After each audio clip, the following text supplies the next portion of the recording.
The time has arrived for the 32 creator draft. It's time, guys.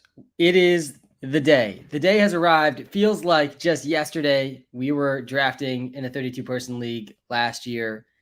And it's time yet again to kick off the 32 creator WalterPicks Fantasy League.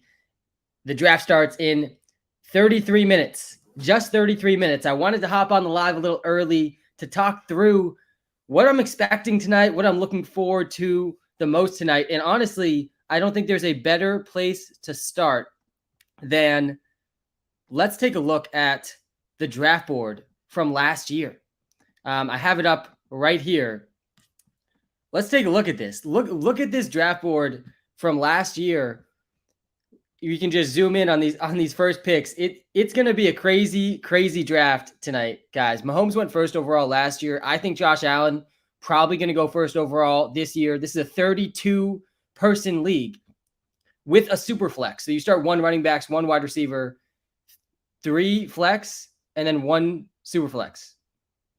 So there's 6 starters. One of them can be a quarterback, but there's 32 teams. So if you don't take a quarterback with your first pick, I mean, you're in some serious trouble.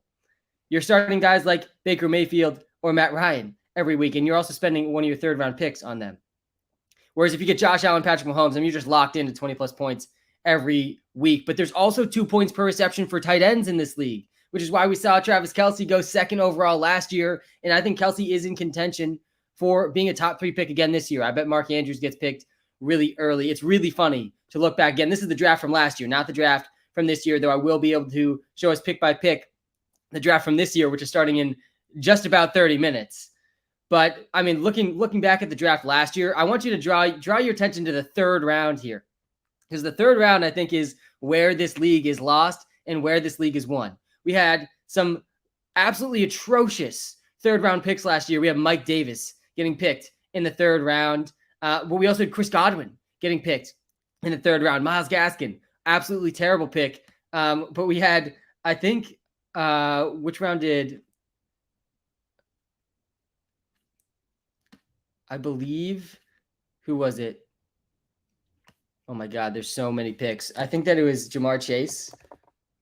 Yeah, Jamar Chase went in the 4th round last year in this draft. I mean, outside the top 100 picks, Jamar Chase was probably the best pick last year. Again, this is last year's draft, not this year's draft. We're just looking at last year's 32-person draft right now. And look how bleak it gets starting in round 4, round 5. And then if we go down, like all the way to the beginning of these end of the round, end of the draft, look at the players we're looking at in the last few rounds. I mean, you probably haven't heard of most of these players in the last couple of rounds. I was actually looking at this earlier, and check this out. I didn't even realize this. See if I can find this, because I saw it before when I was looking at this. I don't think I can see it now. But there was a player that was drafted that I don't even think played offense. I think he was a defensive player that someone took. Here he is. I did find it. Look. Our Chiefs creator last year in the 3rd to last round, not even the last round, before he took Tim Tebow in this draft last year, he drafted a defensive back I've never even heard of. I don't even think there's defensive backs in this draft. Like, I have no idea how he did that. And I don't know why nobody noticed that. But apparently a defensive back was drafted in the 32 Creator League last year. Let's see. It'll be fun to see what shenanigans are pulled in the last few rounds this year. I don't think a single pick in the last 3 rounds really turned out into anything. Rex Burkhead, honestly, maybe was the best pick. He had a usable week or 2 last season. But for the most part, I mean, you're drawing dead in these last rounds. I think Flacco, he started some games last year. I'm really interested to see how the quarterback landscape turns out this year, because, I mean, man, the quarterbacks are tough to get after the first couple of rounds. So it'll be very interesting to see. All right, let's share this year's draft, and let's just talk through the draft order really quickly for tonight's draft, the 32 Creator League. We have, first up, our Chargers creator, and by all accounts, I think he's going to go Josh Allen, but you can never be too sure. He could get some cold feet before the first overall pick arrives. I could see him going Kelce. I could see him also staying on brand, going with Justin Herbert. I would go probably Josh Allen. I think at the 2nd pick we'll probably see either another quarterback or Kelsey go off the board. And then from there, honestly, anything can happen. I have no confidence in who's going to be picked third by our Eagles creator, Rossi. The draft starts, guys. The draft starts right at 6:30. The draft starts immediately at 6:30. The other thing I want to call to your attention tonight is we are very close to a very big milestone tonight that all of you can help with by just taking a couple seconds of your time. Right now, guys, the WalterPicks app is number 8 in the App Store. If we could get to top 5 tonight, that would be very exciting. The number one way to help us do that is going to the app in the App Store and tossing us a 5-star review. It takes you like 5 seconds. It helps us out so much. Really would appreciate any support with that. Tonight, we're going to hit the top 5. So go check out WalterPicks in the App Store, toss it a 5-star review. And if you haven't already checked out the app, definitely check it out. I do want to call that out. I'll be keeping us up to date on if we move up in the App Store rankings at all tonight.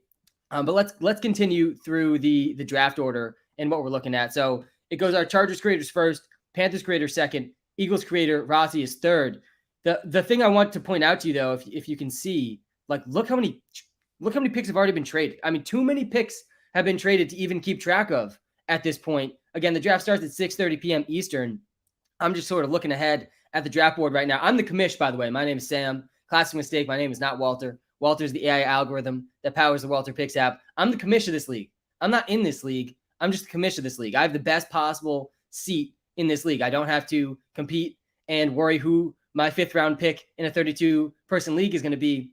I just get a bird's eye view and basically push every single trade that isn't collusion and that isn't an accident through. I almost never veto trades because I'm a good commissioner. We've had probably the most suspect trade that I should call out is the trade that got Brian this 12th overall pick. Our Raiders creator, he won the league last year, and he made a trade with our Rams rookie creator, Aldo. Got a lot of backlash. I think it was a bad trade for Aldo. You can see he got Aldo's 12th overall pick, 6th and 7th round pick. And if we go over to where Aldo is picking, if I can find him, he got the 27th pick. He basically moved back. I'm explaining this, I think, all wrong. He moved up. I was explaining that wrong. This is our Raiders creator. He got our Rams creator's 1st, 2nd, and 3rd round pick in this trade. And all he gave up basically was the 12th overall pick. So he moved back. Our Raiders creator moved back from the 12th overall pick to the 27th overall pick, but he gained a 2nd and 3rd round pick in the process. So he really, I think, dominated that trade. But if you also see this, look, he has another 1st round pick that he also traded for with our Ravens creator. So he has 2 1st round picks and still has a 2nd and a 3rd round pick in this 32 team draft. I mean, he's sitting really well. He still has to execute and get some good players with these picks, but there's going to be good players there with all these picks. So I think he's the front runner. I mean, he won last year too. So our Raiders creator is definitely the guy to beat this year, but also with this trade where he just got a 1st, 2nd, 3rd, and another 1st essentially out of these trades. And basically all he gave up was like some 5th, 6th, 7th round picks. He really didn't lose very much. Draft starts at 6:30. Let me show you again. Let me pull up last year's draft again because I see some people asking about who won and what the team was last year. There was a lot of trades in this league. I mean, absolutely insane amount of trades in this league. There's already been 10 trades in this league, and the draft hasn't even started. But again, let's look at how the draft played out last year. Again, our Raiders creator won, and look who he got at the 5th overall pick, the number 1 overall quarterback, Josh Allen. I don't think that was a mistake. He also got 2 great receivers in the 2nd and 3rd round. DJ Moore and Deontay Johnson. I feel like he ended up trading away DJ Moore at some point. Let's actually look. I can actually pull up, I think, the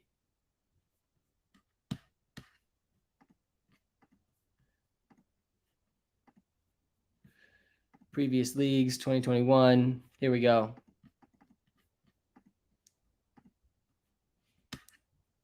This was the matchup in the finals. Our Raiders creator put up 83 points. Dare Agumawale put up 15 points in the finals. He did have Deontay Johnson in his final lineup, Tyler Lockett, Austin Hooper, Kyle Pitts, Josh Allen. That was the winning team. I mean, pretty good team. All guys put up almost all of his team put up over 10 points in the finals. You love to see that. Austin Hooper still like a reasonable week in the 32 league. Tight ends get 2 points per reception in this league, so you will see a lot of tight ends go pretty early tonight. But yeah, this was the winning team. Josh Allen and Kyle Pitts, I think both those guys will be picked super, super early tonight. The draft, again, it starts in now 23 minutes. It starts right at 6:30. Exactly at 6:30, it should start basically automatically. Yeah, it was Nick. It was a rough trade, I think, for the rookie, and I think he's going to sleep in the bed he made. I texted him before I put the trade through because I did want to make sure it wasn't a mistake because it seemed pretty obviously like it was a bad trade. But he said, no, I want to move up. I'm gonna sleep in the bed I made. I still am gonna stand by this trade. He told me to put it through, so I put it through because it wasn't collusion and it wasn't an accident. And again, this was the trade that our Rams creator made. Again, there's been so many trades. Like I couldn't even possibly update you on all the trades that have happened. You can see them on my screen.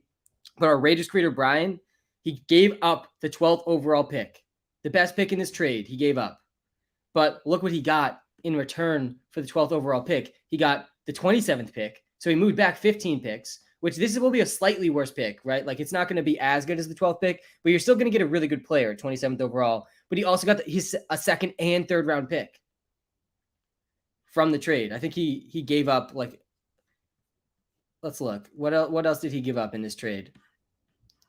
Yeah, a 6th and a 7th. He gave up a 1st, 6th, and 7th for a 1st, 2nd, and 3rd, essentially. If I'm reading this correctly. It's definitely a rough trade, I think, for the rookie. But it doesn't mean he can't make up. Sam, that guy that got the DB also got a linebacker. Yeah, Yarsman, that's absolutely insane. So I didn't even realize that literally until today, that last year one of our creators, he drafted 2 defensive players. There's not defensive players in this league. I have no idea how he even did that. Like I don't think that's possible, but somehow he did it. That's how bleak these late rounds in the 32 creator league get. I mean, there's nowhere to go. So somehow you start drafting defensive players in a non-defensive players league.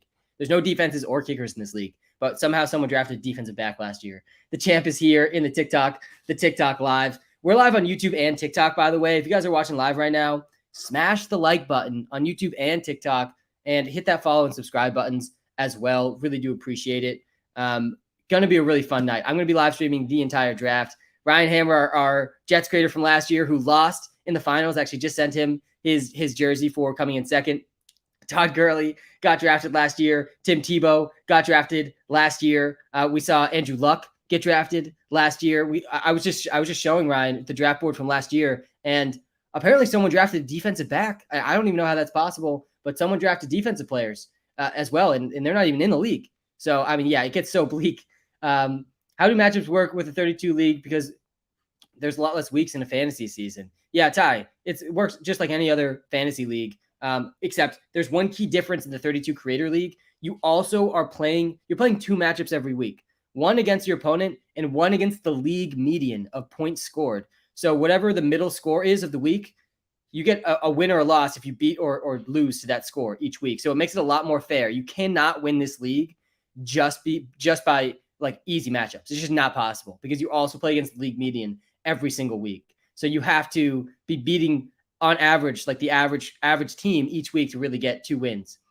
So actually each creator plays 2 matchups every week. The scoring system, good questions. We have PPR scoring system.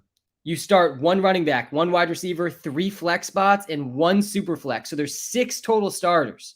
Pretty deep for a 32 creator league. And then I think there's 6 bench spots. But I mean, almost every bench spot is a player that is going to score 0 points. So really, like any bench you can get is huge, and depth is huge in this league as the season goes on. But because of that super flex spot, quarterbacks are also super important. Let me pull up again the draft board from last year because I think that does add a lot of useful context for people and what they can expect from the draft tonight. Let me go back to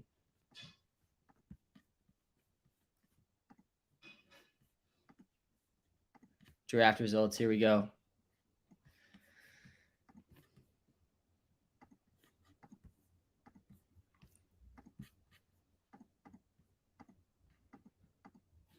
So this is the results from last year. Tonight's draft starts at 6:30 p.m. Eastern in 19 minutes. The draft starts in 19 minutes. So let's really quickly again just run through exactly how it went last year.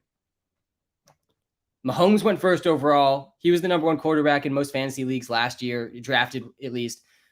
Kelsey went number 2. I think both these guys will probably go in the top 5 again this year. Again, 2 points per reception for tight ends in this league. But you don't need to start a tight end. There's 3 flex spots, running back, wide receiver, and then there's a super flex spot. But I think it's a really interesting dynamic because tight ends get 2 points per reception, but you also don't even need one. Like, you don't need a tight end. And you do need a running back and a wide receiver, and you really need a quarterback too. So I actually think tight ends may be a tiny bit overvalued in these leagues. They do give 2 points per reception, though. I mean, Kelsey was having 40-point weeks in his best weeks. I think Mark Andrews will go probably top 10. Darren Waller will probably go in the first round. I would expect George Kittle to go early second round or late first round. And I think Kyle Pitts, I'm really interested to see where Kyle Pitts goes in this league, because if you've been following me at all this whole offseason, I mean, I can't stop drafting Kyle Pitts. I'm so in on Kyle Pitts this year. I think he has a real good chance to join the Travis Kelce, Mark Andrews tier. And maybe even next year, like, there's a debate about if Kyle Pitts will be the number 1 overall tight end in fantasy heading into next season. I think that's what we're going to be doing with Kyle Pitts for many years to come. I think that's how good Kyle Pitts is. So in a league where you get 2 points per reception for tight ends, it's definitely going to be interesting to see where he goes. Got to tell them about the last place punishment. Absolutely, Nick. Thanks for calling that out. Yeah, so we voted in Discord. By the way, anyone can join our Discord. It's completely free to join, and you'll play a role in the 32 Creator League. So you can join that. The link is in the link tree on the YouTube description, link tree in the TikTok bio. This year, our Discord voted that the last place punishment for this league is you're going to have to wear a shirt, first of all, that says, I lost the 32 Creator League and I'm not good at fantasy football. And then you also are going to have to do a lemonade stand until you until you sell at least $1,000 worth of lemonade. $1,000 is a lot of lemonade that you would need to sell. I originally suggested $250, to which I got some feedback from I think it was our Chiefs creator, who he says he's raised $10,000 for charity once with a lemonade stand, and all the money is going to be going to charity. So last place punishment in this league, you have to do a lemonade stand with a shirt that says you lost, and you have to raise $1,000. And if you don't do it in one day, you got to go back and you got to keep going. You got to keep selling until you sell $1,000 worth of lemonade. And the good question we had in Discord today is when, because the league's going to end in the winter. Really tough time, I think. Oh, Discord's invalid. Hopefully, Ben, if you're watching this, hopefully you can fix the link to the Discord. We had that last stream as well. I think you can find it in the link tree though, on TikTok. Are you going to do videos on mock drafts for each position of a 12-man league? Don't think I'm going to have time to do that before the season, but I already did do how I think the first round should go. You can find that video up on TikTok. The team that won last year was actually our Raiders creator, who had the 5th pick last year. He took Josh Allen. He had Josh Allen on his team, I think, the entire year. Obviously, that was absolutely massive in this league. Basically, every other player he drafted, though, which I'm showing right now, wasn't even on his team by the end. So, like, he made a lot of trades. A lot of trades go down in this league. There's 32 teams. That's also one of the most interesting dynamics of this league when you're drafting is you kind of know that there's always going to be trade partners out there with 31 other teams. I think that makes a pretty valid strat in this league, especially if like you're in the back end of the draft, is starting QB, because quarterbacks have the lowest injury rates. This is a super flex league. There's 32 teams, so not every team will get a starting quarterback because some teams will draft 2, and you just know they're going to maintain trade value. Ryan, here's your picks from last year. This team got Ryan to the finals.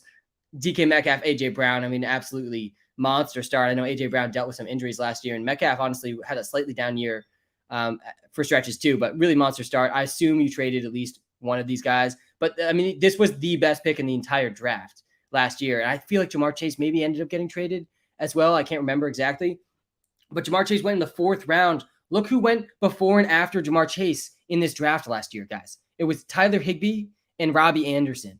I mean, absolutely asinine to look back on to see where Jamar Chase went. He's probably going to go, top 15, I would assume, top 15 picks tonight. In normal drafts, I'm taking him 5th overall this year. I'm taking him 5th overall. I don't know what you think about that, Ryan, but I'm taking him 5th overall in basically every draft. Like I cannot pass up on Jamar Chase this year like I did last year. If you are watching live on YouTube, guys, smash the like button. Takes you 2 seconds, helps us out a ton. If you're watching live on TikTok too, hit the like button. There's a new like button on TikTok as well.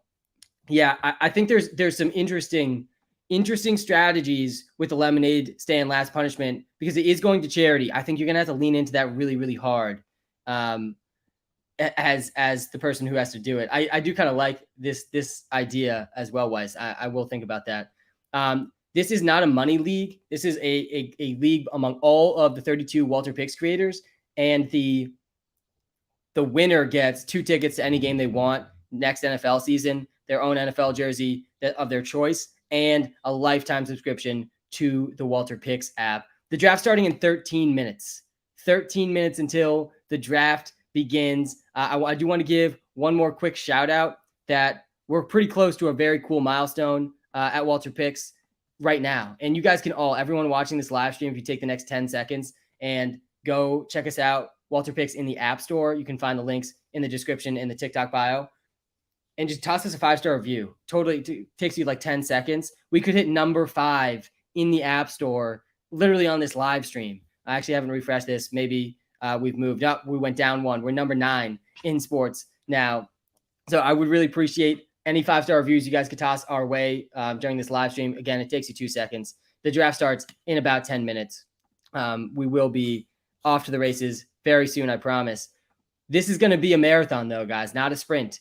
Here at WalterPicks, we sprint marathons, but this is a long draft. This is 32 teams. Let me zoom out here for a second just to give you like the true scope of how many picks are going to be made in this draft. I mean, look at how many picks need to be made, and look at how many trades have already happened. I mean, absolutely insane the amount of work that goes into this draft. I mean, almost every team, it looks like has made a trade. The majority of teams have made a trade prior to the draft. The top 3 teams, interestingly enough, have not made any trades. I don't know if I would make trades, honestly, before this draft. I would probably only trade back, and I'd probably be trying to add 2nd and 3rd and 4th round picks, because after the 5th, 6th round, I mean, it gets so bleak in this draft.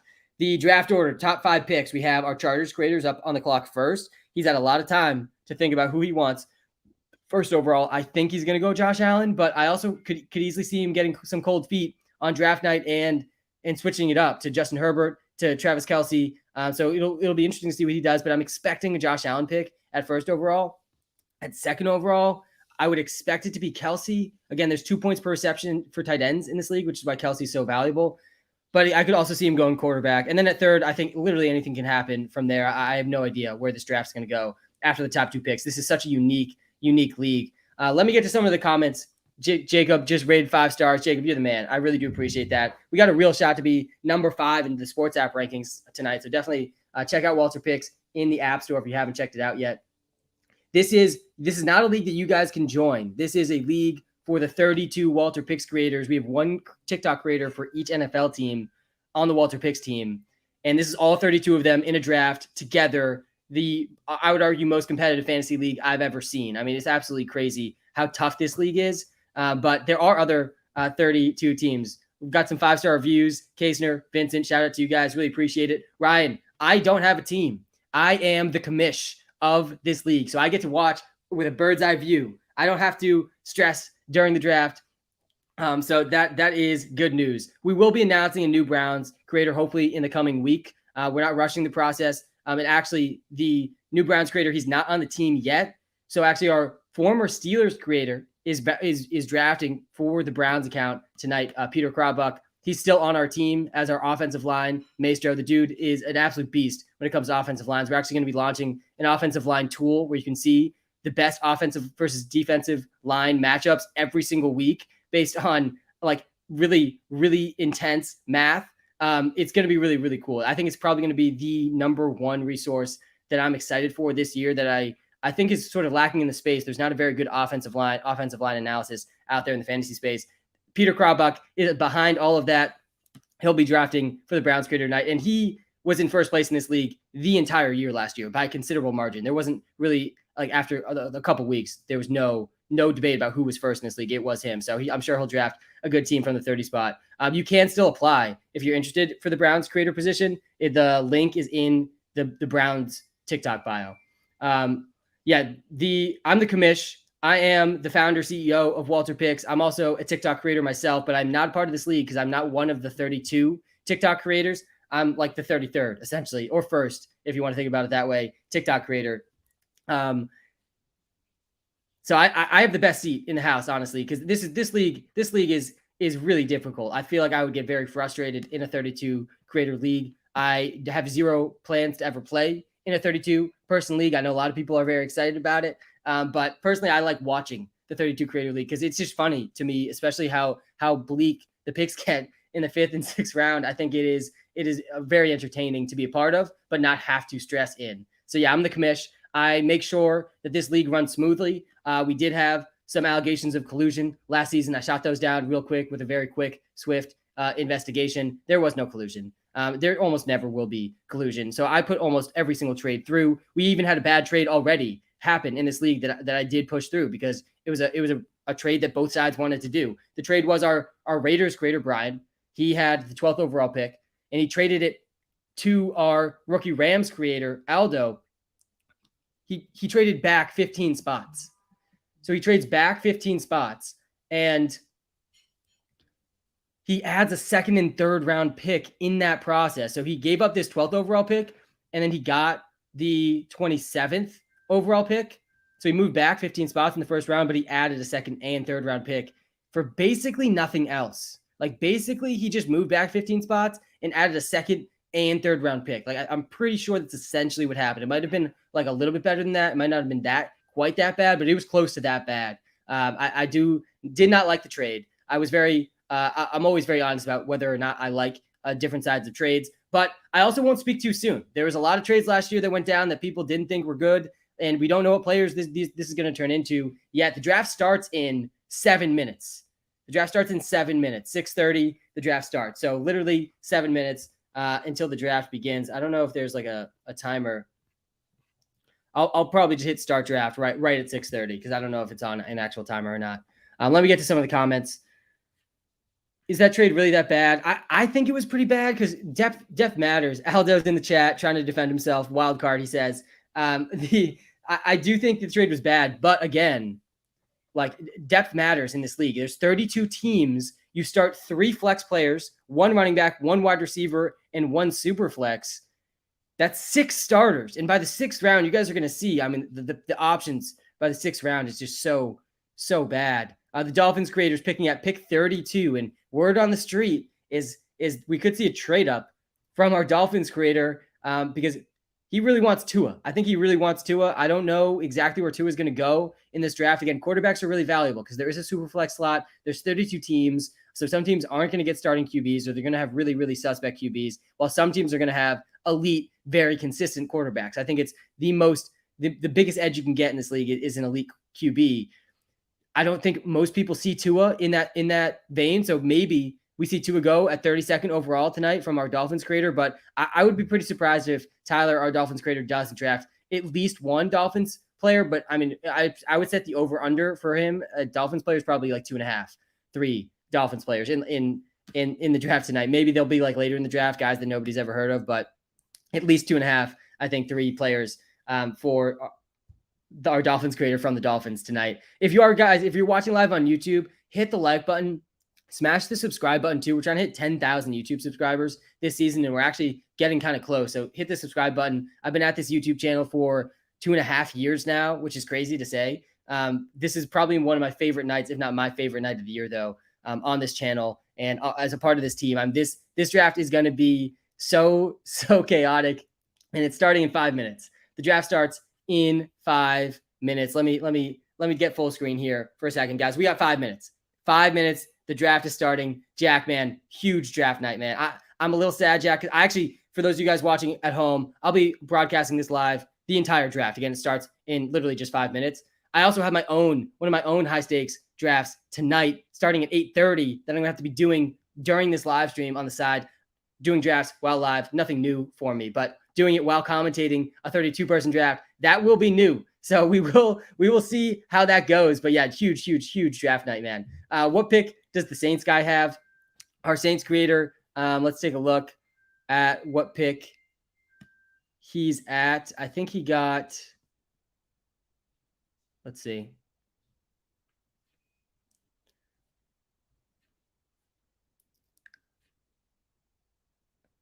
He has the 8th overall pick, which he traded. He traded the 8th overall pick the amount of trades is it's so for the 14th overall pick. So we trade back from the 8th to the 14th. So we'll see our Saints creator pick at 14th overall tonight. Who would you take at 4th overall in a non-PPR league? I'd probably go running back, non-PPR. The Eagles creator is the 3rd pick. Sorry, not the 3rd pick. Sorry, our Dallas creator. Rossi's an Eagles fan. Dallas creator is the 3rd pick. Eagles creator, Ben, where's he at? Let's take a look.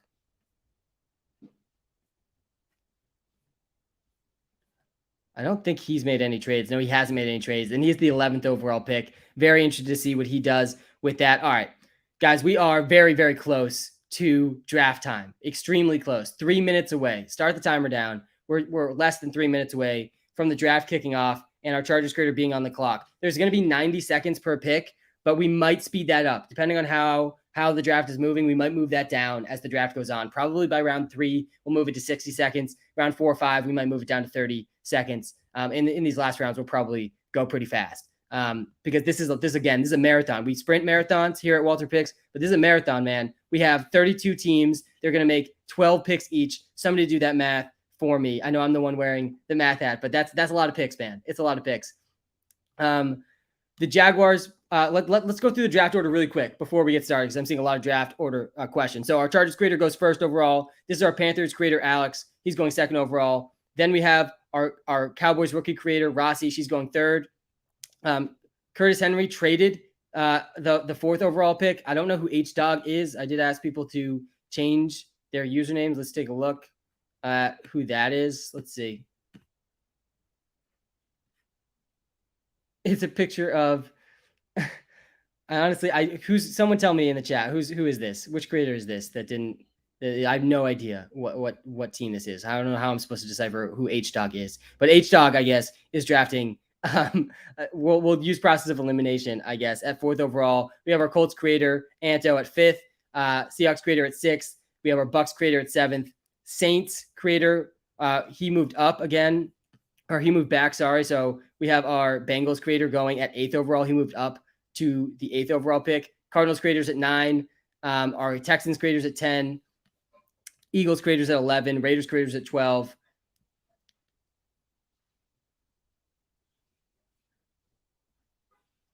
I'm getting so confused. Oh, our Raiders creator is not at 12 because he traded with the Rams. I mean, there's so many picks, guys, to keep track of here. It's absolutely insane. Our Steelers creator, Ryan, he's at 13. Our Saints creator, Evan, he moved back. He's picking at 14th. This is our Broncos creator, Caleb, our Packers creator. He moved out of the 15th pick. Looks like he moved back. So this is going to be our Broncos creator. This is where our Raiders creator moved back to. He's picking 16th overall, 17th overall. We have our 49ers creator, then Vikings, Bears, Washington, Jaguars pick 21st. I went live with her today. A lot of uncertainty with these picks back here because you just do not know who's going to be left. I think she's considering a lot of different options with that pick. Our Patriots creators at 22. Our Titans creator moved back, I think, to 23. Our Jets creators 24. Our Vikings creator, did he get a second first-round pick? Because I don't think, he didn't trade his first-round pick. He gave up his 2nd and 3rd, it looks like. But he has 2 first-round picks from our Vikings creator. Looks like our Falcons creator, maybe no first-round picks, but I think he might have 4 picks in the first 3 rounds, which I do really like that from Andrew, our Falcons creator. Guys, it is 6:30. The draft is beginning. We're not wasting any time. The draft is going to start on time, as always. And it has begun, guys. The draft has officially begun. Our Chargers creator is on the clock with the 1st overall pick in the WalterPicks 32 creator league. Our Chargers creator takes Travis Kelce 1st overall. He did not hesitate. I thought it would be Josh Allen. I really thought it would be Josh Allen. And again, this is a 2-point per reception league for tight ends. So you get 2 points per every catch from a tight end. But that being said, you also don't need to start a tight end because you only start 1 running back, 1 wide receiver, 3 flex, 1 super flex. So you can obviously put a tight end in those flex spots, but you don't need a tight end. I personally, I don't feel great about taking him 1st overall. I would have taken Josh Allen, who's a great 2nd overall pick there by Alex. I doubt Alex expected. That was our Panthers creator, Alex, who just took Josh Allen 2nd overall. I do think I like the Josh Allen pick more than the Kelce pick. I just think it's safer. And when you really look into it too, Kelce, I mean, he's 33 years old. I still think he's the number one tight end in fantasy this year, but there's a little bit more risk with Kelce this year at 33 years old. But again, he gets 2 points per reception in this league. Like last year, Kelce was dropping 40 bombs on the regular in this league because he gets 2 points per reception. He gets 10 catches, 100 yards, touchdown. Like he's over 30 points in this league if he does that. So like, yeah, a huge upside each week for Travis Kelce. But Josh Allen has, I mean, similar upside. He's probably the safest pick, I'd say, in this entire draft. Our Cowboys creator, Rossi, now on the clock. She goes with Christian McCaffrey with the 3rd overall pick. Absolutely love the aggressiveness on Christian McCaffrey. Don't draft scared, guys. Do not draft scared. Justin Herbert goes at 4th overall. I think that's a fantastic pick. We'll probably see a lot of the top quarterbacks fly off the board very soon. A very safe pick in this league. Again, this is a super flex league. We have the first 4 picks are in.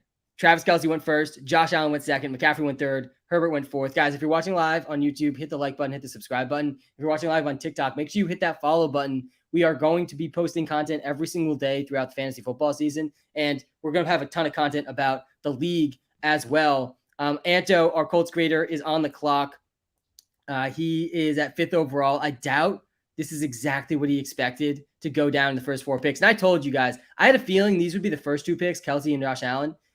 But I had no idea what was going to happen at 3 or after that. And I was pretty on the money there. I mean, Christian McCaffrey at 3 is not what I would have expected, but I do love it. I love seeing McCaffrey being the first running back taken in this draft. Very on brand for WalterPicks, though we are sort of torn in half as a creator team about whether or not you should be drafting CMC. I'm drafting him, though. In most standard, like normal leagues that you're all drafting in with your friends, draft Christian McCaffrey. Don't draft scared. And Anto goes with Justin Jefferson. I should have called that one. First receiver off the board. I'd argue safest receiver in the draft. I'd argue in most leagues, the safest player just in general. Wow. Najee Harris goes 6th overall. Very funny story about this. This is Flapjack Sports, our Seahawks creator. And when we were actually interviewing him for this position, I asked him to give me a bold take, and his bold take was that Najee Harris would finish as the number 1 overall running back in fantasy football. And he's following that up, man, with taking him 6th overall in the 32 creator draft. And honestly, I got to be honest, if I'm in this draft right now and I see what's going on in these first few picks, I should be, I'm further back in the draft. I'm strongly considering trading up right now because I think there's some guys left that people probably didn't expect to be left at this point in the draft. I doubt people thought Najee would go ahead of Jonathan Taylor. Christian McCaffrey would go ahead of Jonathan Taylor.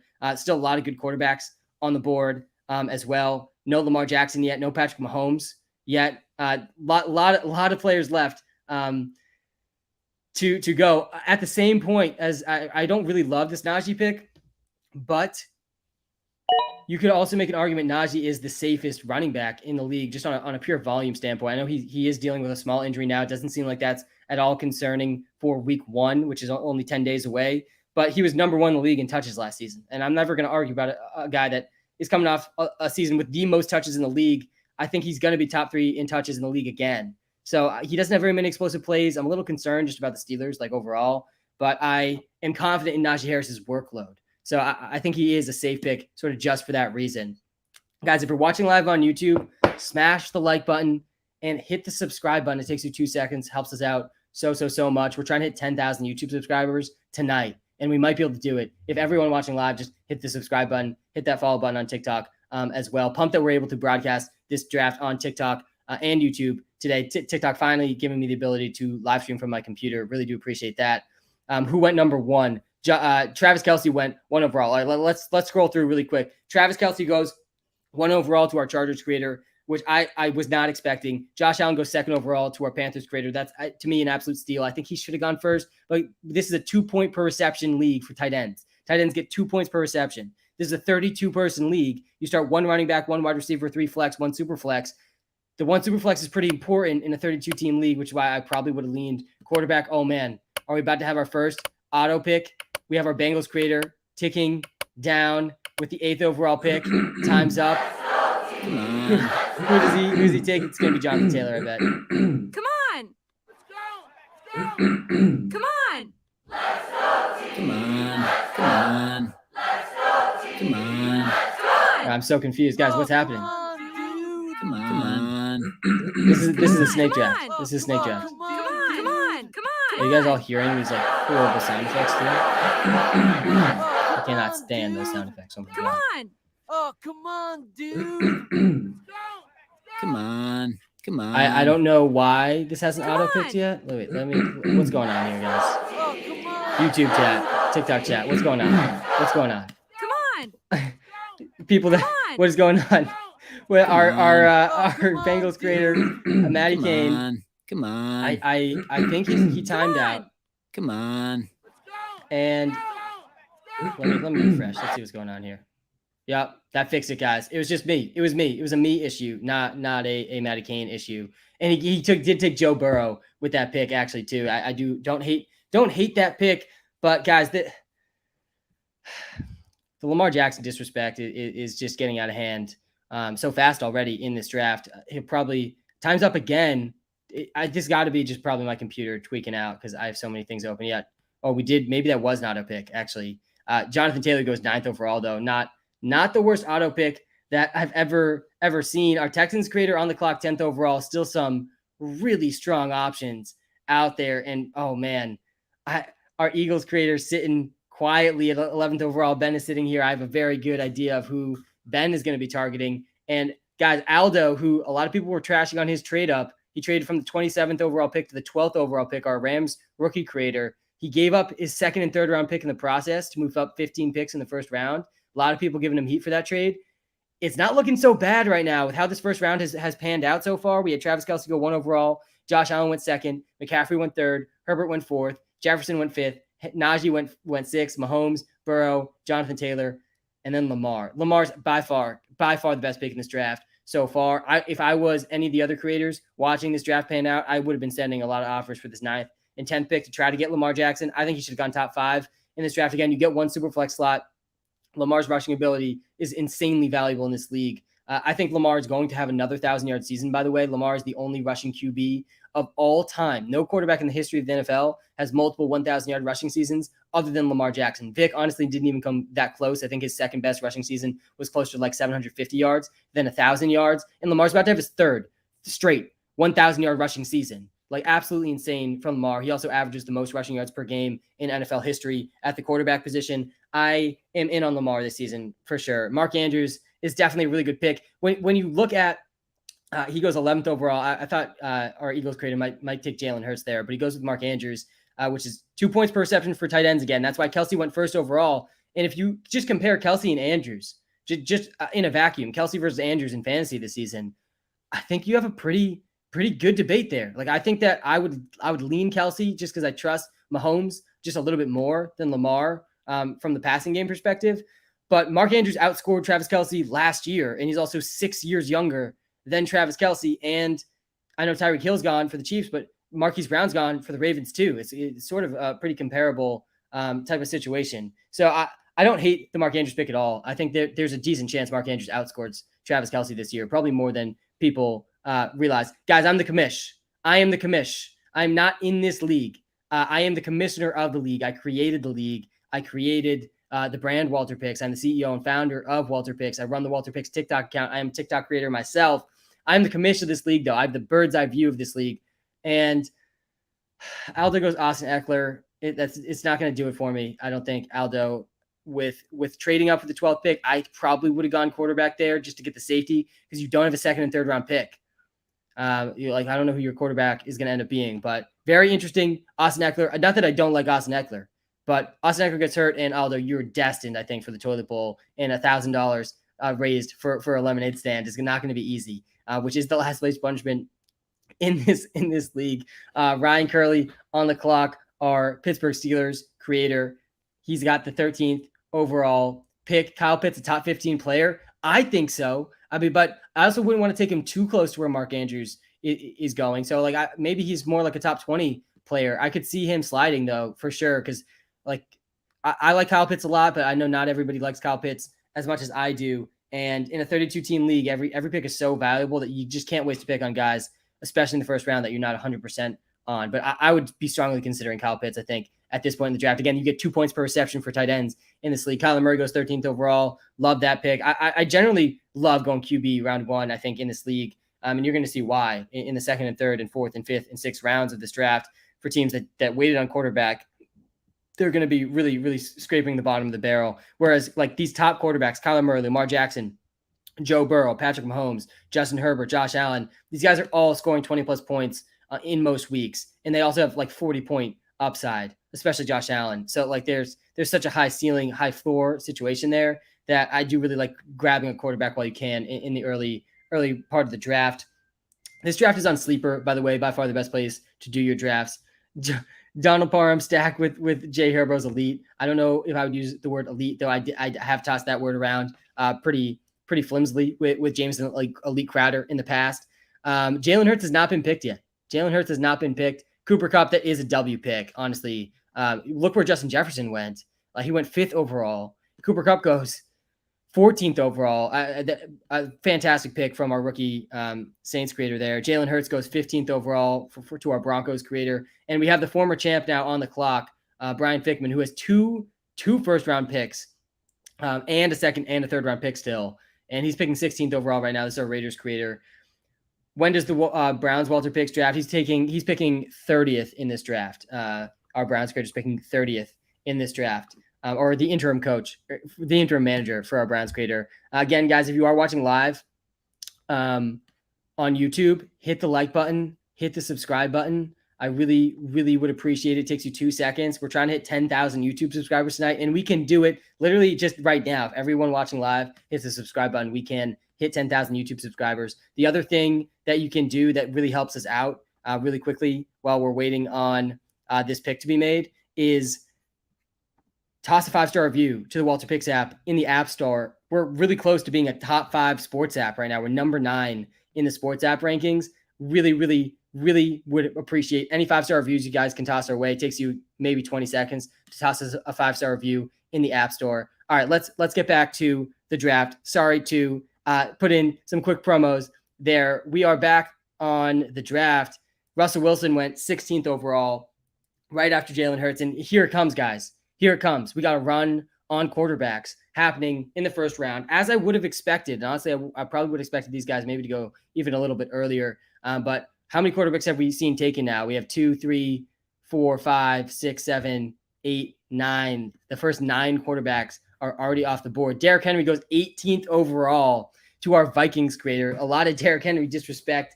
I actually don't hate going running back round 1 in this draft either. I think if I was in this league, again, I'm the commish of the league, so I get a bird's eye view of this league, and I basically just push all the trades through, make sure the league runs smoothly, as any good commish does.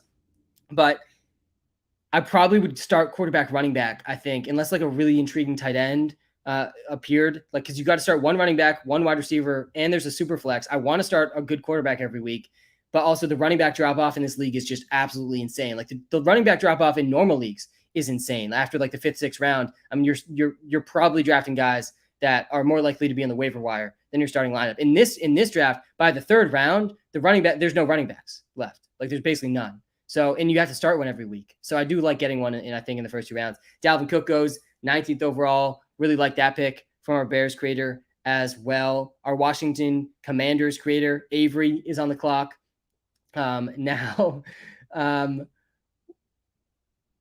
If you guys are watching live on TikTok too, make sure you hit the follow button. I post daily content, basically daily content on TikTok. I have been doing that for about 2.5, 3 years now. I've had a ton of fun doing it. Bye week for QB has to be scary. Yeah, bye week for anyone in this league is scary. Why? Everyone in this league. How many people start? So you start 1 running back, 1 wide receiver, 3 flex, and 1 super flex. So there's 6 starters in this league. So really like the first 6 rounds. Jamar Chase goes 20th overall. Looking where the receivers are getting taken, and like it's a little risky, I think, to go receiver. Similar reason is why it's risky to go tight end. Like in the beginning round, you do have to start 1 receiver, but I feel like you can get like dart throw guys at receiver that can like just get a big play in any given week to start at your receiver, where you can't really do that at the running back position. But if you just look, there's only been 3 wide receivers taken. Justin Jefferson went 5th overall.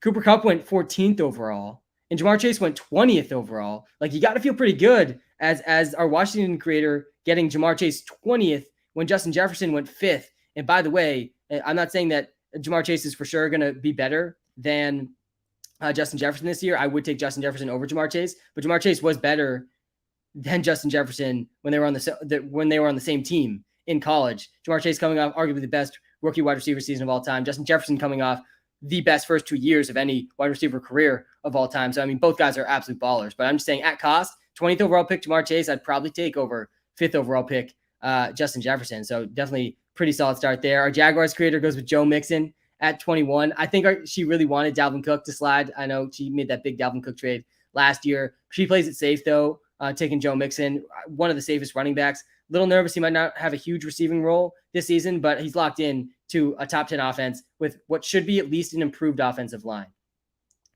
this year at a minimum. Is it good that I got Jay Jettas in the 9th round standard? Yeah, I just don't believe that you did that. Where does the Raiders creator go? Yeah, so the Raiders creator, I think, already made his first pick because he traded for the 16th overall pick. So Raiders creator got Russell Wilson. He's already got an AFC West QB with Courtland Sutton and Jerry Jeudy. Watch out for him to stack here, too. I won't be shocked if he goes with Jeudy or Sutton in round 2 or 3. So he started with Russell Wilson, but look, he's about to be on the clock actually again in just a few picks. He has the 27th overall pick too. So he's making his second pick really soon, but he also has early second round picks. So like he's got another couple picks coming up real soon to stack with Russell Wilson. He's sitting really well right now. Saquon goes to our Patriots creator, Pat, at 22nd overall. I know he's really into Saquon this year. A little risky maybe in the 32 creator league with Saquon, but don't draft scared, man. And Pat's not going to draft scared. And Pat wants the ceiling outcome of Saquon Barkley being a top 3 fantasy football running back. And I can vibe with that because I think that he can be a top 3 fantasy football running back. The Najee pick got me confused. Yeah, it was a little bit confusing, probably from the outside, though. Like I said, our Seahawks creator, Flapjack Sports, he's adamant that Najee is going to be the number 1 running back in fantasy this season. Not an RB1, the running back 1. I don't agree with that, but he did lead the league in touches last year. I do think he's one of the safer picks, but yeah, he got picked pretty early in this draft. We are seeing our Titans creator, I think, Hunter King. He's up right now on the clock. Looks like he traded for this pick. Again, let's just look through how the first round has played out while we have people on the clock. Travis Kelce went 1st overall. Josh Allen went 2nd overall. McCaffrey went 3rd. Jay Herbo went 4th. Jefferson went 5th. Najee Harris went 6th. Probably the most surprising pick of the top 6, though CMC was a tiny bit surprising as well. Kelce 1st overall was also a little bit surprising. All right, we have then Mahomes, Joe Burrow, Jonathan Taylor. Love this Lamar pick by our Texans creator. I think Lamar should have gone before Joe Burrow. I think Lamar should have gone before Patrick Mahomes. And I even have Lamar ranked ahead of Justin Herbert, but I feel a lot less confident about that one. But yeah, I think Lamar's got the best chance to beat Josh Allen of any quarterback this year in fantasy. Mark Andrews goes 11th. Pretty good when you see that Kelce went 1st. Mark Andrews going 11th. Eckler went 12th. Kyler Murray 13th. Cooper Kupp 14th. Jalen Hurts 15th. Russell Wilson 16th. Dak Prescott 17th. Derrick Henry 18th. Dalvin Cook, Jamar Chase, Joe Mixon, Saquon. Then Devontae Adams went with a 23rd pick.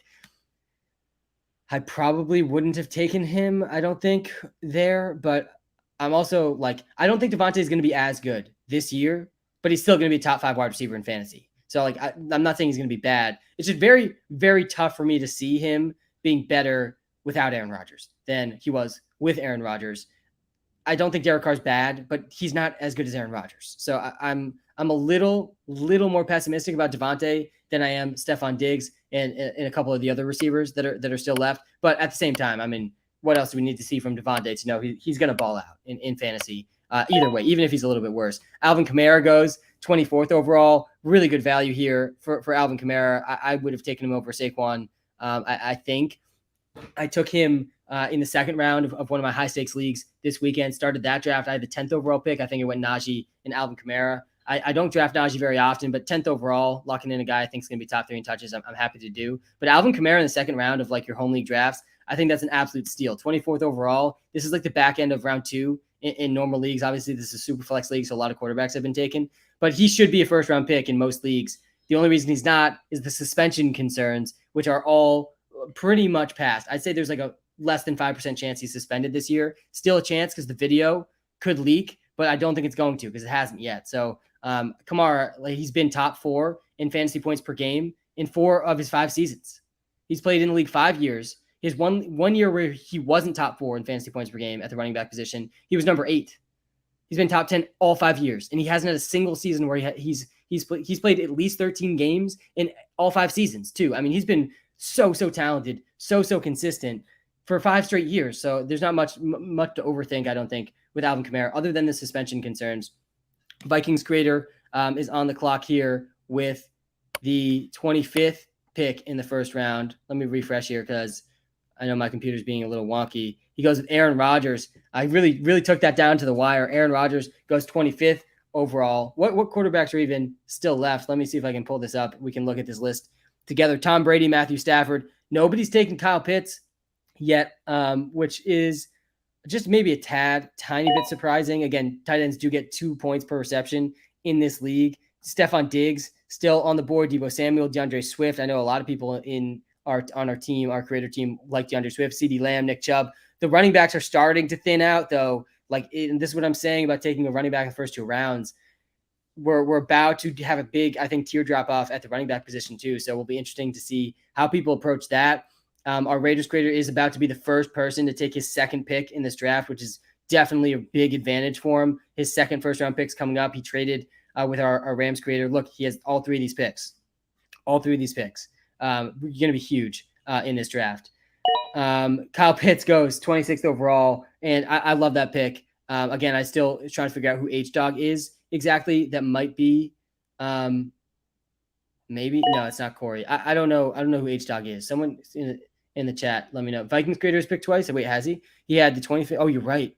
Our Vikings creator has Derrick Henry and Aaron Rodgers. So huge advantage for him. He is the first person to take 2 picks. Sorry. Thank you for correcting me on that. Someone in the TikTok live. Derrick Henry and Aaron Rodgers in the same squad. That's going to be a scary team to go up against. But I don't think his next pick, he doesn't have a pick into the 4th round, maybe. Maybe he has a pick in here that we just haven't seen yet. But worst case, his next pick's not till the 4th round. That's going to be waiting a while. Brian Fickman, he goes with DeAndre Swift. So he now starts with Russell Wilson and DeAndre Swift, locking in a quarterback and a running back, which I do think is a pretty optimal strategy. Our Packers creator, Caleb, I think he traded back. Yeah, he did. And he gets Stephon Diggs. I mean, the absolute money trade back there from Caleb, our Packers creator, who I think Stephon Diggs I would take over Devontae Adams. So getting him, 6 picks after Devontae Adams was taken, absolutely love that. I think Steph Diggs, like he might be a top 5 safe player to draft in fantasy. He's on the most pass happy offense in the league, tethered to Josh Allen, the clear wide receiver 1. He led the league, or was top 3 in the league in basically all volume stats last year, air yards, targets, everything. He didn't score very many touchdowns. He has room to score more touchdowns this year. So I think he's an extremely safe pick. You're getting at least 200 points from Steph Diggs this season. So I do like that pick a lot in a PPR league from Caleb, but you got to make up some ground now at the running back and quarterback positions as well. We are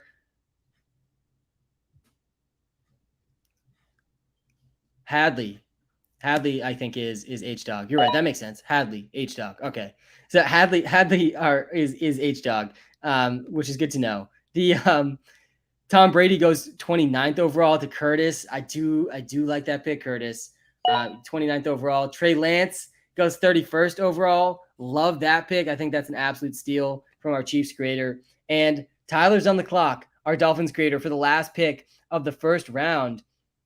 The Tua Tyreek stack is sitting right there. The Tua Tyreek stack is sitting right there for our Dolphins creator. Does he have the guts to do it? I could see him taking Tyreek here. Tua would be a little aggressive, I think, with some of the quarterbacks. I think Stafford still on the board. Derek Carr still on the board, like pretty clearly. I think better fantasy assets than Tua. But I'm also not going to underrate Tyler's love for the Dolphins and his love for Tua and his love for Tyreek Hill. And I can already picture the TikTok coming from Tyler after he takes Tua and Tyreek with his first 2 picks. Lance is going to be so good. Yeah, I really like the Lance pick. The thing you got to understand about Trey Lance in fantasy is like he actually has a really safe floor. His rushing gives him a really safe floor. No quarterback in the league last year on a per game basis. He only played like 2.5 games. But on a per game basis, like he was second in the league in the rushing stats, rushing yards, rushing attempts, which gives him a really safe floor. Like if he can get close to 7 carries a game, which is definitely possible, he could average close to 50 rushing yards, 40 rushing yards a game with that. and that's a solid 5 points every week, plus any rushing touchdowns that come.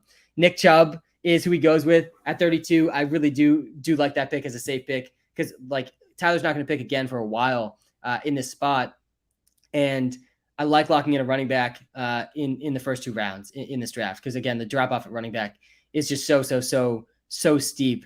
But yeah, Trey Lance, like the floor is there, but the ceiling is there if he can work, like if he works out as a passer, which is definitely like that. That's a big unknown. We know he's a good rusher. We don't know if he's a good passer. We just haven't seen enough from him to know that for sure. Definitely possible. The reports out of camp have been, I think, mostly negative in terms of his passing, but we know he has a big arm at a minimum. He's really good weapons around him. So it's definitely possible he breaks right in the passing game. And if he does, he's a top 6 fantasy quarterback, most likely. I think he'll be top 10, even if his passing isn't great. Quick reminder about this league and the league settings and how this league works. You start 1 running back, 1 wide receiver, 3 flex in this league. There's 32 people in this league. You start 3 flex, 1 running back, 1 wide receiver, and 1 super flex. So you don't need to start a tight end, but tight ends get 2 points per reception. So they're pretty valuable. We saw Travis Kelce actually go with the first overall pick for that exact reason. Mark Andrews, Kyle Pitts went in the first round too. We're in round 2 now, though. The round 1 flew by. Hope you guys are enjoying this as much as I am. And he goes Javonte Williams with his second pick, starts running back from Tyler, locking in 2 of the top tier running backs. I do think there's going to be a pretty big, steep drop off at the running back position. Very interesting start from Tyler. Not what people expected. He's not going with the Tua Tyreek stack, though. Who knows where Tua is going to get drafted in this draft? Maybe he will be there with a future pick for Tyler. CeeDee Lamb goes first pick of the second round. We are flying through the second round at this point. If you're watching live on TikTok, guys, make sure you hit the follow button. I post daily TikTok content. I have for over 2 years. I have a lot of fun doing it. I'll help you all win your fantasy leagues to the best of my ability this year. So hit the follow button. If you're watching live on YouTube, same thing. Hit the subscribe button, hit the like button. It takes me 2 seconds. Helps me out so much. We're trying to hit 10,000 YouTube subscribers tonight too, which would be super exciting. And would be like a huge milestone. I've been creating content on YouTube now for a little over 2 years. So hitting 10K will be really exciting. A really exciting start. Yeah, this is a great start from Peter, who's the interim Browns drafter right now, because we're still filling our Browns creator position. Aaron Jones as his RB1 in a PPR league, and then Matthew Stafford as QB1. I know there's a little bit of concern with his elbow stuff. I'm not that worried about it, though. I think, like we've seen also, it's Matt Stafford, guys. Name a QB that's played through more pain than Matthew Stafford. I mean, the dude has played through so many injuries in his time through the Lions. Like, this guy's a warrior. This is not a guy that I'm worried about with like a small elbow injury. The biggest concern is that maybe it gets worse, like as the season goes on, and he declines as the season goes on. But I'm personally not that worried about the Matthew Stafford injury at the current moment. Leonard Fournette goes to our Buccaneers creator there, Joey. If we go to who he got with his first pick, I thought he picked, he has Mahomes and Leonard Fournette now, our Bucs creator. That's a pretty strong start, not going to lie. Again, I do think my favorite starts in this draft is QB running back because you want a top-end quarterback in the super flex, but you also need to start one running back, and the running back drop-off gets so steep so fast in the 3rd, 4th, 5th round. I also don't hate, though, like you can also just punt certain positions in this league. Like if you just want to punt the running back position, you could just draft all receivers and you basically be getting a 0 in your running back spot, but you might be able to make up for it in the flex spots. Deebo Samuel goes to Caleb. So he starts Stephon Diggs, Deebo Samuel, wide receiver start, bold start from Caleb in this draft, but aggressive and high upside start with Diggs and Deebo on the same team. Our Raiders creator is now making his 3rd pick in this draft. I believe he's the first person to make his 3rd pick in this draft. He already has Russell Wilson. He already has DeAndre Swift. He already has like a 6 feet tall trophy from last year. So I'm sure his confidence is sky high, but there's going to be a big target on his back this year. Anyway, you can toggle the best available from time to time. Yeah, that's a good idea. Let me show you guys who Sleeper has as the top available. Right now. Let's see. Tyreek Hill is up there in terms of ADP. The next best players. Derek Carr still available in a Superflex league. That's pretty surprising. Kirk Cousins will probably go pretty soon as well. Tua is still sitting there. Tyreek Hill, Mike Evans, AJ Brown, Keenan Allen, James Conner. I think like the teams too. think about the teams that haven't taken a running back yet and just look at this running back list. Look how fast this drops into just a great abyss of dead zone running backs. We have James Conner, I would say in Zeke, probably the end of a tier. Cam Akers dealing with really concerning injuries right now, coming off an Achilles injury. The second I see Cam Akers unable to practice with new injuries, like I'm pretty nervous that one, he's going to be coming back more slowly from injuries than he has in the past because of his Achilles injury, but also like he's going to show more burst than he did the playoffs last year because he had no burst at all. He got a lot of volume, no burst though, in that Super Bowl run for the Rams last year. You're really like grasping at, I think, a much riskier players. There's still a lot of running backs I like in this area, but there's a lot of running backs I think are complete landmines as well. So we'll be interesting to see what running backs get taken and when. We see A.J. Brown go to our Raiders creator, Brian. He now has DeAndre Swift, A.J. Brown, and Russell Wilson. That's a pretty fire start. I'm not going to lie. He's the first person to take 3 players in this draft because he did trade around a decent amount. He had 2 first-round picks. He still has a 3rd-round pick, too. His starting lineup is going to be really, really, really intimidating. Our Falcons creator is on the clock. I think this is his first pick.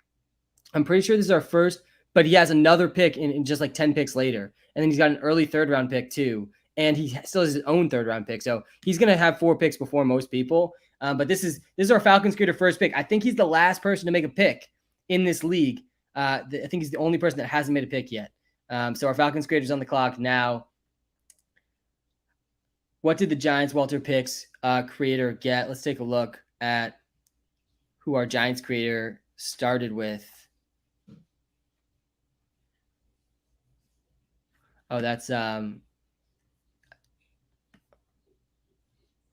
think he started with Kyle Pitts. I think our Giants creator started with Kyle Pitts as his first pick. And this is, you get 2 points per reception for tight ends in this league. So Tyreek Hill goes with Samp's first picks, our Falcons creator. I don't hate it, man. I think he's arguably in a very similar tier to all the receivers that have been taken so far. And he does have a path to being the number 1 overall receiver, especially any given week. Like, no one's going to be surprised on any given week when all of a sudden Tyreek goes for 40 points. Like, he's just so crazy with the ball in his hands. He's, in my opinion, the fastest player in the league in terms of game speed.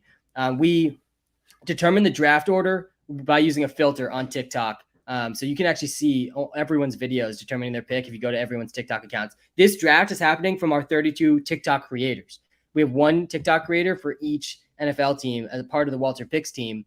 You can find them all on TikTok. If you just go to the main TikTok account at WalterPicks and look at the people I'm following, it's all these creators that are drafting in this league right now. The other thing I want to call out to everyone really quickly is we also just launched a creator tool, a 32 creator league tool in the app. This is completely free. This is going to update throughout the season, and you can actually click into each team in the app, in the WalterPicks app, completely free, and you can see everyone's rosters. And you can also, we're going to add matchups once the season starts. You'll be able to see the matchups in this league as it's happening.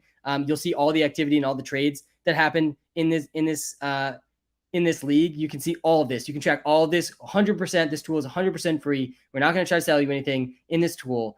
We do have some premium features in our app that do cost money, but this will be completely free, and you can keep track of the league all season long. So check out the WalterPicks app if you haven't already. And if you didn't end up using the WalterPicks app for your draft, but you do want to follow along with this league, go download the app, because you're going to be able to follow literally second by second as anything happens in this league. You're going to be able to follow it in the WalterPicks app, which is super, super exciting. All right, let's go back to the draft. Dalton Schultz, Kirk Cousins got taken with the next picks in the 2nd round. Kirk Cousins goes before Derek Carr. Has Derek Carr been picked?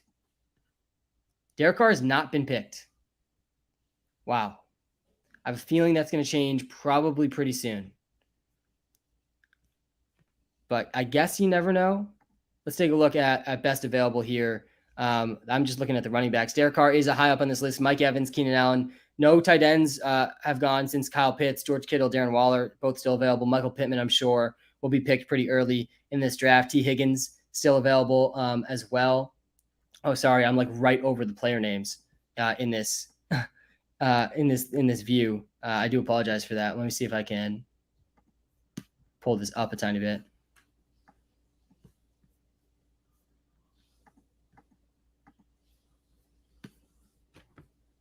If I just zoom out, that probably makes it maybe a tiny bit better.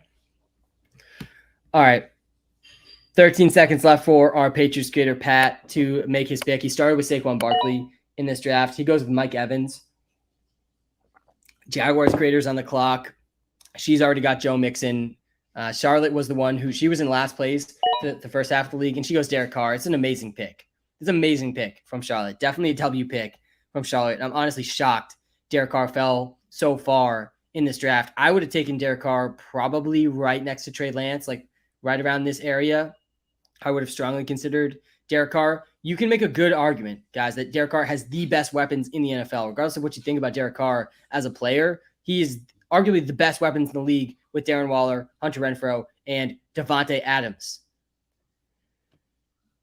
Like that pick a lot. Again, this is a super flex league. You start 1 running back, 1 wide receiver, 3 flex, 1 tight end. We're just getting started, guys. Like I said, this is a marathon. This draft is a marathon, but at WalterPicks, we sprint marathons. Charlotte getting hella value. Yeah, Charlotte that's a huge dub from Charlotte. I mean, Charlotte is, I think, a top 10 team right now up to this point. Don't let that get to your head though, Charlotte, if you're listening. I think she's live right now, actually, at Jaguars.WalterPicks, so she's probably not listening, but hopefully she's not letting this get to her head, because hopefully none of our creators are letting their starts get to their head, because we're just getting started here, man. There's a lot of draft left, and the draft maybe has started well for you, but it has not been won yet by anyone. There's still a lot of good players to be taken. Let me run through. Let's go pick by pick. Just show you guys how this draft has gone just up to this point. Let me zoom in so you guys can see really well. Kelsey went first overall, then Josh Allen, then McCaffrey, then Justin Herbert, Justin Jefferson. Najee went really early, 6th overall. Our Seahawks creator is adamant that he's going to be the number 1 overall running back this year, and he ate his words. He took him 6th overall. He probably should have traded back, because he probably could have got Najee later, though. Mahomes went 7th. Burrow went 8th. Jonathan Taylor went 9th. Lamar went 10th.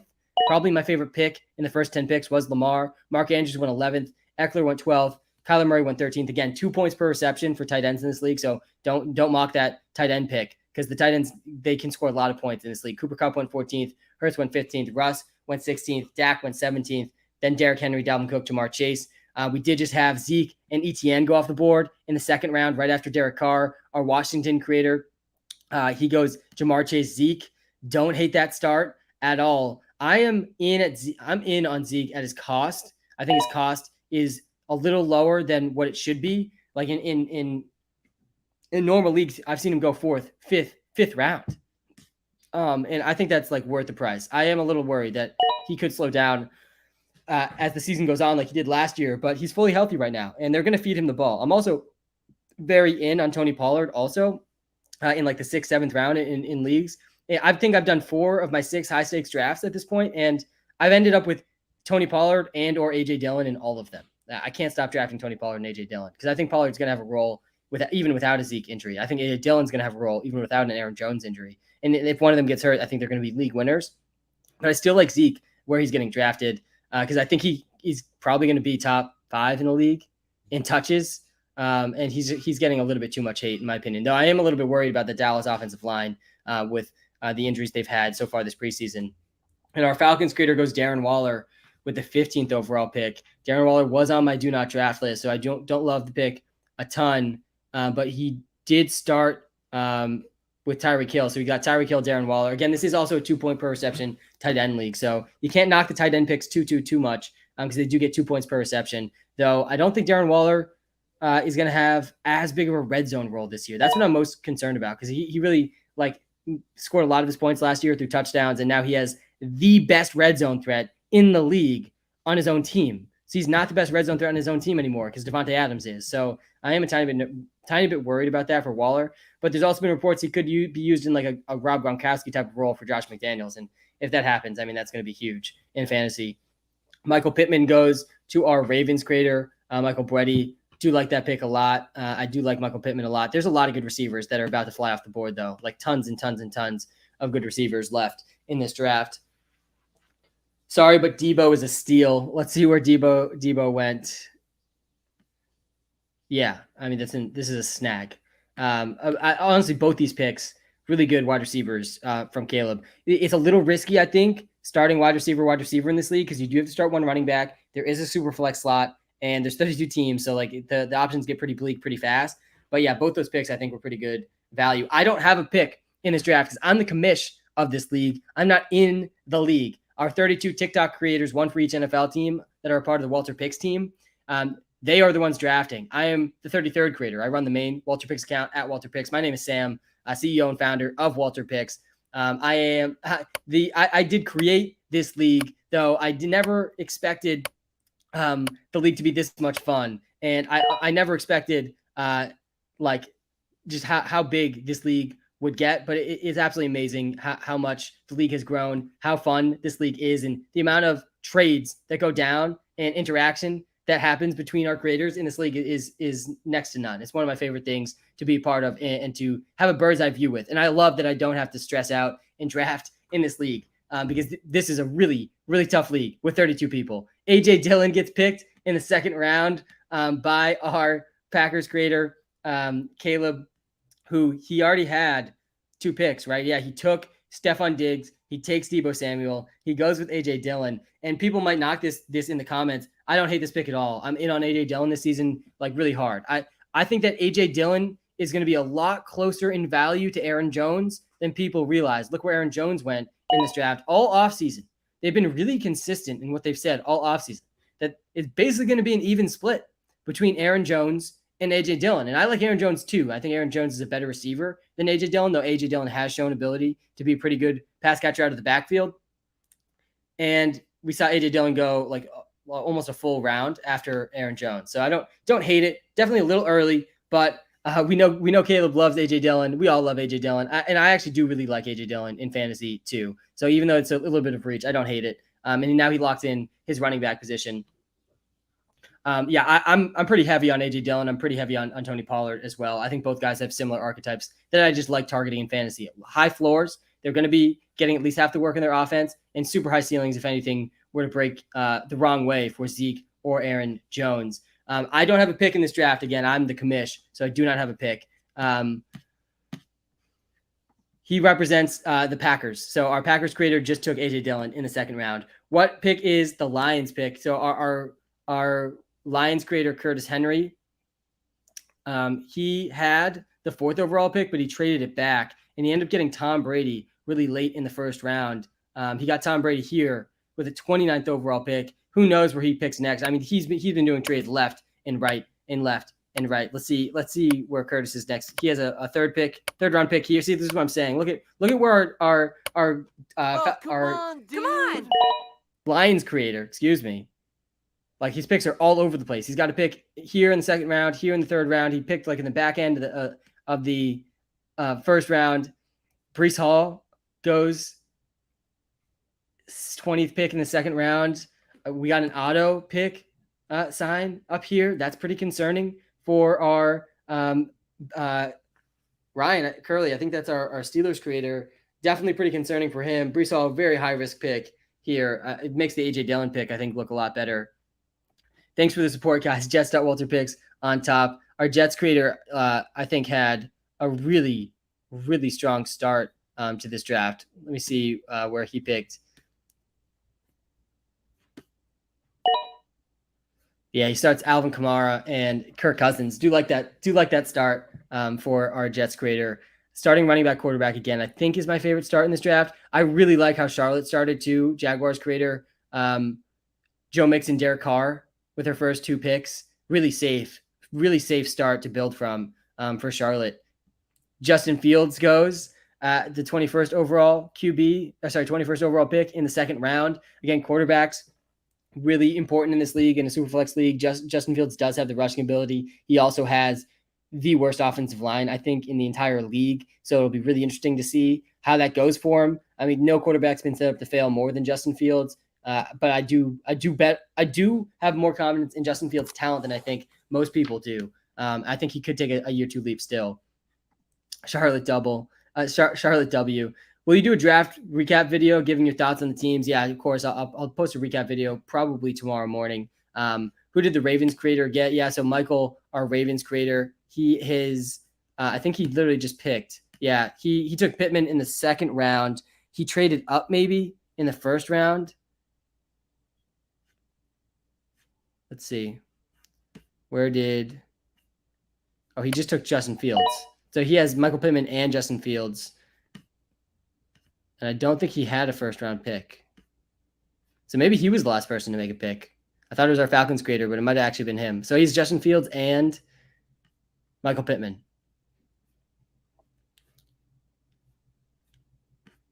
I have no idea what happened to Michael's picks. Honestly, I'm a little confused. There's so many trades. Tua goes with the next pick to our Eagles creator, Ben. I love that pick, honestly, with where you're getting Tua. I'm sure somewhere Tyler is yelling into his phone, our Dolphins creator, that he wasn't able to get Tua. But Tyler, you made a good move because look how late Tua ended up going. Like you would have been reaching really hard for Tua if you took him all the way back here at the first pick of the second round or last pick of the first round. So I wouldn't hang your head too high about not getting Tua, Tyler, if you're watching. Giants creator went crazy. Yeah, our Giants creator, he traded like all of his picks. He took Kyle Pitts though with his first pick, which I did actually like a lot because again, this is 2 points per reception for tight ends. So I did like that pick from him.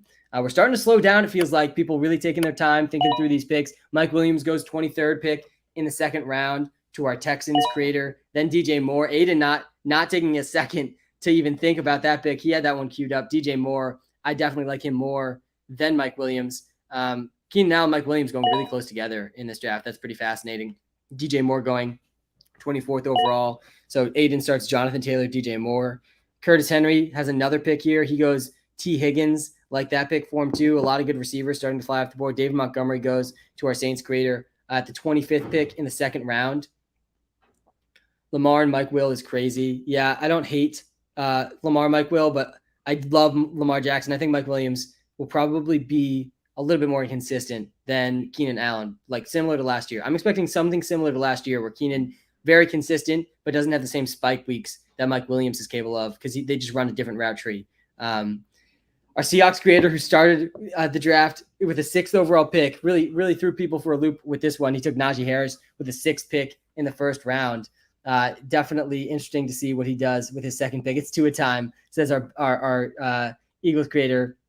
Ben couldn't draft Higgins quick enough. We move. Curtis Henry feeling really good. Hadley, Herbert, and Pitts for our Giants creator. Definitely really strong. I don't know why, Hadley, I didn't realize you trade up for the 4th overall pick. So that's actually a really strong start from our Giants creator.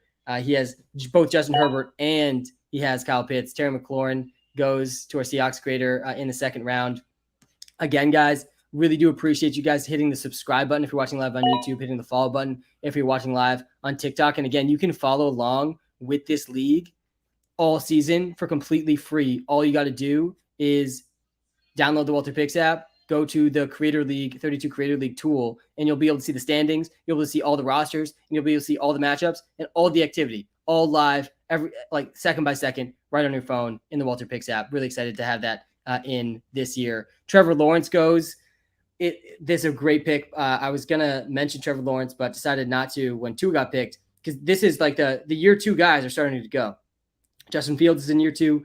2 is not in year 2, but I sort of like lump him together, I feel like, with that class for some reason. Trevor Lawrence, obviously in year 2, but 2 is like, he's not in year 2, but he is a guy that like there's so much pointing to him taking massive improvements this year with what he's surrounded with.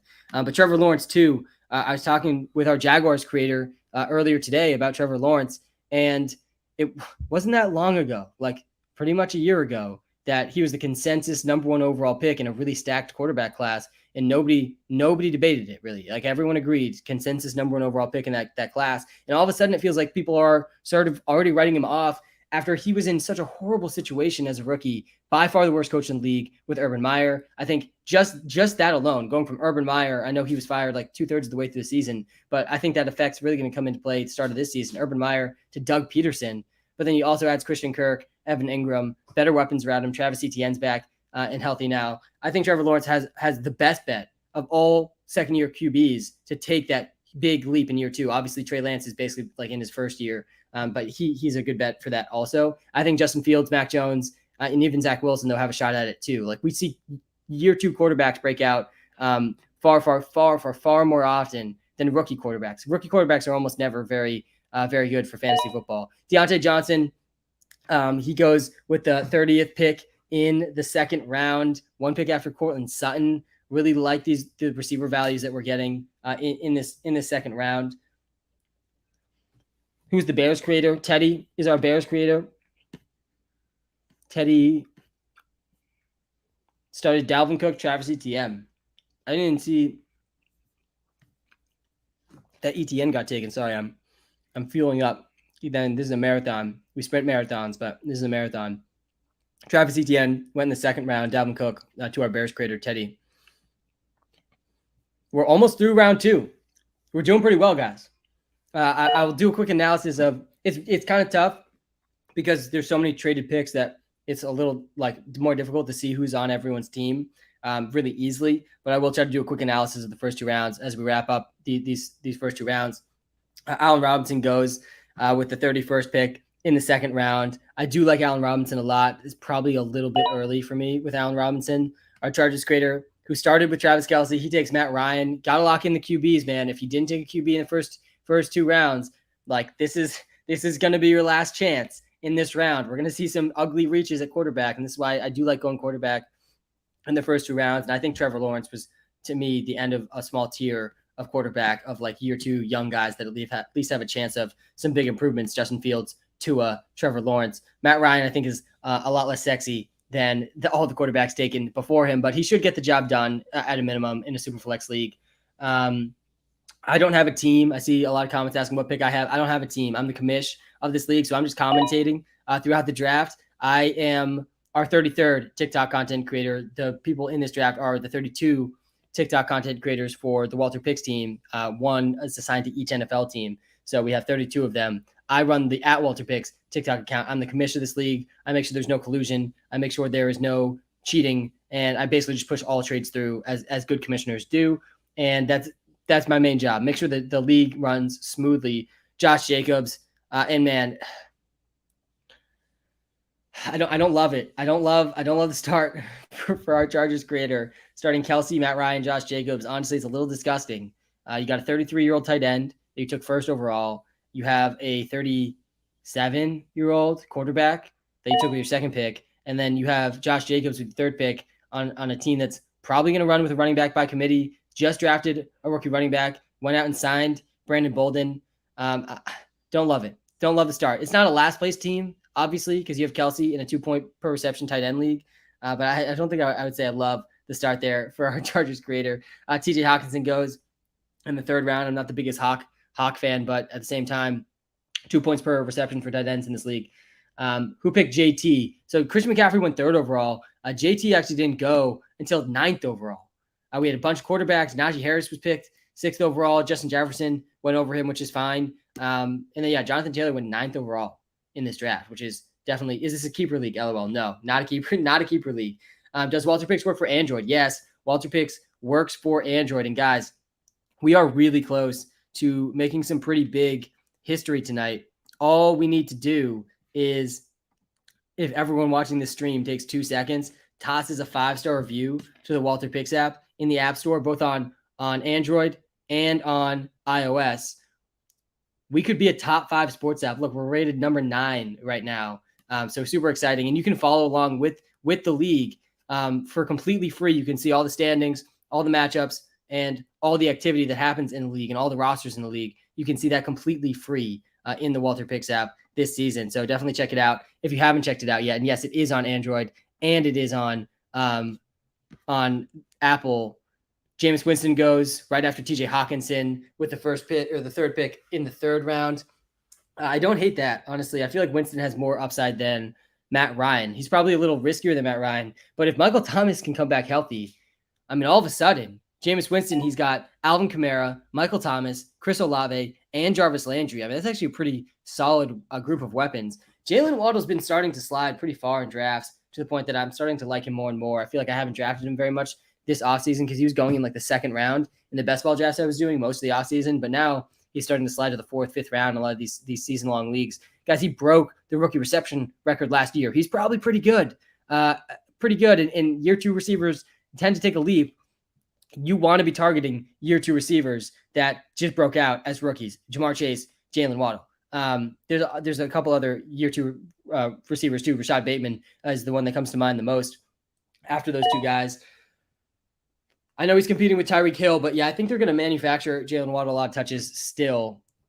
Marquise Brown goes. So we have a Justin Jefferson, Trevor Lawrence, Marquise Brown start for Anto. I do like that start. I think pretty high ceiling start, though. I have a feeling Anto's just going to punt the running back position and go 0 RB in this draft because he loves 0 RB, but he's going to be starting like Peyton Hillis in week 1, probably in this league, if he continues to fade running backs entirely. Our Seahawks creator's back on the clock now as well. He started Najee Harris at 6 overall, Terry McLaurin at 27. I don't hate the McLaurin pick. Najee was definitely a reach, but again, Flapjack Sports, our Seahawks creator, Jackson, like he's extremely high on Najee Harris, and he put his money where his mouth is in this draft. He's adamant that Najee is going to be the number 1 overall running back in fantasy this year. Mac Jones goes in the 3rd round. Don't hate that as a second-year QB. He's getting the Patriots are getting so much pessimism out of training camp, so much pessimism about the offense, so much pessimism about the offensive line. Meanwhile, Mac Jones was pretty clearly the most accurate rookie QB last year.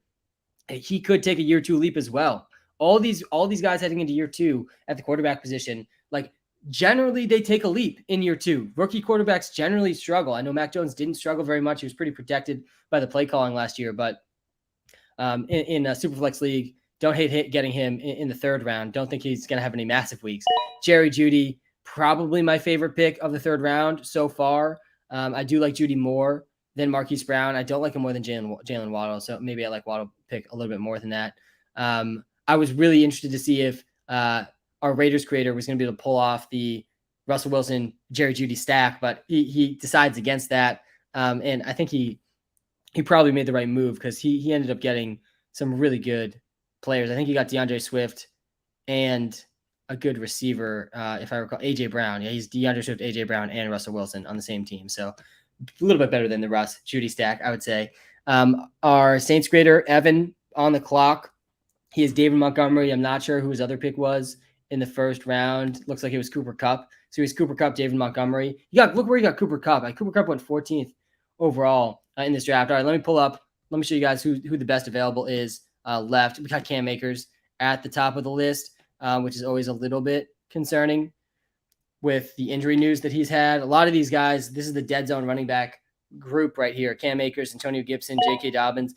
I'm actually a little surprised Antonio Gibson, though, hasn't been drafted yet because of the Brian Robinson situation. Like he's going to miss at least a month of the season. He could end up missing the whole season. Who knows? Obviously how bad it is. Super scary situation. Really glad he's okay. But Antonio Gibson, all of a sudden, he's a much better fantasy asset. That's the bottom line.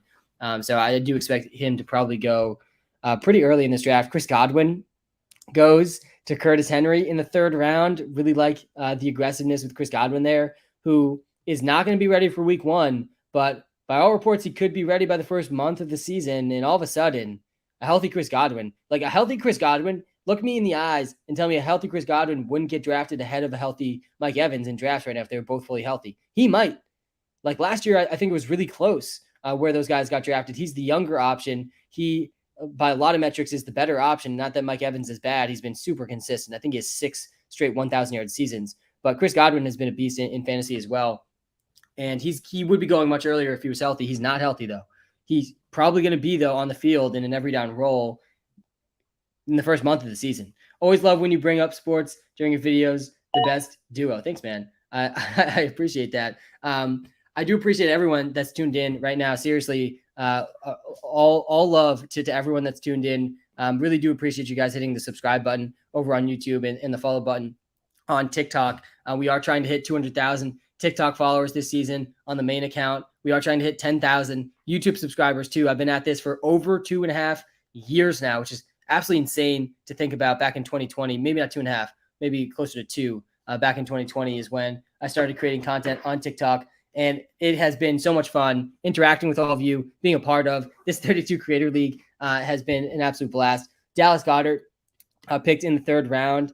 Really like the value there in a 2-point per reception tight end league. Again, the scoring settings are different in this league. So you start 1 running back, you start 1 wide receiver, you start 3 flex players, and then you also start 1 super flex.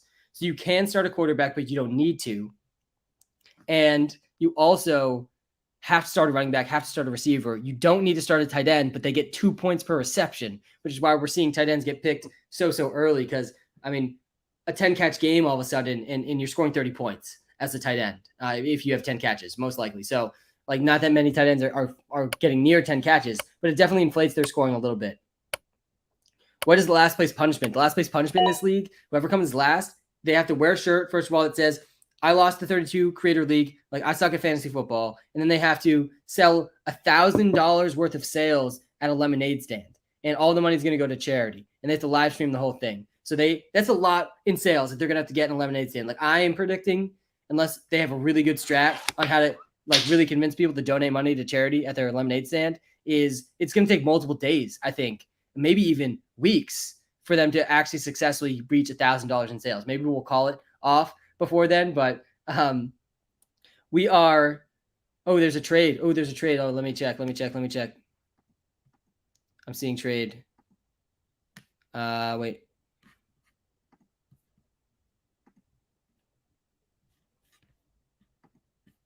Process trade. I just processed it. 6th pick. Oh, there's more trades. There's a lot of trades. Wait. Complete. Pending. Process trade. I think I just processed 4 trades. I don't even know what the trades were, but they seemed fair. Yes, trade. Thank you. 3 hours later. Put the trade through. We've been waiting for 7 minutes. Come on. 7 minutes is not 3 hours in YouTube time. All right, we are back. Amon-Ra St. Brown, Brandon Cooks goes. Thank you, chat, by the way, for letting me know there were some trades, because I'm looking at the chat on TikTok and YouTube. So thank you for calling that out.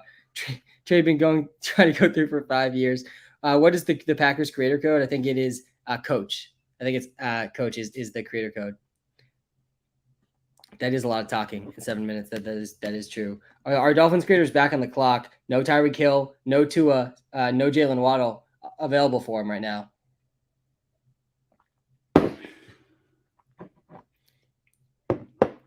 Who are my top sleepers? Probably my so I've done now 4 high stakes drafts. I have another one tonight, and one more I think this week.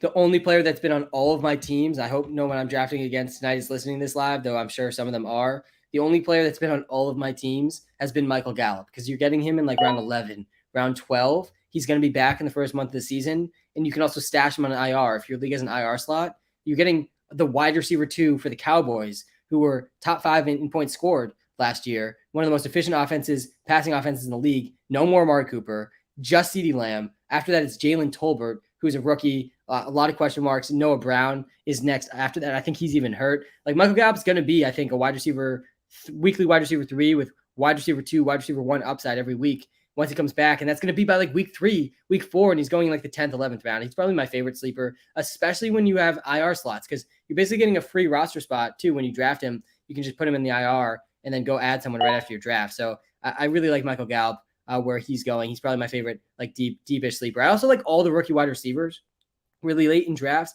Chris Olave, he's not going super late, but a lot of the other guys are. Drake London, I saw go like the 7th, 8th, 9th round in some season-long drafts. I've seen Garrett Wilson, and I've seen Jahan Dotson, and I've seen Jameson Williams all go near the last round of season-long drafts. I like all of them as sleepers late in drafts too, because same thing with Jameson Williams. Jameson Williams is like Michael Gallup times 2, though, because he's could be even better than Michael Gallup with absolutely insane speed. Jameson Williams has like Tyreek Hill level speed, and I don't say that lightly, but he also is going to miss probably the first 2 months at least of the season. So like he might not be back to like week 10, week 11. But again, he's a guy, if you have IR slots, just take Jameson Williams around 13, stash him on your IR, and then he'll come back to win you a fantasy football championship like much later in the season. Chase Edmonds, really like both these picks, honestly, Elijah Mitchell and Chase Edmonds. Elijah Mitchell was 5th in the NFL last year in rushing yards per game. I feel like it went entirely overlooked, or at least this offseason has been going entirely overlooked, just how good Elijah Mitchell was as a rookie. he was 5th in the league in rushing yards per game. It was Dalvin Cook, Derrick Henry, Jonathan Taylor. I'm blanking on who the 4th one was. And then it was Elijah Mitchell. Like, he's in a really elite category in terms of his rushing efficiency. I think they're going to run a lot again this year. He doesn't have very much pass catching upside, which Chase Edmonds does have. So I am excited to see how Chase Edmonds does this year, because I also think Chase Edmonds is really slept on just from a pure talent perspective. Chase Edmonds has been top 10 in the league in yards per touch each of the last 2 years. And now he's like one of the last starting running backs getting drafted in fantasy drafts. I don't exactly know why people are scared of Raheem Mostert. I think Mostert will have a role, but he's not going to have any pass catching role. Sony Michel just got cut. Myles Gaskin, I don't think is going to be very involved. Salvin Ahmed, I think he's going to make the team. I don't think he's going to be very involved. So I like Chase Edmonds a lot, especially in PPR leagues. What are the Jets picks? DK Metcalf goes to our Bills creator in the 3rd round. Carson Wentz, this is what I'm saying in 3rd round. Like, this is why you got to take quarterbacks early. You got to take quarterbacks early. You're getting Carson Wentz in the 3rd round. Like, who are we that confident he's going to start the whole season? Gabe Davis went to Tyler. Don't like that pick very much. Tyler, didn't you start? No, you started running back. Gabe Davis is a guy I'm out on this year. He could definitely blow up in my face, though. Gabe Davis was on my do not draft list, and he's probably the guy I'm most nervous to have on my do not draft list, because if things break right for Gabe Davis, he could definitely have a monster season tethered to Josh Allen. I just don't think we've seen enough from Gabe Davis to really believe that he should be getting drafted alongside some of the guys he's getting drafted by. I would much prefer Juju Smith-Schuster over Gabe Davis. And Juju goes to our Falcons creator, Samps, who's starting to put together quite the squad. He's got Darren Waller and Juju. I think he started with a quarterback. I might be wrong. I don't know where I'm missing his first pick somewhere. Maybe I'm not. Maybe I'm not missing his first pick. For some reason, I feel like he's made 4 picks. Maybe he's only made 3. He has Juju and Darren Waller. Who runs Browns WalterPicks? We're in the process of searching for Browns creator. The Dolphins creator just reached on a bill and didn't take Tyreek. What a story. Who runs? What have the Panthers done so far? Let me go team by team again really quick. Darnell Mooney, really like that pick from our Bears creator. Yeah, so our Bears creator has Dalvin Cook, Travis Etienne, Darnell Mooney. A pretty hot start, honestly, other than the quarterback position, which is going to be a huge question mark for this team. It might not even get to play a quarterback in the Superflex slot, depending on who he ends up with. Jamar Chase and Zeke for our Washington creator. He's on the clock, 30 seconds left on the clock. Who did Dolphins take? So our Dolphins creator had the last pick in the draft. He started Nick Chubb, Javonte Williams. He traded up, though, in the 3rd round, and he just took Gabe Davis as his 3rd player. So he has Nick Chubb, Javonte Williams, and Gabe Davis, and he's not going to have this pick, but he will have a first pick of the 4th round. All right, Darnell Mooney got picked. Avery, our Washington creators, on the clock. He goes Tony Pollard. Love the handcuff. Love the aggressiveness with this Tony Pollard pick. Like I mentioned, I think early in the stream, I've done a lot of fantasy drafts this offseason. I'm in a few high-stakes leagues, and I can't stop drafting both A.J. Dillon and Tony Pollard, because I think they're both going to have really big roles in their offense as is, to be like startable flex running back 2 type players, but they also are both an injury away from just winning your entire league. Like Pollard was he played 1 game without Zeke last year, and he was the number 1 running back that week. Obviously, that was only 1 week, but like he's a top 10 running back if Zeke goes down. You can say the same thing about A.J. Dillon with Aaron Jones. So I like that pick a lot. And you did draft Zeke, so definitely like a safety net, Avery, against last place here. Starting Jamar Chase, Zeke, Tony Pollard. Love that start for you. Pat is up on the clock. He started Saquon and Mike Evans. Aldo, who got a lot of heat for his trade, he just took Ryan Tannehill, which is big because he has at least a starting quarterback now. I would probably not love Ryan Tannehill being my starting quarterback in a Superflex league against 32 other people. I feel like the Titans, if they struggle more than people are expecting to start the season, which is definitely possible. They lost A.J. Brown. They added Treylon Burks, who I think is going to end up being better than he's getting some credit for right now, but I don't think he's going to be A.J. Brown level good. And they didn't make too many major improvements on the offensive side of the ball or the defensive side of the ball. If they start like really struggling in the first half of the season, we might see them trot out Malik Willis at some point late in the season just to give him a test. Like once they're eliminated from the playoffs, I could definitely see that happening for the Titans.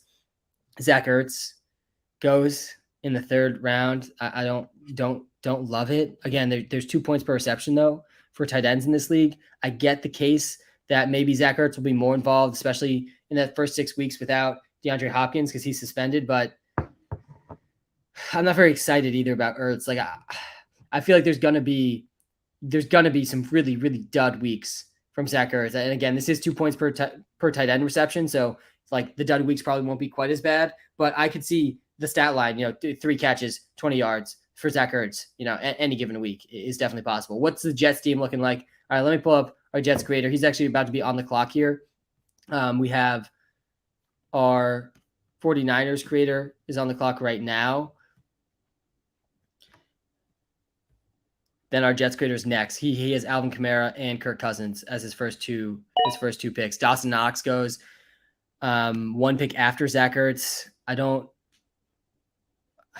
I think Ertz is probably ahead in most rankings, but I sort of prefer Dawson Knox over Zach Ertz because at least he's tethered to Josh Allen. I guess Ertz is tethered to Kyler Murray. Maybe I'm trashing on Ertz too much. Knox is definitely a lot younger than Ertz, though I'm a little bit nervous about the age of Zach Ertz as well. Similar to how I am about Travis Kelce. If you look up, he's 32. He's going to be 32 years old.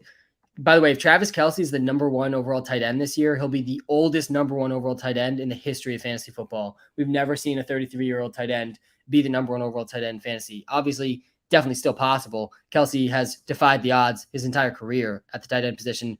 One of the best, you could maybe argue the best tight end, at least receiving tight end career ever. I still think Gronk better overall tight end than him all time, but it's up for debate for sure. Alvin Kamara, Kirk Cousins, they are off the board to our Jets creator who's on the clock right now, 20 seconds left for him to make his pick. The Eagles creator is doing really well, I would say.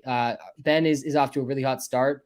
He had the 11th overall pick, and he got Mark Andrews, and then on the turn he got Tua for the Superflex, and then he gets Brandon Cooks with his 3rd round pick. I do like Brandon Cooks a lot. I think Davis Mills will surprise a lot of people this year. Interested to see where Davis Mills goes in this draft too. And our Jets creator, Nick, he goes with Rashad Bateman. So he starts Alvin Kamara, Kirk Cousins, Rashad Bateman. Like that start a lot, man. I think all 3 of those guys could potentially be near the top of their position. Rashad Bateman is going to surprise a lot of people, I think, this year with how good he is. People don't fully realize that he missed the first half of his rookie season. He came back, was pretty efficient, but was sort of in the shadow of Marquise Brown. And now Marquise Brown's gone. Marquise Brown was top 10 in the league in targets last year, and he's gone. And Bateman's going to be the clear alpha receiver alongside Mark Andrews, of course. So I do like Bateman a lot as a safe, high upside pick. And I want to take bets on these year 2 receivers. Betting on year 2 receivers is a very, very good bet to make in fantasy football, historically speaking. J.K. Dobbins goes 1 pick after Bateman. I'm nervous, man, for Dobbins. I'm nervous for Gus Edwards, and I'm excited for Mike Davis.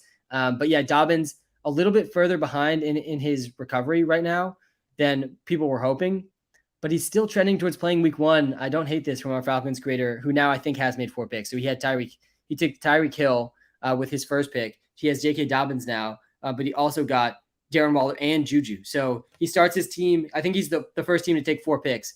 Maybe I'm wrong about that, but I think he's the first team to take 4 picks, our Falcons creator. He starts with Tyreek Hill, Darren Waller, Juju Smith-Schuster, and he gets J.K. Dobbins. And if J.K. Dobbins is able to come back and be healthy, like he's going to return value at this pick.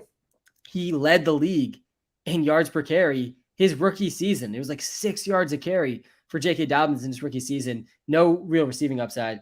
Has Justin Tucker gone yet? No, Justin Tucker has not gone yet. There's no kickers or defenses in this league because kickers and defenses shouldn't be part of any league. They're by far the worst part of fantasy football, in my opinion. Guys, if you're watching live on YouTube, make sure you hit the subscribe button, hit the like button. We are just 3 rounds in to this 12-round draft. We'll see if I make it all 12 rounds, guys. I'm going to do my best. It's going to be, I think, a late night. I do have some coffee here, though, to get me through. I'm saving that for the middle rounds. But yeah, I think if J.K. Dobbins breaks right, that'll go really well. Kicker and defense add variation. You're saying having 4 positions is boring. Like, just add more flex spots. Get rid of your kicker and defense and add more positions that are actually fun and aren't just completely random. Like every minute that of my life that I spend towards analyzing kickers and defenses, especially the kickers, like it's just minutes I'm never getting back, man. I can't be convinced into hardcore kicker analysis. I can't be convinced into like defenses is literally just play the defenses playing the worst offense. Like you're not even playing the best defenses. Like in drafts, by the way, if you're drafting in leagues with defenses, all my leagues have defenses pretty much, which I don't like. But go for the Browns. The Browns are probably the best defense to draft because they start the season with 4 super easy opponents. Like you could start the Browns the whole first month of the fantasy season as you figure out which defenses you want for like week 5 and on. But you should only be drafting your defense in fantasy based on their early matchup. So if you don't get the Browns, look for the Broncos. Broncos start against the Seahawks and the Texans as their first 2 games. So they're also a really good defense to be drafting in fantasy. Those are the 2 defenses I'm targeting in all my drafts. And I've been able to get them so far because they're pretty low on the rankings list, but they have really, really good matchups in the beginning part of the season. Did Vikings team make a trade for Rodgers? Yeah, I think he did. Our Vikings creator, I think he's to the left here. He has Derrick Henry and Aaron Rodgers, I'm pretty sure. Where did Aaron Rodgers actually get taken? Yeah, here he is. He had 2 first-round picks. He took Derrick Henry and Aaron Rodgers. I don't know if he's had a pick since then, though. Hunter Renfrow goes to our Raiders creator.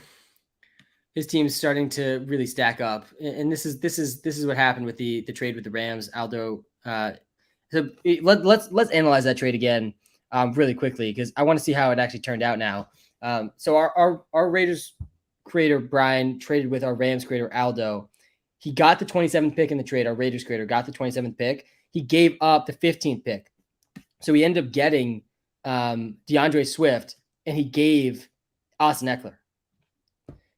I would take Eckler over Swift. I mean, but they're in mostly the same tier. Like Eckler's definitely better than Swift. I'm taking Eckler over Swift. Don't get me wrong. But in like a normal fantasy league, they're going within 10 picks of each other. Like they're not that far apart.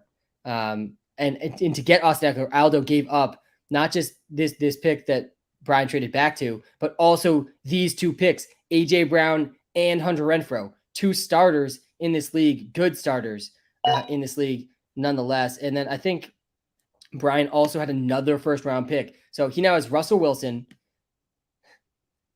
DeAndre Swift, AJ Brown, and Hunter Renfrow. I mean, the starting lineup's really, really starting to come on strong. I don't think he has a pick for like a while now, but I could be wrong about that.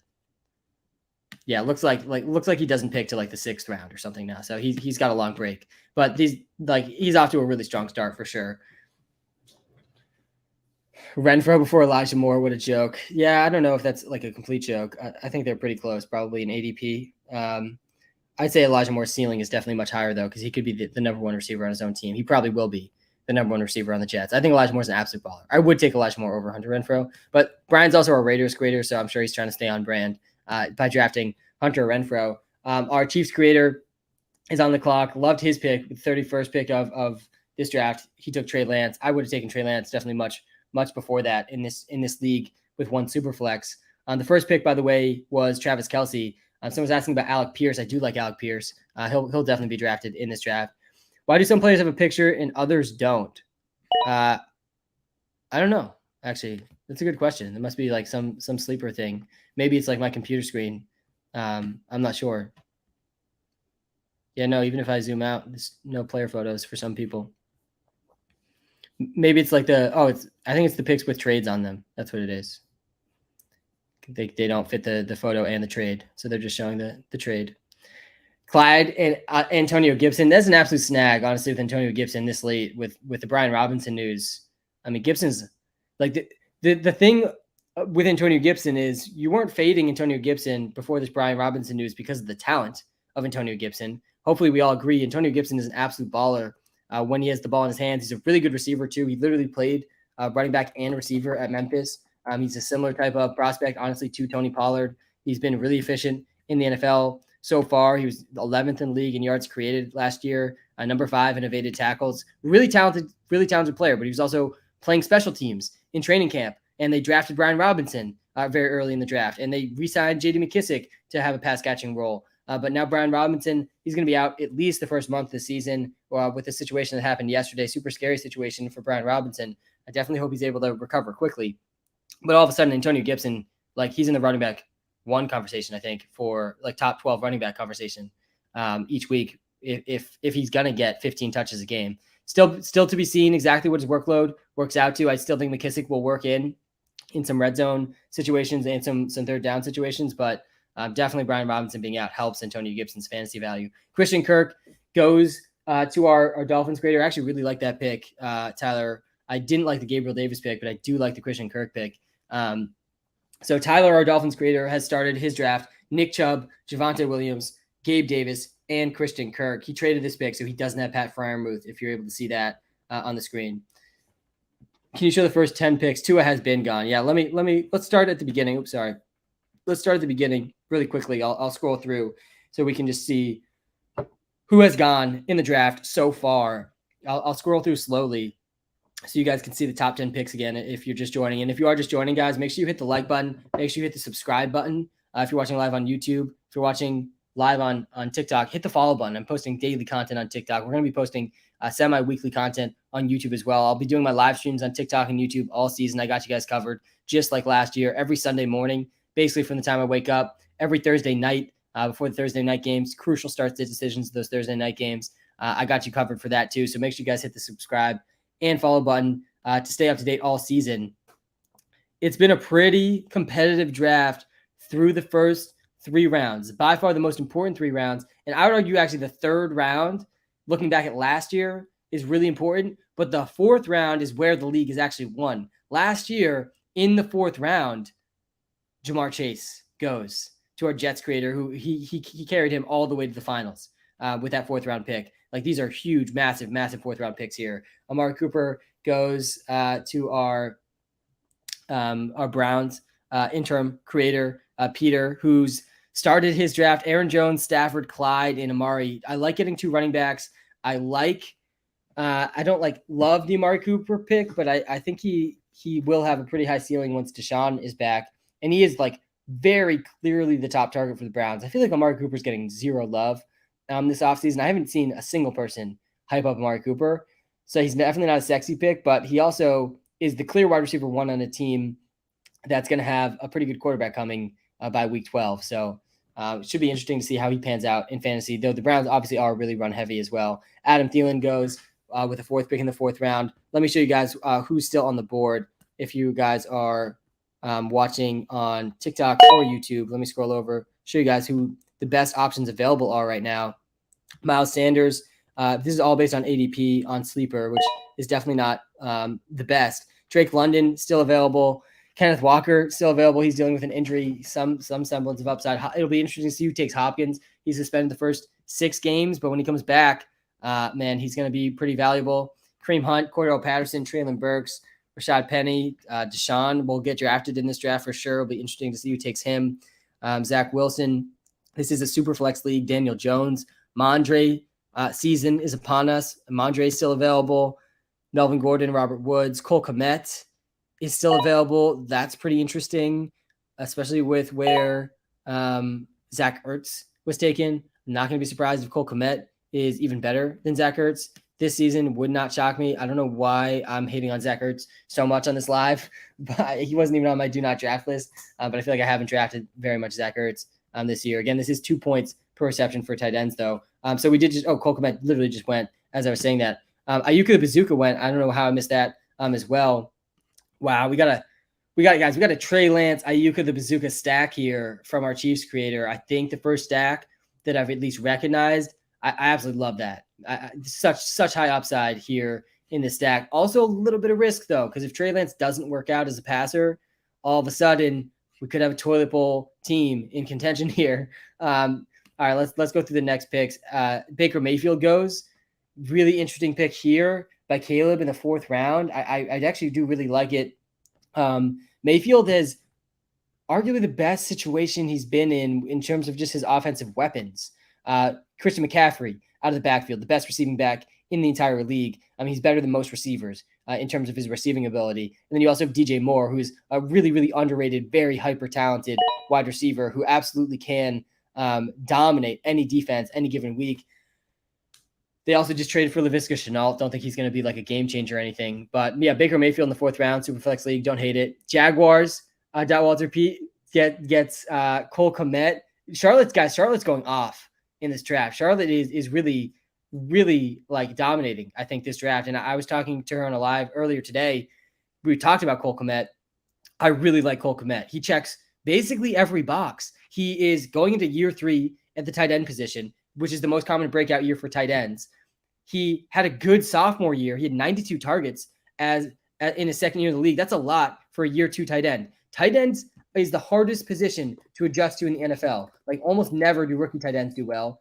Obviously, Kyle Pitts is a big exception.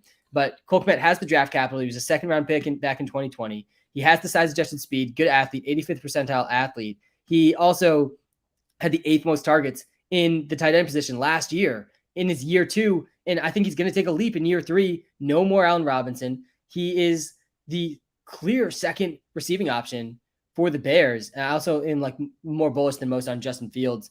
And this is a 2-point per reception tight end league. So I actually really like this pick from Charlotte. So Charlotte now has Joe Mixon, Derek Carr, and Cole Kmet. I don't know if there's another pick in there. Potentially there was. I don't think so, though. It's so tough to keep track of all these trades. But yeah, she has at least those 3. I do like all 3 of those players for Charlotte. After that, we did see Dameon Pierce go. He's been the most hyped up player. I think a really high risk pick in the 32 league draft. I think he's a high risk pick just in general because they haven't committed him to being the every down back. He is pretty clearly, though, the most talented back on his own team. So it's safe to assume he'll win out in that backfield. But that doesn't mean he's going to get the full backfield to himself. Like I think Rex Burkhead will mix in on third downs. I think Marlon Mack will mix in on the goal line and on early downs. So I'm, I think, a little out on Dameon Pierce overall, which definitely could come back to hurt me. But yeah, overall, like the talent's there. The situation maybe not there quite as much. I would prefer Mondre over him, who went 1 pick later to our Seahawks creator, Flapjack Sports, Jackson. He takes Mondre Stevenson. He's building a pretty talented group after a suspect Najee pick 6th overall. He's got the Mac Jones, Ramondre Stevenson stack with Terry McLaurin and Najee now as his top 4 players. Drake London goes, Alan Lazard goes. These are the guys. I'm telling you guys, we're going to look back at the 4th round of this draft, and the 4th round is going to be what determined this draft. Anyone want to make a trade? Can you control F the page and search creators' names? Ooh, that's a very good idea. All right, let's look up Jaguars. All right, so Charlotte started with Joe Mixon, Derek Carr, and Cole Kmet. Yeah, so that's the only 3 players she has. Only 3 players she has. She has not made her 4th pick yet. So she must have traded back. Drake London, Alan Lazard go off the board. Let's take a look at our Titans creator here. He starts with Devontae Adams, Dawson Knox,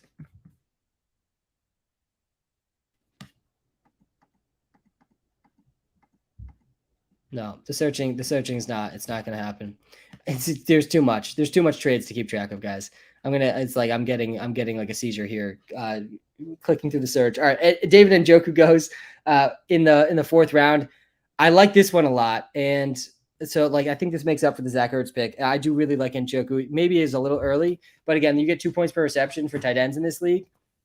I actually think this makes the Cole Kmet pick look even better because I do like Cole Kmet decent amount more than Njoku, but I like Njoku a lot. He's been one of my most drafted players in the underdog drafts I've done. He checks a lot of boxes too. He's a absolutely beast size adjusted athlete, 90th percentile size adjusted athlete. Was really good in college, early pick in the draft.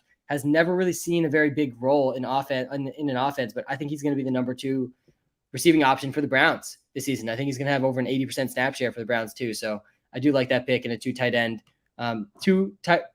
2 point per reception tight end league. I do like that a lot.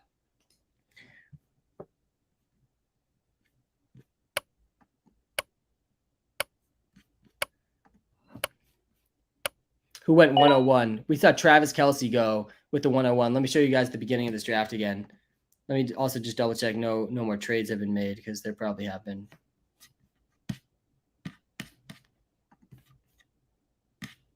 Nope. No more trades have been made up to this point.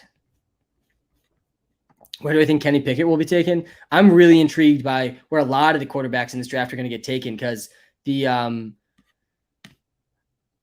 There's Kenny Pickett. I think Malik Willis is going to be a super interesting late round target in this league. I think that Desmond Ridder is going to be in a super interesting late round pick. Desmond Ridder has 99th percentile speed, and he's going to start games, I think, at some point this year over Mariota once the Falcons are eliminated. Falcons have one of the lowest win totals in the league. How does this league work? Chat, how does the league work? This is a super flex league. You start one running back, one wide receiver, 3 flexes, and 1 super flex. You're competing against 32 other teams. The only other notable scoring setting is that tight ends, they get 2 points per reception. Our Jaguars creator goes with Treylon Burks in the 4th round. So she now has Joe Mixon, Derek Carr, Cole Kmet, and Treylon Burks. Definitely a high-risk pick here with Burks, but I do think it could break well. I think that Burks has a ceiling, but I don't think it's going to be an immediate ceiling. So there's going to be, I think if you're drafting Treylon Burks, you're going to need some patience with him for him to really potentially hit his true ceiling. Malik is not good. Just watching the preseason, and he just can't handle the NFL pocket. Yeah, I agree with you that he's not a long-term, I don't think, NFL solution, but I still think he can be okay in fantasy. We saw it in the preseason even. He was one of the most prolific rushing quarterbacks in college too. So he can, I think, be a fantasy relevant, especially in this 32-person league where you start a super flex. But yeah, I don't think he's a guy that's going to be a good starting quarterback in the NFL. I don't think he can read defense as well. I don't think he can stay in the pocket very well. I don't ever really see him being a good passer in the NFL. But I do think he has insane rushing ability, and that's what I love in fantasy. Vikings is going to get Penny, hopefully. And no one's taken Rashad Penny yet. Rashad Penny is starting to become really slept on in these drafts. And I was sort of out on Penny for a while because I liked Kenneth Walker, but Kenneth Walker's hurt, guys. Kenneth Walker is hurt, and we have no clear timetable for his return. I don't trust a single thing Pete Carroll says about injuries. We've seen him just spew nonsense for so many years now. Kareem Hunt, Devontae Smith, really like those picks. Who is this? Our Vikings creator went with Devontae Smith over. Sorry, I know I'm all over the place here, stream. I apologize about that. Devontae Smith goes over Rashad Penny. He does already have Derrick Henry, though, on this team. Let's see. Let me see if I can bring us to our Vikings creators picks. He started with Aaron Rodgers. He has Devontae Smith, Aaron Rodgers, and Derrick Henry, and I think maybe one more person too that I might be missing. Melvin Gordon goes before Rashad Penny.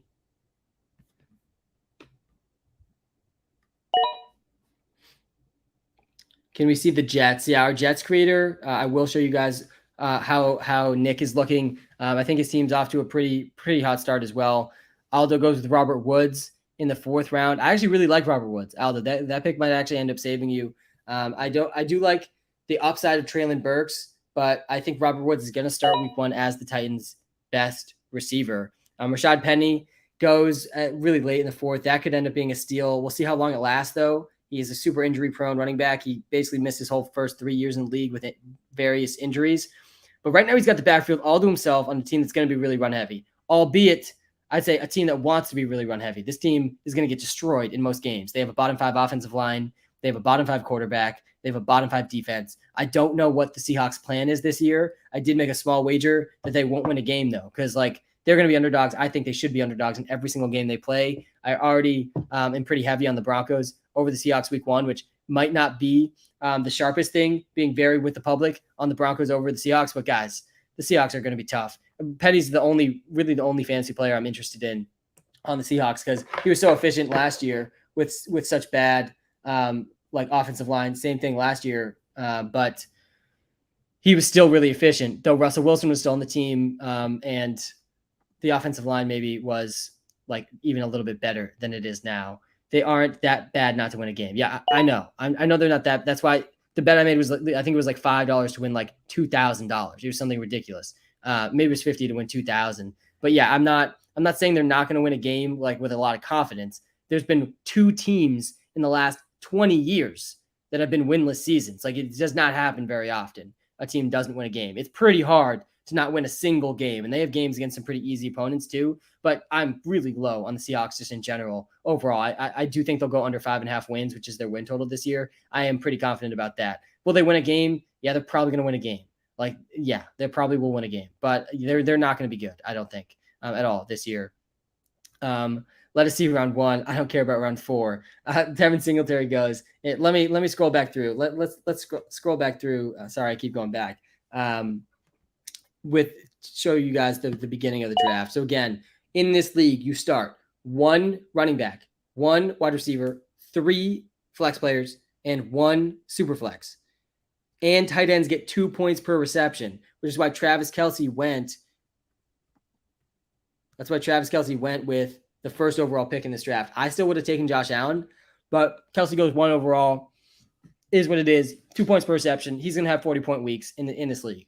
But I still probably would have gone Josh Allen as a safer bet.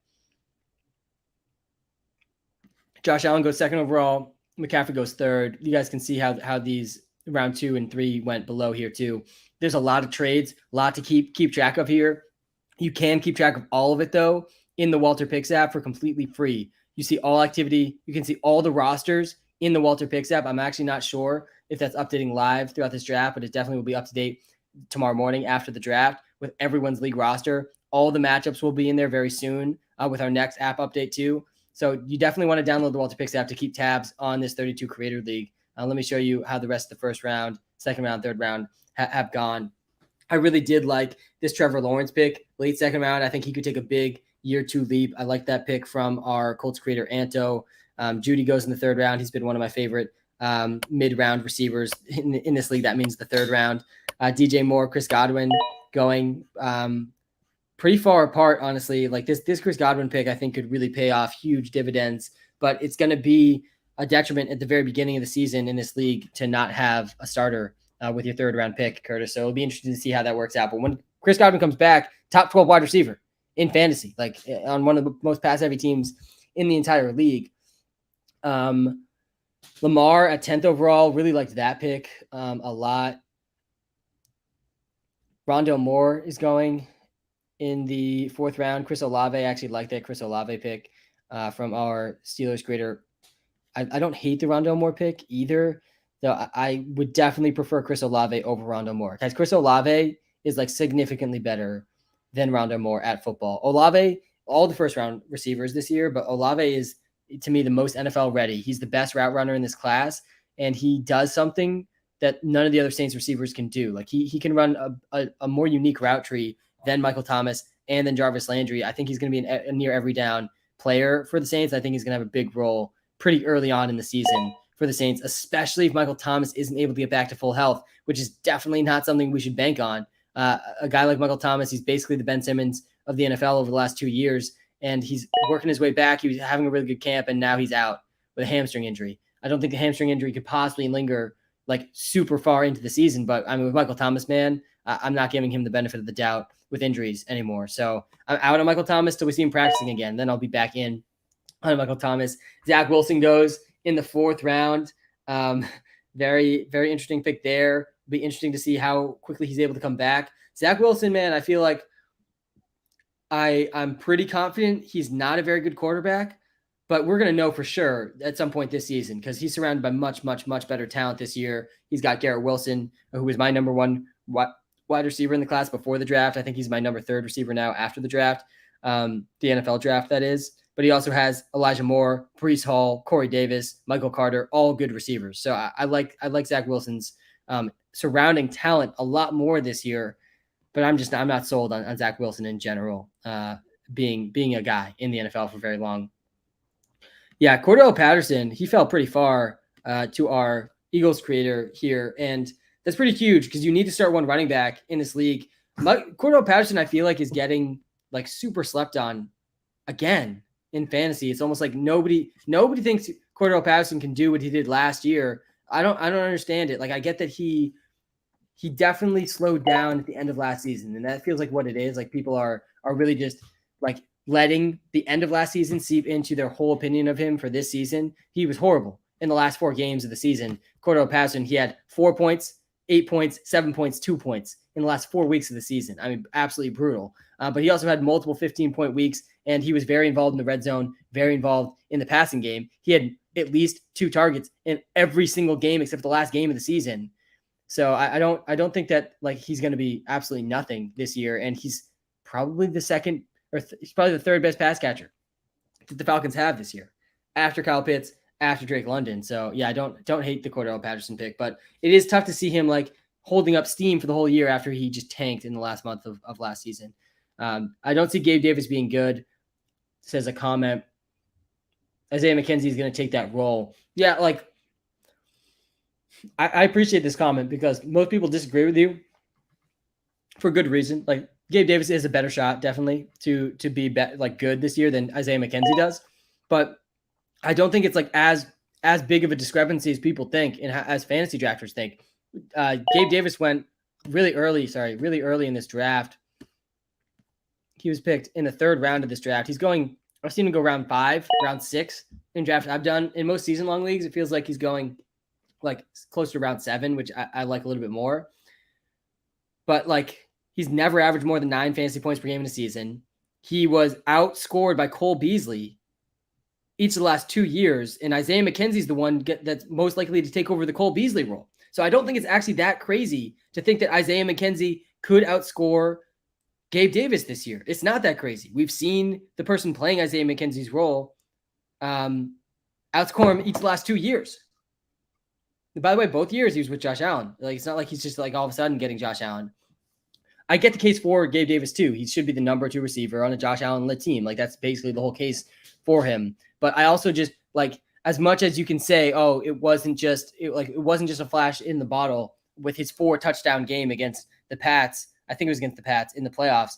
Like he wouldn't get drafted this early if that game didn't happen. That one game. Wait, are you participating in this? I'm the commish, so I am participating as a moderator, bystander. I'm not drafting in this league though. So this is our 32 TikTok content creators drafting in this league. We have 1 TikTok content creator for each NFL team, a part of the WalterPicks brand, and they are all the ones drafting in this league. I run the 33rd TikTok account at WalterPicks, the main WalterPicks TikTok account. I am the founder, CEO of WalterPicks, but I'm not drafting in this league. I'm the commissioner of the league. So I'm sitting pretty comfortable right now. I'm not very stressed at all. Though I actually do have my own fantasy draft that's going to start in 15 minutes that I'll be doing on the side as this live stream goes on.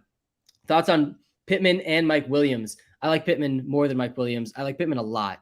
I think everybody likes Pittman though. I haven't heard a single person be like, no, yeah, I'm out on Michael Pittman. Everybody's in agreement. Michael Pittman is pretty clearly going to be a safe pick in fantasy. We've seen Matt Ryan pepper his top target for so many years in a row now, and he's just so clearly the top target. But on top of that, like Pittman's good. Pittman has really shown great efficiency in his first few years in the league, and he has not had very good quarterbacks.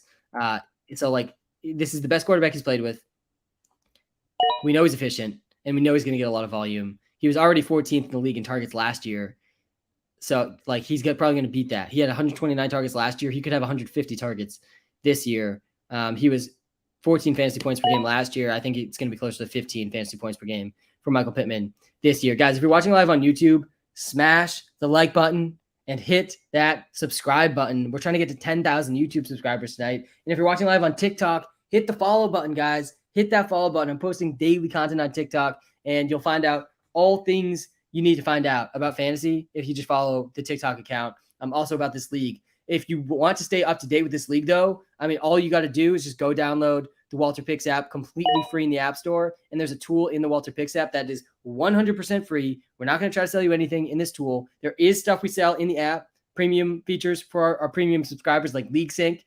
You can sync our league to ESPN, Yahoo, and Sleeper to get just live pick-by-pick insights, live insights custom to your situation throughout the whole season with our start set tool trade analyzer as well. But the 32 creator league tool, which has all the matchups in the league updating live, has all the rosters in the league updating live, has all the activity, the trades, the ads, the drops in this league updating live. You can get access to all that 100% completely free in the WalterPicks app. So go check that out. It's on iOS and Android. And we're actually really close to top 5 in the sports app rankings right now too, which would be super exciting. So probably the best way to support this entire team, everyone that's part of this draft right now, is just going and checking out the WalterPicks app. Really would appreciate that a lot. We're in round 5, guys. Let's look through round 4. I feel like I was doing a lot of talking and not a lot of analyzing these picks in round 4. And I told you guys, I think the 4th round is where this league's going to be won. So let's see what league winning picks we think happened in this 4th round. Let's go all the way back to the beginning of this 4th round. Started with Christian Kirk. Do really like that. I like the Ayuk Trey Lance stack. High ceiling, high risk though. Amari Cooper, pretty safe. Not too sexy of a pick. Adam Thielen, Baker Mayfield goes. I really liked this Cole Kmet pick from our Jaguars creator Charlotte. Dameon Pierce. I'm a little out on him, but the talent is definitely there, so things could break right for him. I like the Mondre pick. He was stacked with Mac Jones too. Alan Lazard, Drake London. I like Drake London pick more than Alan Lazard pick. It's just tough for me to see Lazard having a 1,000-yard season. I think he's going to be the top Packers receiver to start the year, but how long can he hold on to that? Like, it's tough for me to see him getting 1,000 yards this year. I think they're going to really lean on Aaron Jones and A.J. Dillon too.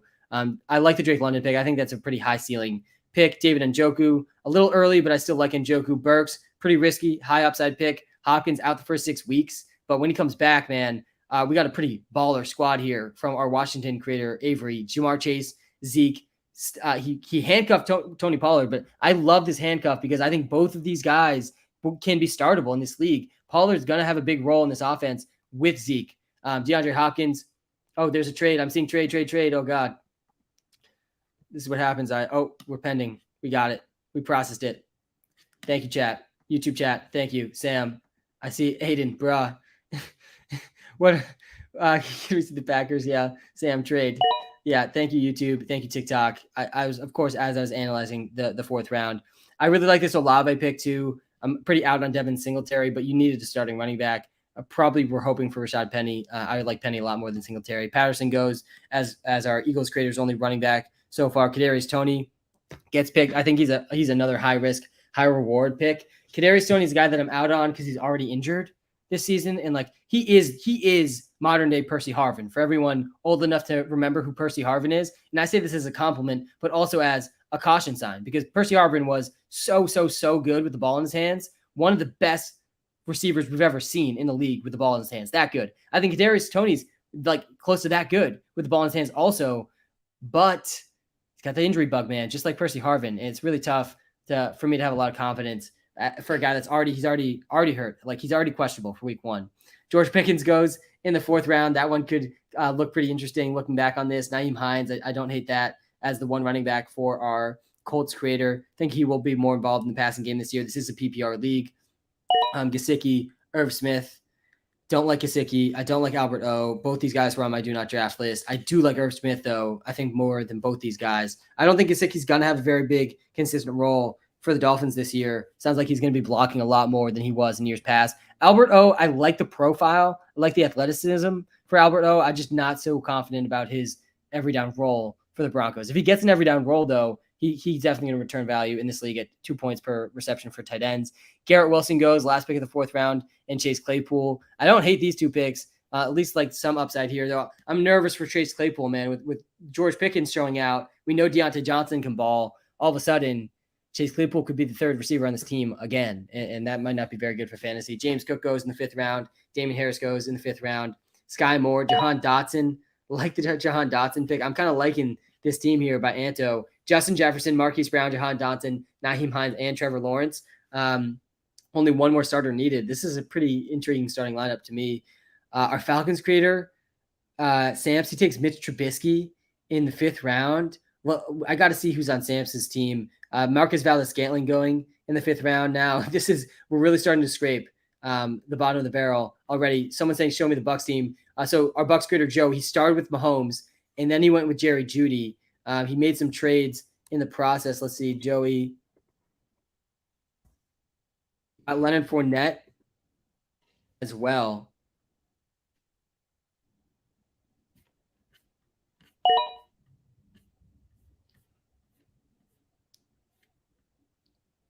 So he has Mahomes, Fournette, and Jeudy, I think. I might be missing one player. It's tough to keep track of with all the trades. Hunter Henry goes in the 5th round. Let me show you guys who's left. Kenneth Walker, still there. Deshaun Watson, still there. Michael Carter, still there. That's an interesting one. Daniel Jones is still there. I don't think I would have taken Mitch Trubisky over Daniel Jones. That's definitely an interesting one. Michael Gallup is still there. One of my favorite late round guys. Darrell Henderson is still there. Davis Mills, Marcus Mariota, Jacoby Myers is still there. DJ Chark. Definitely some good players still kicking around here in the 5th round, but it's definitely starting to get a little slim in the options in a 32-person league heading into round 5. And this is where I think like you want to be scraping as much value as you possibly can out of these next rounds, because in the next like 60 picks, all of a sudden there's nobody left. Like everyone left is going to be scoring 0 points almost every week. So this is like the last chance effort for all these creators to get guys with value. And that's exactly what Curtis Henry just did. I'm starting to like Curtis's draft more and more and more, honestly, as this draft goes along. He's made a lot of trades, so it's hard to keep track of them. But if you see Curtis is here, he just took Davis Mills, who I really like this late in this draft. Davis Mills, very clear starter for the Texans. He was much better than people realized last year. He was 4th in the entire NFL in deep ball completion percentage last season. He throws a very good deep ball. Good news for Brandon Cooks. Good news for Nico Collins. I do like Davis Mills a lot in a Superflex league this late. So he has Davis Mills. He also got Chris Godwin, who's going to be back, I think, in the first month to be a top 15 wide receiver in fantasy. Also, he got T. Higgins as well. And he has Cortland Sutton on top of that. So Cortland Sutton, T. Higgins, Chris Godwin, Davis Mills.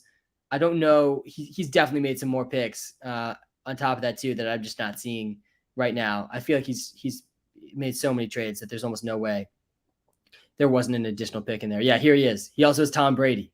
So that was his 2nd QB, Tom Brady and Davis Mills. And I do like taking 2 QBs in this league. I explained that earlier. There's 31 other teams you can trade with in this league.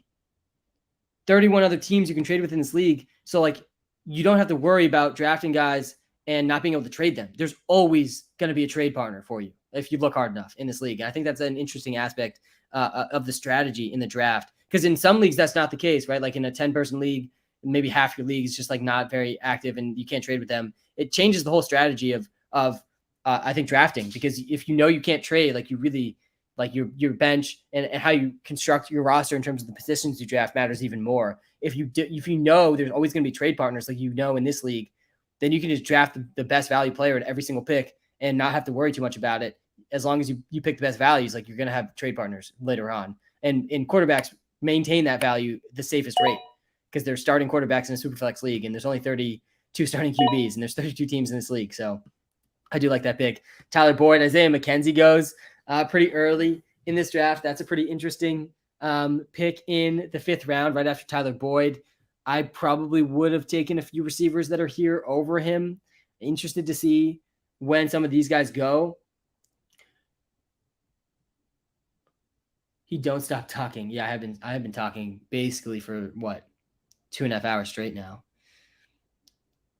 Let me get to some of the comments. Has there been another trade that I missed? Does Curtis have an RB? By the way, YouTube Live. Really appreciate, honestly, TikTok Live too. I'm very impressed tonight about the lack of spamming. There's been basically no spamming in the comments unless I'm just oblivious and missing out on the trade. So I really appreciate the non-spamming. Feels like the comment section's been very, very non-spammy today. Do we get insider updates on your draft? Ty, I'm a little nervous because I feel like there's some people in this draft I'm drafting in starting in 5 minutes that are probably listening to the stream. But yeah, I'll probably talk through some of my picks as it happens. It's a 14 team PPR league that I'm about to draft in. How can I mock draft a 32 team league? Join our Discord.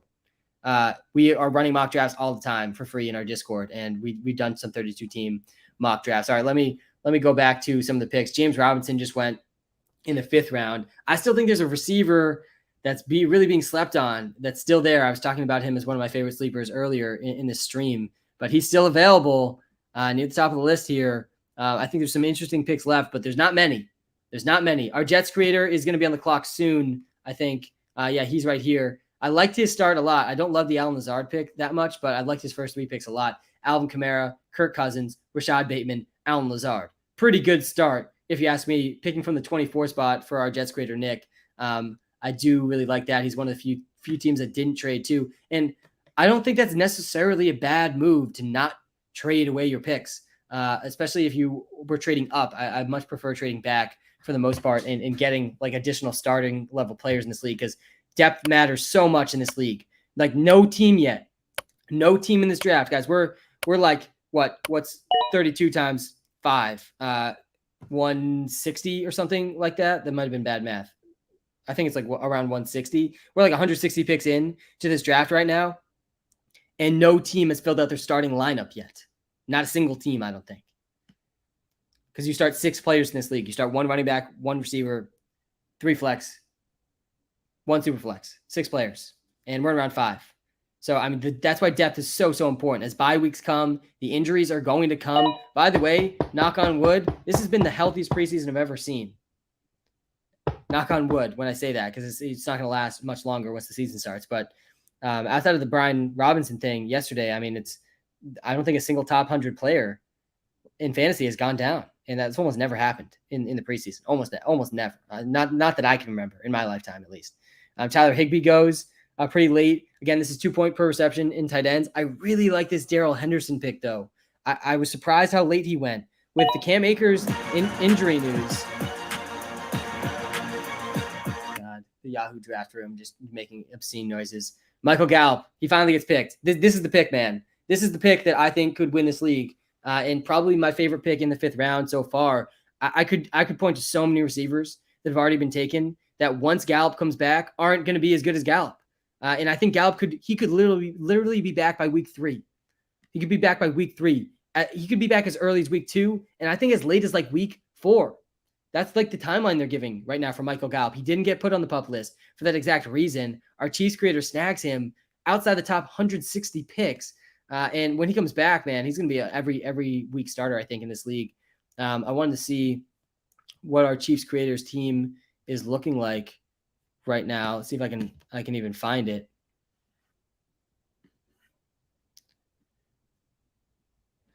Let's just look up Chiefs. Here we go. So, oh man, so he's got Trey Lance, Antonio Gibson, stacked with Brandon Ayuk the bazooka. And then he follows that up with Michael Gallup. I really like the squad that Jack's putting together. And he also got Sky Moore, too. Really high upside player, too. I like him more than Marcus Valdes-Scantling, who went a few picks later. I think the ceiling is higher for Sky Moore. We know what Scantling is. Like, we've already seen him play with Aaron Rodgers. I think he can do maybe like a little bit better than what he did with Aaron Rodgers with Mahomes, but he's not going to all of a sudden be like this weekly stud in fantasy football that's super consistent. Sky Moore, I think, has a ceiling where that is at least possible. So I do like Sky Moore ceiling a little bit more than Marcus Valdes-Scantling because he's a rookie. I think he's got a little bit more in his bag than Marcus Valdes-Scantling does. So pretty interesting picks. But I like Michael Gallup more than Sky Moore.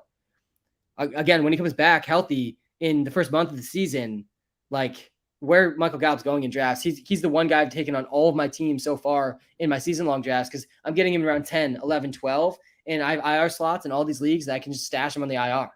It's the same thing with Jameson Williams even later in the draft. He's going to be out more of the season, but when he comes back too, man, like Jameson Williams could be the best receiver in this stacked wide receiver class when he's fully healthy. It's to be seen when he'll be fully healthy. Like I think he could miss the first 2 months of the season and then be kind of slow getting ramped up, but he could be ramped up by the fantasy playoffs and you just stash him on the IR the whole season. Then he comes and wins you your league. Like that's possible with Jameson Williams. It's at least possible. And the possibility is worth a 13th round pick, I think, in season-long leagues. Because, again, you could just stash him on the IR. I wouldn't do it in leagues without IRs, though. I'm not wasting a bench spot on a guy that's not going to play for 2 months, but I'm happy to put a guy on IR that's going to be out 2 months and could come back and win the league. Which guy did Broncos creator take? Let's see. Corey. Who did Corey take? How do you feel about Falcons WalterPicks team? I do. Let me find Corey first. I don't know why I can't find him. I feel like his name was. Oh yeah, it's right here, Rock Corey. Of course, he traded all his picks, so it's gonna be super hard to track down. I actually really like Samson's team though a lot. Our Falcons creator. I didn't love the Mitch Trubisky pick, though. I feel like a Kenny Pickett pick could be in his future sometime soon. We'll see about that. But I do like Samson's start still. He started with Tyreek Hill, J.K. Dobbins, but he got Darren Waller and Juju as well. So his first 4 players all came in the first 3 rounds, which I really liked. Darren Waller, Juju, Tyreek Hill, J.K. Dobbins. Obviously, Dobbins has got to come back fully healthy for him to really return value with where he got picked. But My draft did start, by the way. I'm doing a draft on the side right now, 14-team PPR league, and Derrick Henry just went third in this draft in a PPR league. So I'm really hoping I have the 10th pick or 12th pick in a 14-team league. I'm really hoping that my league mates just completely drop the bag and someone slides to me really that shouldn't slide to me. But if you see me looking off to the left, I do have my own draft going on the left side of my screen right now. Again, I'm the commish of this league. I'm commentating on this league. Daniel Jones, by the way, absolute steal. Avery might have the best team in this league. I'm not going to lie. Once Hopkins comes back from injury, our Washington creator might have the best team in the league. I'm not like super high on Daniel Jones or anything. I think Daniel Jones is confirmed bad, not going to be the solution for the Giants long term. But this is by far the best situation he's ever been in going into this year. And there's almost no way the Giants offense could be worse than it was last year. And he has rushing ability, which is huge in fantasy and huge in this league with a Superflex league. Getting him in the 5th round, I do like that a lot. Mariota goes in the 5th round as well. He also has rushing upside, though. I think like he doesn't have as strong of a grasp on the starting job as Daniel Jones does. Well, my draft, my 14-team PPR draft just started. JT, CMC, Derrick Henry, Dalvin Cook. Nobody wants receivers, I guess, in this league. Though this league is always super running back heavy. Like, so everyone in this league knows, like, if you don't take a running back first couple rounds, you're just toast. In a 14-team league, it's really tough to make up the ground at running back. So hopefully there's a decent running back for me at 12th overall where I'm drafting. Landry, yeah, this is also a steal, definitely this late in the draft. And guys, I'm telling you, this is where teams separate in this league, is like right around this 4th, 5th round range. If you can get starter caliber players, it really is the difference between like competing for the toilet bowl or competing for first place. I think it is these picks that are happening right now. I do like the Jarvis Landry pick. I did like the Michael Carter pick a lot too, from Charlotte, who, I mean, reports are that Carter's going to have a pretty big role for the Jets this season. And we saw him already be really good as a rookie. Austin Hooper goes. I don't hate that pick. I wonder what that's from our Jets creator. Again, tight ends do get two points per reception in this league. Let's take a look at who's left. I would probably Noah Fant.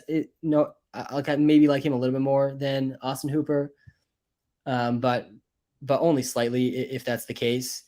Where there's really not much left on the board, guys. There's still some players I like that I think could be starter caliber players in this league, and there's still maybe another 50 picks of like reasonably decent upside guys, and then we're just getting into absolutely nothing that's going to be left in this league. Our Vikings creators on the clock. Again, if you want to know like which specific creator has taken which specific players, because I know it's tough to follow with all the trades, go download the WalterPicks app. We literally just put a tool in the app. Bro, go on your Zoom. Sorry.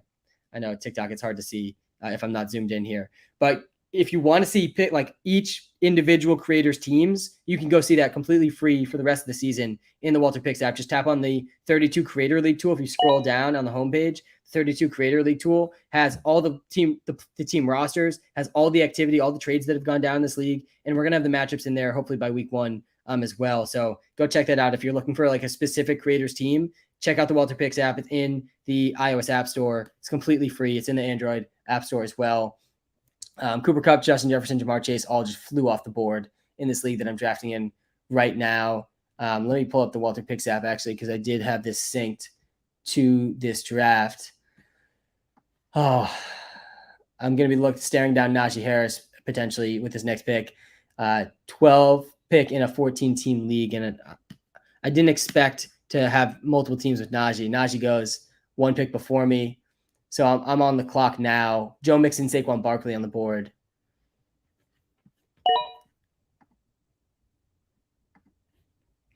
Geno Smith gets taken.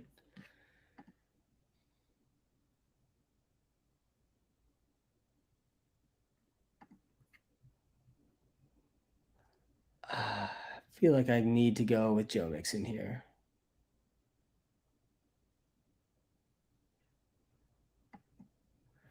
Yeah, we're doing it. We got to start running backs in this league. Got to start with running backs. Show early first round, please. Yeah, sorry. You guys are staring down like the Geno Smith pick. Let me show you the beginning of the first round and how that looked. If you're watching live on YouTube, watching live on TikTok, make sure, guys, you do hit that subscribe button. If you're watching live on YouTube, yo, what is going on, Liam? Make sure you hit that follow button on TikTok as well, posting daily content all fantasy season long for all of you. Saquon Barkley goes 13th overall. Dang. I was really hoping I would get him in this draft. I had a feeling I was going to be forced to take Aaron Jones in this draft too. Travis Kelce goes.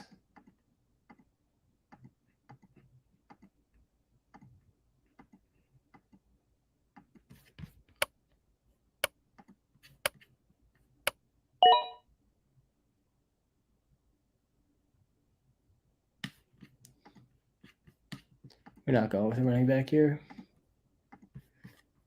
We're going with CeeDee Lamb. All right, I started my draft with Joe Mixon and CeeDee Lamb, 12th pick in a 14-team league.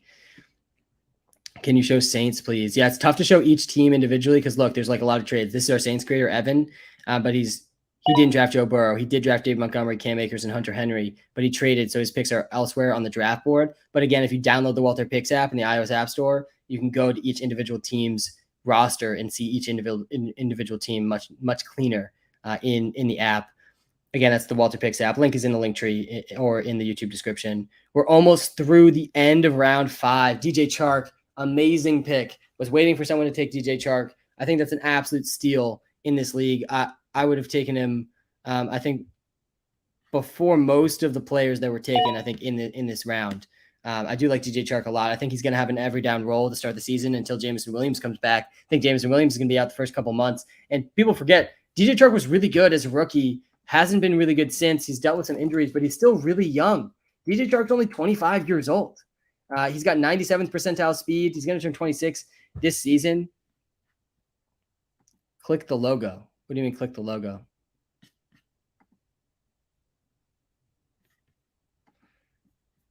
When Sam says your pick is amazing. That's what I'm talking about, Corey. I don't like the Chargers team at all, says someone in the YouTube live. Let me show you guys. Christian Watson gets picked. I'm not really in very much on Christian Watson. Like DJ Chark versus Christian Watson, I'm taking DJ Chark 100 times out of 100, I think, in that situation right now. Like Romeo Doubs is good, and Christian Watson is just so far behind, and historically the Packers just don't use their rookie receivers very much. Evan Ingram, another one of my favorite picks in this draft. Love that for Peter Krabbuck in the 30th pick is the interim drafter for the Browns. Maybe that's actually a better pick. Like Evan Ingram could outscore DJ Chark in this league, 2 points per reception for tight ends. Ingram's going to be in close to every down player for the Jags, a team that could be top 10 pass attempts this year. And Evan Ingram had, again, a really good rookie season, which is really indicative of tight ends being good in the NFL. He's in one of the worst situations in the league over the last 5 years. And now this is his first freedom away from the Giants in a situation I think is so much better. Trevor Lawrence could take a really big leap this year too. So I like this Evan Ingram pick a lot. Again, 2 points per reception for tight ends in this league. That's huge teardrop, I think, at tight end too after this pick of Evan Ingram. So really like that as the 5th player for Peter drafting for the Browns. The app isn't showing the teams. Yeah, it probably will. Click the player's profile pic. It will show their team. Let's actually see. Let me see. Let me try the app open right here on my computer. I'm not seeing it, but it might also just not be refreshed for me. I guess that's possible. Let me see. Let me refresh. If it's not in the app right now, though, it definitely will be.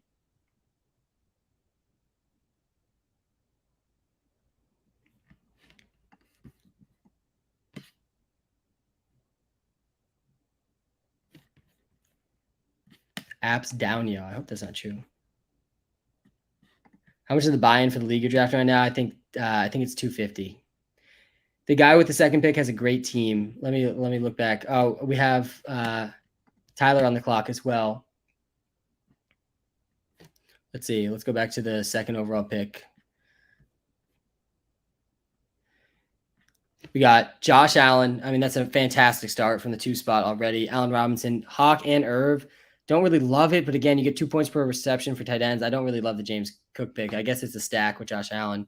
I do like the upside of James Cook. It's tough to see a very consistent fantasy role out of the gates for James Cook with Devin Singletary still being very involved. Oh, this is not Tyler making these picks. Rashad White goes in the 5th round. That's pretty interesting. I feel like there's still a receiver that I would much prefer over a lot of the guys that are going off the board right now. I won't say who it is because I don't want to influence the draft too much, which I probably have already done, honestly, at this point as commish and doing this live stream. But I think that there's some decent receivers left still that haven't gone off the board that will be startable in this league. The running backs are complete toast at this point. I mean, like, you're just burning picks at this point if you're taking running backs. The tight ends too, like, pretty bleak. There's maybe a couple tight ends that are starters left that could be interesting. The quarterback position, nobody's taken Deshaun yet. Nobody wants the backlash of taking Deshaun, which I totally understand. I don't want to root for Deshaun. I'm not going to draft him in a single league. But in this league, a super flex league, like, at some point, he's going to be a good fantasy pick for you. So I also understand that side of it from a fantasy perspective. Will be interesting to see if he's taken in this draft and when he's taken in this draft. Because, again, like, when he comes back, he's going to be really valuable in this league. So tough thing to bounce there. But personally, he's not a guy I want to root for, so I'm just never going to draft him in any of my leagues. Romeo Doubs goes to Caleb, our Packers creator. He's building quite the squad of receivers. He's got Stephon Diggs, Deebo Samuel, and Romeo Doubs now stacked with Baker Mayfield as well. I like the start from Caleb. I think he's put together a pretty strong squad out the gates.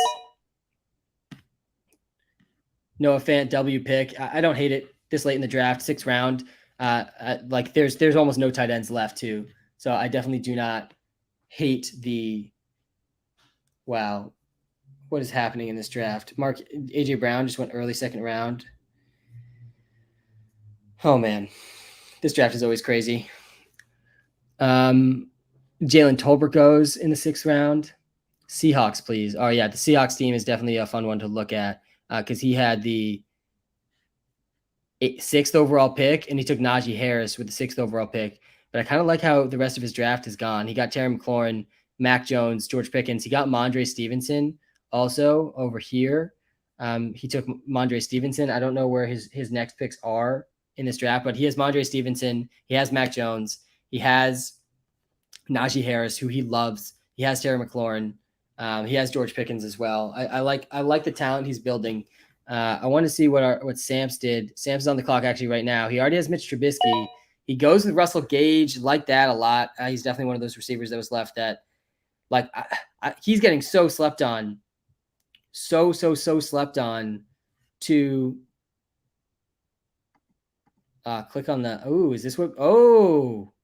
this is what people were trying to say. We're maybe a couple hours into the draft. Look at this, guys. I mean, man, that is useful to know. Look at who the Falcons creator has taken so far. Let me zoom in for you guys that are on TikTok. I know this must look really small. We are looking at the Falcons creators team right now. He started with Tyreek Hill, Darren Waller, Juju, J.K. Dobbins, and then he just followed it up with Russell Gage as a pretty talented team. Finally, he got it. Guys, chat, I got it. Chat, we did it. Yes. I saw the comments that said click on the profile. I wasn't sure why I thought those weren't directed at me.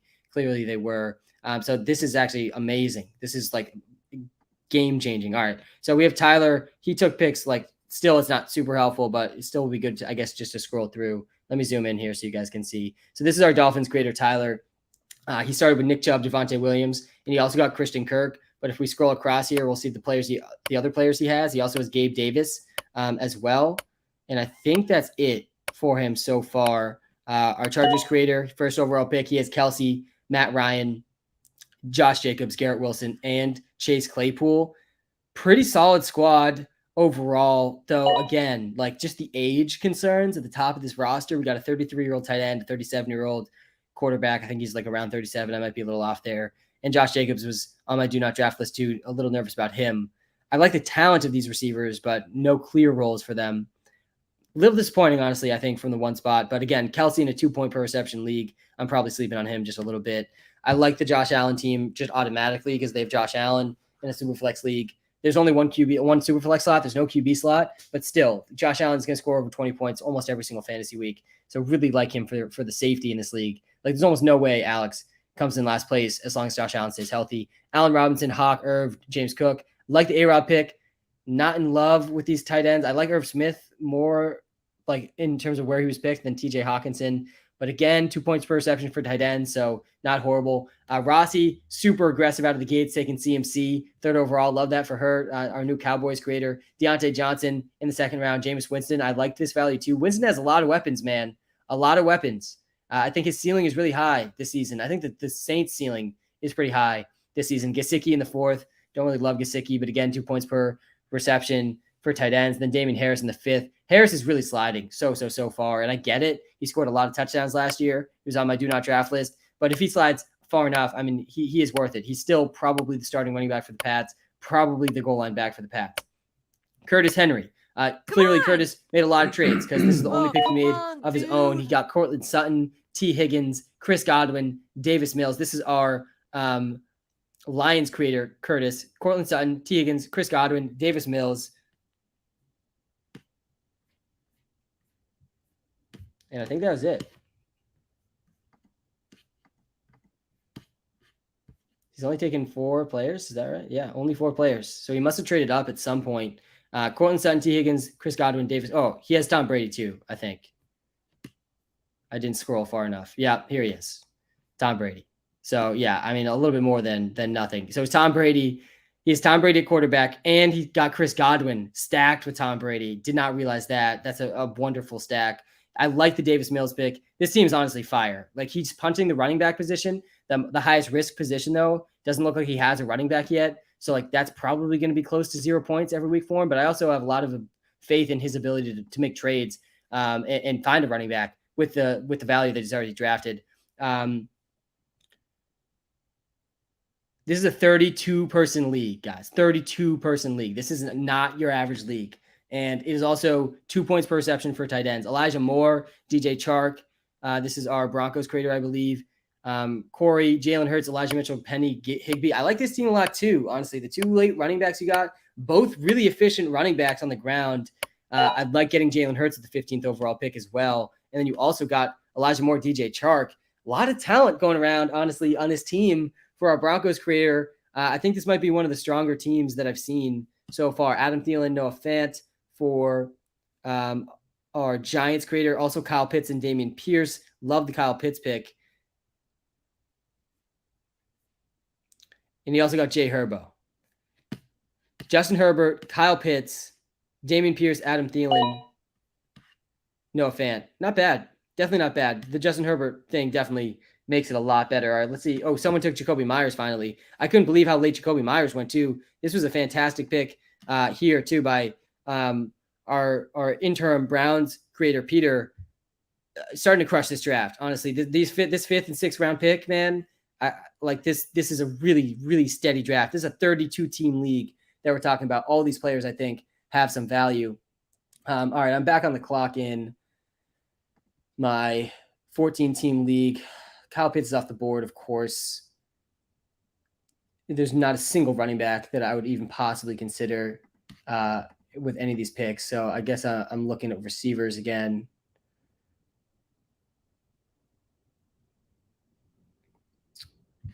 This is bleak, man. Justin Herbert's still there. I don't really want to go quarterback, though.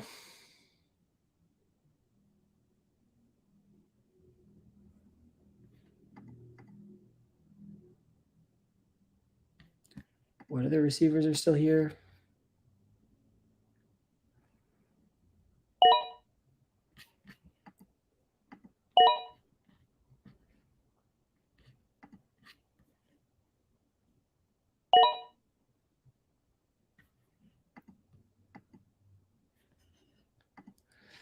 I took Allen Robinson. I don't feel great about it, but it's okay. The running backs are so bleak. I'm hopefully going to get one in the next turn. All right, let me show you. Someone's asking for the Bills creator. Here's our Bills creator. He went James Conner, Geno Smith, Jalen Tolbert, DK Metcalf as well.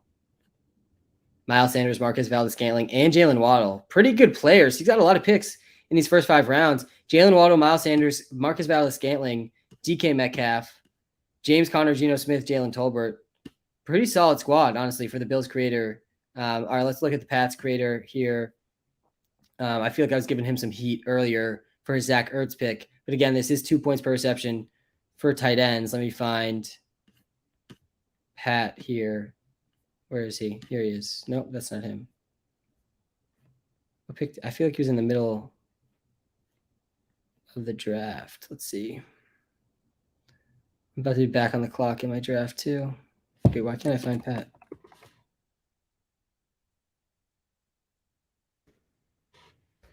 I'm so confused.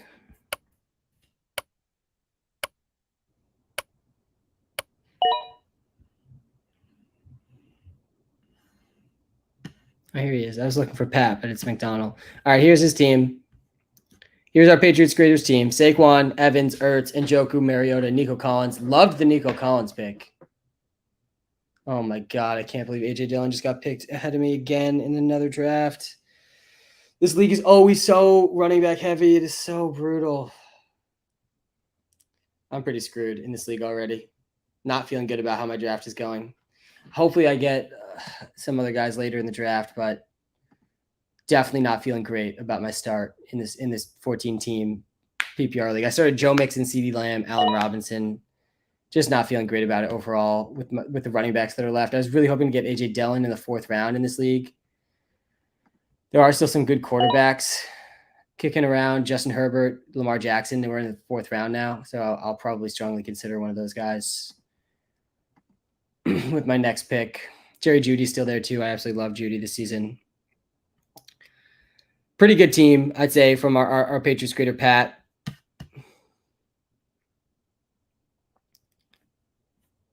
Let's see where we're at. KJ Hamler just got taken. We're starting to get to that point, guys. Jags, Bears, Raiders. Again, you can see each individual team in the WalterPicks app. If it's not already updated, it'll definitely update by tomorrow morning too. So if there's any creator you didn't get to see on this live, this is our Bengals creator. People are asking for the Bears. All right, let me find Teddy's team.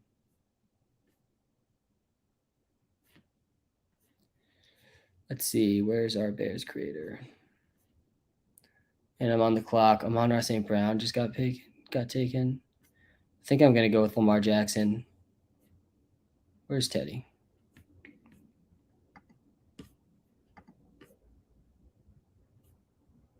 Here he is. Here's our Bears creator team.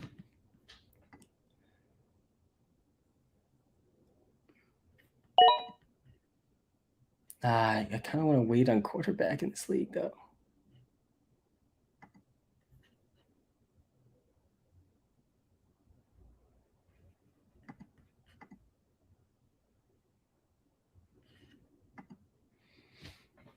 I took Lamar Jackson.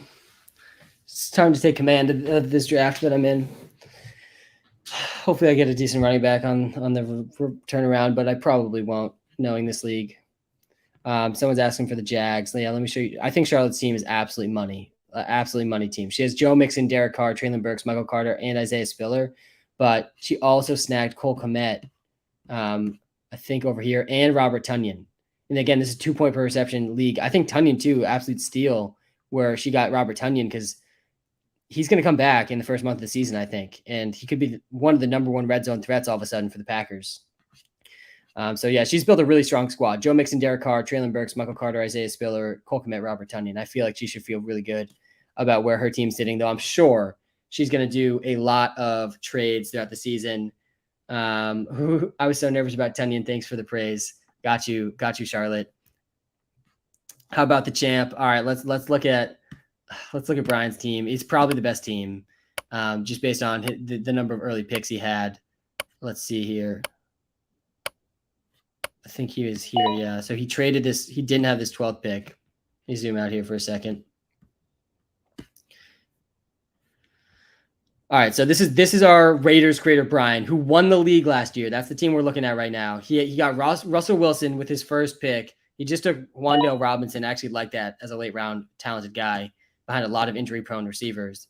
So he has Russell Wilson, DeAndre Swift, AJ Brown, and Hunter Renfrow, and Hayden Hurst, a pretty good last starter on his team. And then he also just picked up Wan'Dale Robinson, like that late round pick too. Probably the front runner, honestly, so far in this league. Look at just the top 3 players are so good. Swift, AJ Brown, Russ, and then also Hunter Renfrow, Hayden Hurst. Again, 2 points per reception in this league. Someone asked for the Colts. Let's take a quick look at Anto's team. He stayed pretty on brand here so far. He got Justin Jefferson, Trevor Lawrence, Marquise Brown, Nyheim Hines, Jahan Dotson. So he started really fading the running backs early, which wasn't surprising for him.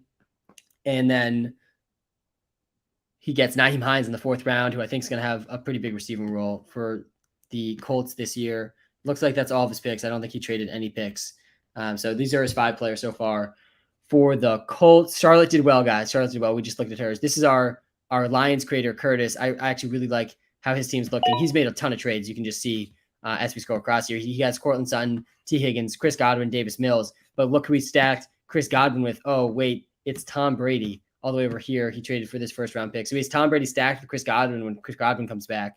He's probably going to be back in the first month or so of the season. Then he also has T. Higgins and Cortland Sutton. No running backs, no tight ends, only receivers and 2 quarterbacks for our Lions creator, Curtis. What about my boy Samps? Yeah, let's take a look at how Samps has drafted. Really interested actually to see how Samps' team is looking. Our Falcons creator, here he is. He made a lot of trades too. This was his first pick in the draft. In the 2nd round, he still got Tyreek Hill. Feels like that's an absolute snag from Samps there. He gets J.K. Dobbins and Russell Gage as well. But he also has Darren Waller and Juju. So pretty strong team. Tyreek Hill, J.K. Dobbins, Darren Waller, Juju Smith-Schuster, and Russell Gage. And he did. I knew he was going to do that, man. I knew it would, that's a good move too. He locked in Mitch Trubisky and Kenny Pickett as well. Honestly, that makes this team like a lot better in my opinion. So he has really talented players right here. Tyreek Hill, J.K. Dobbins, Russell Gage, Darren Waller, Juju. And then he locks in the Pittsburgh Steelers quarterback essentially. And these guys, like as much as I don't love either of these guys from a pure talent quarterback perspective, they are surrounded by some pretty good talent in Deontay Johnson, Chase Claypool, George Pickens, Najee Harris, that like they can definitely have plenty of usable weeks. And it's going to be pretty clear which guy's starting each week. And I do not think Mason Rudolph has any hope at starting any games. So I like that. I like that strategy from our Falcons creator a lot. Didn't invest heavily in the quarterback position, still came away with the draft with locked in starting quarterback for basically the whole season. So I do like that a lot. Zay Jones, actually like this as a late round pick for Anto as well. I think he could be, he could definitely have some spike weeks with the Jaguars in sort of a deep threat type of role. I'm just looking at this draft that I'm in right now, and none of the teams are standing out to me as like super much better than mine, which is good. I was a little sad at how my running back situation started. So far, I started this draft, though. I have Joe Mixon, CeeDee Lamb, Allen Robinson, Lamar Jackson in the 14-team PPR league I'm drafting on the side right now. Come on. People want to see our Dolphins. come All right, on, Dolphins, he's all the way at dude. the end. He had the last pick in the draft. He didn't live up to the hype of taking Tua in the 1st round, which honestly was a good move. He took Nick Chubb, Javonte Williams, really strong, heavy running back start. I think this is a really safe way to go because there's going to be injuries at running back, and he's locked in now to a top tier running back. I like the Christian Kirk pick a lot here too. So he starts with Nick Chubb, Javonte Williams, Christian Kirk. He made some trades, so he has some picks over here with Gabriel Davis, Donovan People-Jones as well. I think those are all of his picks. So Gabriel Davis, Donovan People-Jones, Christian Kirk are his 3 receivers, and then he has Nick Chubb, Javonte Williams. So he doesn't have a quarterback, which is definitely concerning for him in a Superflex league. He doesn't have a 6th player yet either. It doesn't look like in this draft. So I'm a little concerned overall with the roster construction, but I don't hate the players that he's taken by any means.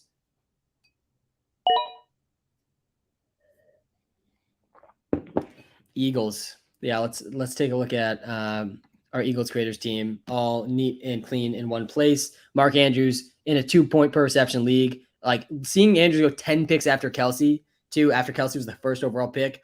Really, you got to feel good about the Andrews pick at 11. Tua, I really liked where you got Tua in this draft. Again, this is Superflex League. Brandon Cooks liked him a lot as well. Patterson, I think, is a decent value with where he got picked. Tyler Boyd, a pretty safe pick with Tyler Boyd in the 5th round. Like he's not going to win the league, but he also is going to have some 10-point weeks in there that's going to be usable, startable player in this league. Khalil Herbert, talented. He definitely has a chance at least to carve out a pretty sizable role, I think, for the Bears. So we'll be interesting to see where that takes him and how he's moved into the offense. Let me get back to everyone's asking about the Packers now. How do you think this 22nd overall pick did? Let me look at both those things. First, let's bring up our Packers creator, Caleb. Oops, sorry. Bring up our Packers creator, Caleb. Actually, first, let me just double check. There's been no trades. Where is Caleb? I feel like he got. Here he is, Coach Hendricks. So it's very on brand. He does get AJ Dillon. Really reached for him a little bit, but I'm all in on AJ Dillon, so I'm not going to trash the AJ Dillon pick at all. I like this Brevin Jordan pick too in the 6th round. Again, 2 points per reception for tight ends. He could be like the slot receiver for the Texans this year. Plus, he's going to get 2 points per reception. So he has, wow, this is actually a really strong team. AJ Dillon, Brevin Jordan, Stephon Diggs, and Deebo Samuel, and Romeo Doubs, and Baker Mayfield. Pretty good team, I would say. Probably one of the best teams from Caleb. We also have, someone's asking about the Browns creator. This is what our Browns creator's at right now. Aaron Jones, Matt Stafford, Clyde, Amari Cooper. I didn't love these first 4 picks. Not that any of them were like horrible. But I really liked these last 2 picks, Evan Ingram and Jacoby Myers in this league to wrap up the starting lineup for our Browns creator. Come on. Come on. Come on. Come on. If you guys are still watching this live stream as we head into the 7th round, by the way, we are halfway through the draft. Guys, we are at the halfway point of this draft. For those of you that have been in this live since it started, I started this live, I think it's 6:30. Come on.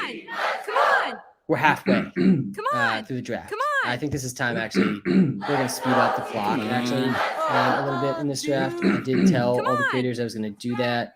Come on. We're going to bump it down to 60 seconds because, at this point, come on. You got enough time to think ahead. We're not taking 90 seconds per pick in the 6th round of or 7th round of a 32-team league. Like, this is not, I don't think, where the league is won, though there could be league-winning players that go in this round. Like, we're really close to the point where we're drafting guys that nobody's even ever heard of. Someone says Vikings have the strongest draft so far. Let me take a look at how his team's looking. Derrick Henry, Devontae Smith, Gerald Everett, Aaron Rodgers, Julio Jones. Not bad. Not a bad start at all. Aaron Rodgers and Derrick Henry and Devontae Smith and Gerald Everett and Julio Jones. Not a bad start. I don't think the best team probably, but definitely not a bad start. Come on, dude. Halfway, who gets drafted in the last round? Like Drew Brees? Yeah, literally, actually. Last year, Andrew Luck was drafted in this league, and so was Team Tebow. Like, the last round's absolutely hilarious in this league.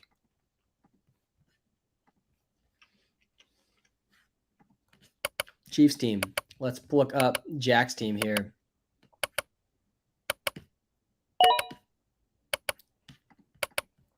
Let's look at, I do like this team from our Chiefs creator, Jack. He starts with Trey Lance, and he did stack him with Brandon Ayuk, which I do think is like kind of high risk, but also high reward. Antonio Gibson, I think, is like much better all of a sudden with the Brian Robinson situation. Rashad White, KJ Osborne. I like the Osborne pick a lot. Don't love the White pick. I was in on White. Feels like he didn't get any hype this whole training camp. I still think he's a really good receiving back that could mesh well with Brady, but so far he hasn't done much to get anyone excited. Love both these picks, though, Jack. This is enough to seal me as a top 10 team here, and it might not be the case to start the season.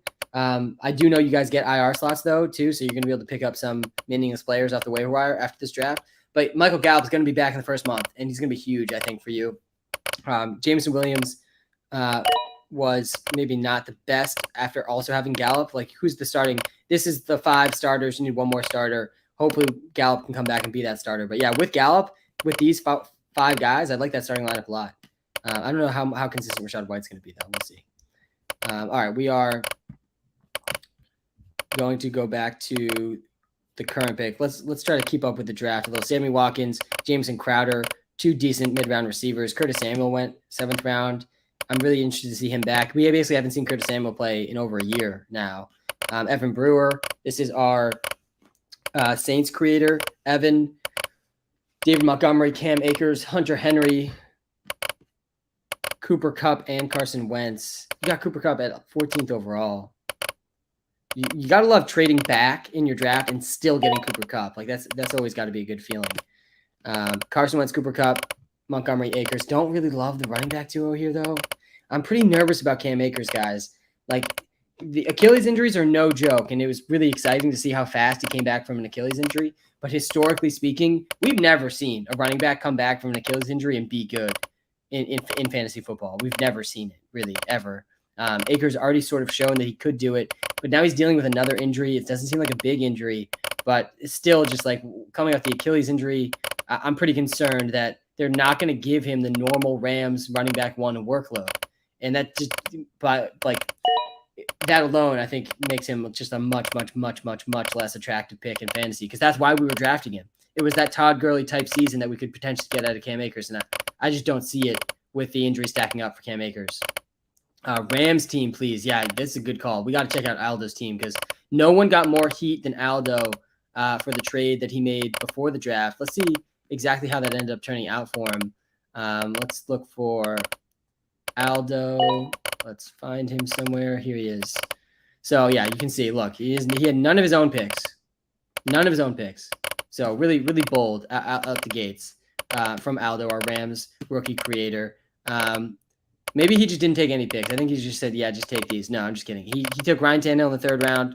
Robert Woods. I kind of low-key like that stack from Aldo. Pretty good start here. He stacks Ryan Tannehill and Robert Woods in the third and fourth round. He did get Austin Eckler. Raheem Mostert, like that late round pick too. Sony Michel was cut today. And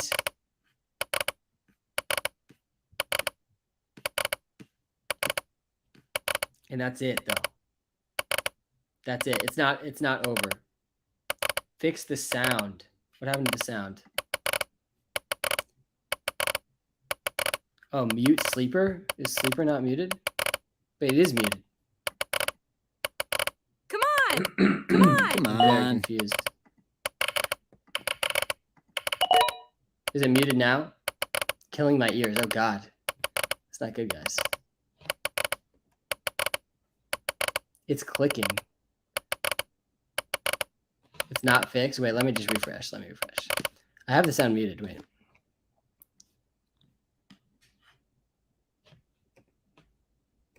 That's got it. That's got to fix it. That's got to fix it. Fixed. There we go. All right. Sorry about that, guys. I am not one to woo. Good. All right. Hopefully we didn't lose too many people there. Appreciate you guys bearing with me here as we watch Devin Duvernay be one of the starters for Aldo's Rams team. Someone wants to see the Texans squad. All right, let's take a look at Logan's team. Did just see his name up at the top here. Let's see. Thought I did, at least.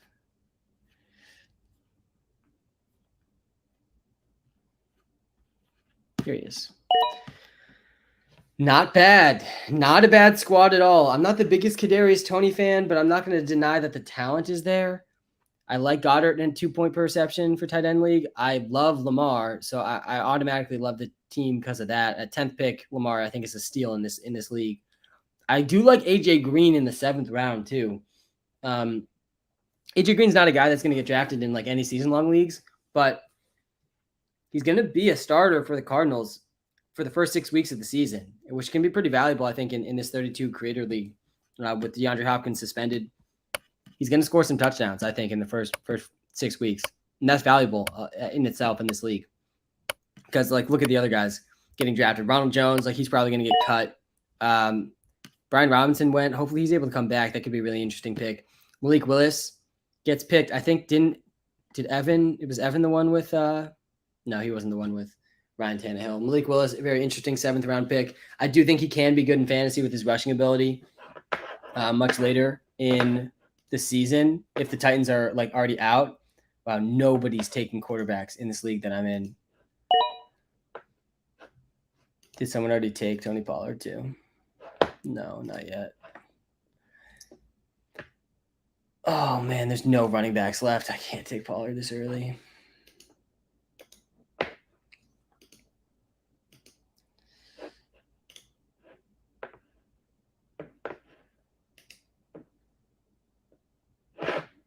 Walter's telling me in this draft right now. Wants me to draft Josh Jacobs? Yeah, no thanks. What team do you represent? What pick are you? I am not a pick. I am the commish of the league. So I do not make picks in this league. I just get to pleasantly watch as the picks are made. I make sure that the league runs smoothly. I started the league, but in the league is our 32 TikTok creators, one for each NFL team. You can follow them all on TikTok. Just go check the list of people I'm following on TikTok, and you will find all of them. You definitely should follow all of them. They make some great daily content. They're all posting basically every single day and pumping out some fantastic content. Honestly, the whole team grinds. It's a super fun team to be a part of. But yeah, I'm not in the league. I monitor the league. I make sure that the league runs smoothly. I make content about the league, but not in the league. It's sort of the best seat, honestly, to be in, because this league is extremely, extremely tough. I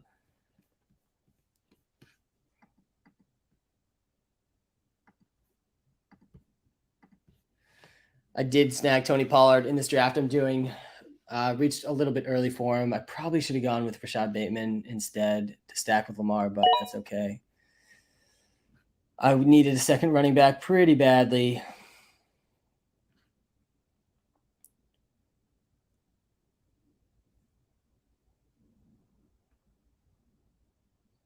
Man, I'm not really liking how this draft is turning out for me so far. I do already have CeeDee Lamb too. Jimmy Garoppolo goes in the 7th round. We're really starting some slim pickings. All right, we're asking for some teams. Let's check out some teams. I'm about to be back on the clock. People want to see Jags again. That's a very heavily requested one. So Charlotte, I think, has really crushed this draft because she has Joe Mixon and Derek Carr, really strong first 2 picks. Treylon Burks, I think, was risky, but I think there is a high ceiling there. Michael Carter and Isaiah Spiller.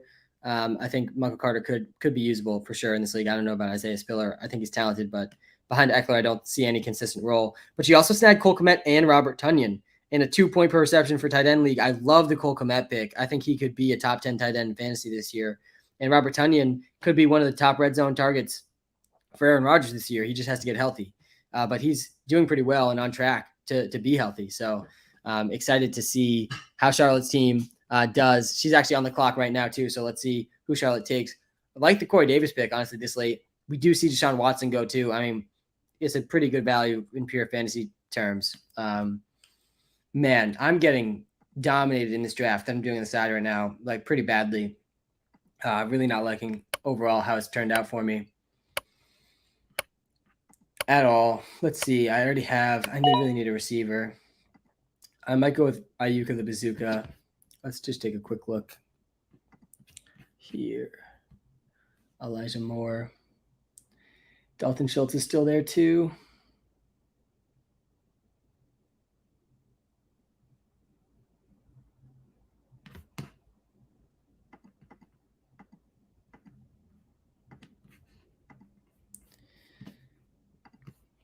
I took Dalton Schultz 6th round in a 14-team league. I feel like that's too good a value to pass up for Schultz.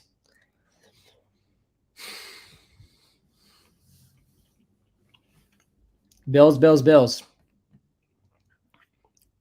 Let's see Jake's team. All right, Jake has James Conner, Geno Smith, Jalen Tolbert, DK Metcalf, Miles Sanders, Marquez Valdes-Scantling. DK Metcalf, James Conner, Geno Smith, Jalen Tolbert. Not bad. And Jalen Tolbert's going to be usable at the beginning of the season too with Michael Gallup out. And he could carve out a role even with Michael Gallup back. I do think Michael Gallup will be back in the first month of the season. But yeah, I don't hate this at all for our Bills creator Jake. Last night I got Jefferson and Swift in rounds 1 and 2. That's definitely a dub. Definitely a dub. I don't know how many teams were in that league, but that's a dub. Guys, if you're watching live on YouTube, make sure you've hit that like button. Make sure you've hit that subscribe button. We are so close. We're getting so close to 10,000 YouTube subscribers. Super excited for that. And if you're on TikTok too, hit the follow button. We're getting eerily close to 200,000 TikTok followers too, which will be a really exciting milestone after doing this for a couple years. Bears, Raiders, Eagles, everyone's check out Tyler's team. YouTube chat. What team? We want to see the Colts and the Bears. Sounds like Colts and Bears. All right, let's take out the Colts and the Bears. First, let's get a quick run through Anto's team because it's really clean all in one spot. I do like Anto's team a lot. This is our Colts creator: Justin Jefferson, Trevor Lawrence, Marquise Brown, Naeem Hines, Jahan Dotson, Zay Jones, and Zamir White. So far, he's taken only players that are actually going to have roles in their offenses through 7 rounds. He has 7 players that could actually start in this league. I like that like alone, just on a baseline. Really like the Zamir White pick, honestly, in the 7th round with how he started this build. I like this team a lot. I think this is a really strong team, high upside weekly team. I like the Trevor Lawrence pick. Obviously, Justin Jefferson is going to be good. He probably will be the number 1 or number 2 receiver in fantasy. So I like this team a lot. No tight ends, though. No tight ends. And there is 2 points per reception for tight ends. Anter doesn't care. Anter's going for the running backs. He wants the receivers. He wants the receivers pretty clearly. He takes 4 receivers in his first 6 picks. Very on brand for Anto. All right, so a lot of people were asking for Go Colts, says Anto. People want to see Teddy's. I feel like we just looked at Teddy's, but I'll pull up Bears WalterPicks. Let's just go through every team, guys. Let's just go through every team. We're gonna go through every team, starting from the back. Dolphins creator, Nick Chubb, Javonte Williams, Christian Kirk, and Gabriel Davis, Donovan Peoples-Jones, Jeff Wilson for the Dolphins creator. I'd say pretty suspect. He doesn't have a quarterback. That's going to be a problem. He is a super flex, so you don't need a quarterback, but you want a quarterback. Our Chiefs creator goes Trey Lance, Antonio Gibson, Brandon Ayuk, the Bazooka, Rashad White, and KJ Osborne, as well as Michael Gallup and Jameson Williams. So the 2 injured receivers, but really talented, high-end injured receivers. We have Aaron Jones, Stafford, Clyde, Amari Cooper, Evan Ingram, Jacoby Myers for our Browns creator. I think this is a really strong team. Really liked those last 2 picks from him. We have from our Giants creator, Adam Thielen, Noah Fant, Damian Pierce, Kyle Pitts, Alec Pierce, and Desmond Ridder. Pretty interesting team. A lot of rookies on this team, young team. Like the Kyle Pitts pick, though. I liked the Desmond Ridder pick as well. All right, Broncos creator. We have Elijah Moore and DJ Chark to kick things off. Jalen Hurts, Elijah Mitchell, Rashad Penny, Tyler Higbee, Isaiah Likely goes in the 7th round. I actually like this team a lot. Jalen Hurts, Elijah Mitchell, Rashad Penny. And I like these 2 receivers that he was able to get in these middle rounds as well. Aldo, our Rams creator, he was the odds-on favorite to come in last heading into the draft because he traded up 15 spots in the 1st round and gave up his 2nd and 3rd round picks. Doing so, he has Ryan Tannehill stacked with Robert Woods, Austin Eckler, Raheem Mostert, and Devin Duvernay. Honestly, not as bad as I would have expected. I think Aldo has done well to get himself out of a pretty deep hole. I like the Ryan Tannehill, Robert Woods stack in a Superflex league. Obviously, I like Austin Eckler, and I'd like this Raheem Mostert pick too. I think this has enough upside to sort of save Aldo from the toilet bowl in this league, as long as Raheem Mostert can stay healthy, which, who knows how long that will be. Our Bills creator, James Conner, Geno Smith, Jalen Tolbert. We just looked at this draft, DK Metcalf as well. I feel like there must be someone else, right? Can't just be 4 players. Miles Sanders, Marcus Valdes-Scantling, Jalen Waddle, and Van Jefferson, too. I didn't see Jalen Waddle before. He has Jalen Waddle on his team, too. Van Jefferson, Miles Sanders, Scantling, and Metcalf, some really good receivers. James Conner is going to have to stay healthy. I think that might be his only running back, maybe plus Miles Sanders. All right, Falcons creator. I really like his team as well. Tyreek Hill, J.K. Dobbins, Russell Gage, Darren Waller, Juju Smith-Schuster, Mitch Trubisky, Kenny Pickett, Jameson Crowder. Jameson Elite Crowder. Love this team, honestly. The Jameson Crowder is just the icing on the cake, Samps. But I love this stack here in the 5th, 6th round. Like Samps didn't overpay for quarterbacks. He just waited. He let everyone else reach for quarterbacks in the first 4 rounds. Then he just locked in still a starting quarterback on a team surrounded by talent. I really do like that move, even though I don't actually like either quarterbacks themselves. All right, we are, let's check out the next team. Our Jets creator, Nick, Alvin Kamara, Kirk Cousins, Rashad Bateman, Alan Lazard, Austin Hooper, Josh Palmer, and Mo Alley Cox. I like the Cox pick, honestly. Mo Alley Cox is a guy that's going to be the starting tight end for the Colts. You just got him in the 7th round, end of the 7th round. Like the Josh Palmer pick too. Love the Bateman pick. I like this. I like this team, man. I think all these guys are kind of ballers on this team. Let's check out our Saints creator. We got Dalton Schultz. Sorry, not our Saints creator. Our 49ers creator. Dalton Schultz, Drake London, Jarvis Landry, Kenny Galladay. Dak Prescott stacked with Dalton Schultz in a 2 tight end PPR league. I kind of like that. Melvin Gordon, Drake London, Jarvis Landry, Kenny Galladay. I like the Jarvis Landry pick. Jacoby Brissett, pretty interesting snag there as like a spot in QB filler. He already has Dak, but he'll probably be able to trade Jacoby Brissett for something when someone needs a quarterback. Probably our Dolphins creator at some point is going to need that. Our Patriots creator made no trades. Saquon Barkley, Mike Evans, Ertz, Njoku, Mariota, Collins, Jerick McKinnon.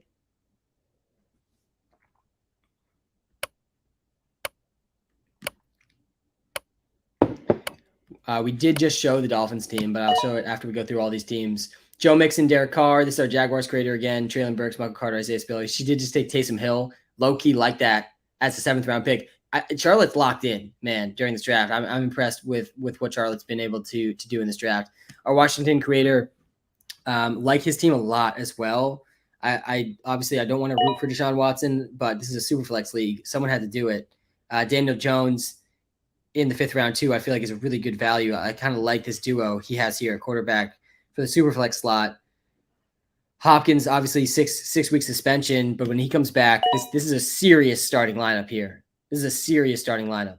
Y'all gonna individually score 30 points a week. Yeah, that's how it goes. The toilet bowl last season, the toilet bowl for last place, I think the final score was like 30 to like 19. Like it atrocious. The teams that suffer injuries and that like miss on some of their early picks really tank super fast in this league. Dalvin Cook, Travis Etienne, Darnell Mooney. This is our Bears creator. This is a really good team too. A lot of running backs. He went really running back heavy, which is really interesting. I feel like it's maybe a good bet against not coming in last. He only has one receiver on his team. Just Darnell Mooney. All running backs. Other than that, makes it really tough on the rest of the league too when you take this many running backs. Jimmy G as your only QB though, definitely a little concerning. Definitely a little concerning. I think you maybe should have scaled back on the running backs just a little bit. Vikings creator Liam starts with Derrick Henry. He gets Devontae Smith, Gerald Everett, Logan Thomas, really late pick. Interesting late pick there. Aaron Rodgers and Julio Jones as well. I think that's everyone for him. Pretty good squad overall. Here's our Titans creator, George Kittle. Kenneth Walker went in the 5th round. Pretty late pick for Kenneth Walker.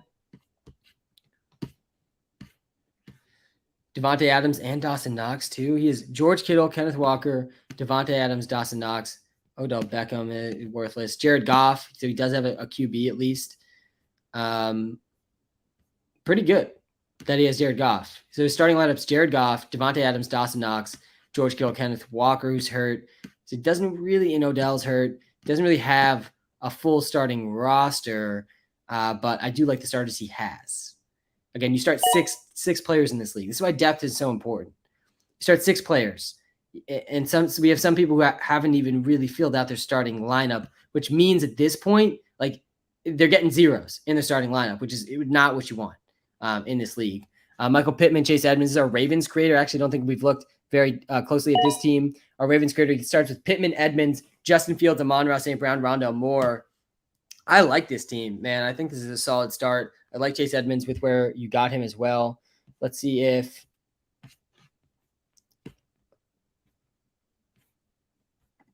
there's any other players in this team. Doesn't look like it. So we have Pittman, Edmonds, Fields, Amon-Ra St. Brown, Rondell Moore. Again, starting lineup not complete yet for our Ravens creator. All right, let's check out Caleb's team. He did get A.J. Dillon. This is our Packers creator. You got Steph Diggs, Deebo Samuel, A.J. Dillon, and Baker Mayfield, and Brevin Jordan. Yeah, I like his team a lot. That's a good starting lineup. He also got Romeo Doubs, though. He could be in the starting lineup, too. I don't really like Tyler Conklin very much, but this is the 7th round. I'm not going to trash on anyone's 7th round pick. And apparently, I actually think he is the number 1 tight end for the Jets, so who knows? Maybe he actually wasn't the worst pick in a 2 PPR tight end league. Who else? Who's next? We're looking at our Bengals creator now. Keenan Allen, Devin Singletary, Darrell Henderson, KJ Hamler, Joe Burrow, Tyler Lockett. Wow. So we have Keenan Allen, Joe Burrow, Tyler Lockett, Devin Singletary, Darrell Henderson, KJ Hamler. Love the Henderson pick. Don't really love the Singletary pick. Hamler pick's not bad by any means. Overall, pretty solid squad, I would say, for our Bengals creator. Kyler Murray, Breece Hall for our Steelers creator. We're looking at the Steelers team now. Ryan, Kyler Murray, and Breece Hall. Breece Hall, I feel like was picked a little early, but he definitely has a really high ceiling. Goes with another rookie with Chris Olave. Let's see where his other picks are at. He gets Mike Davis as well.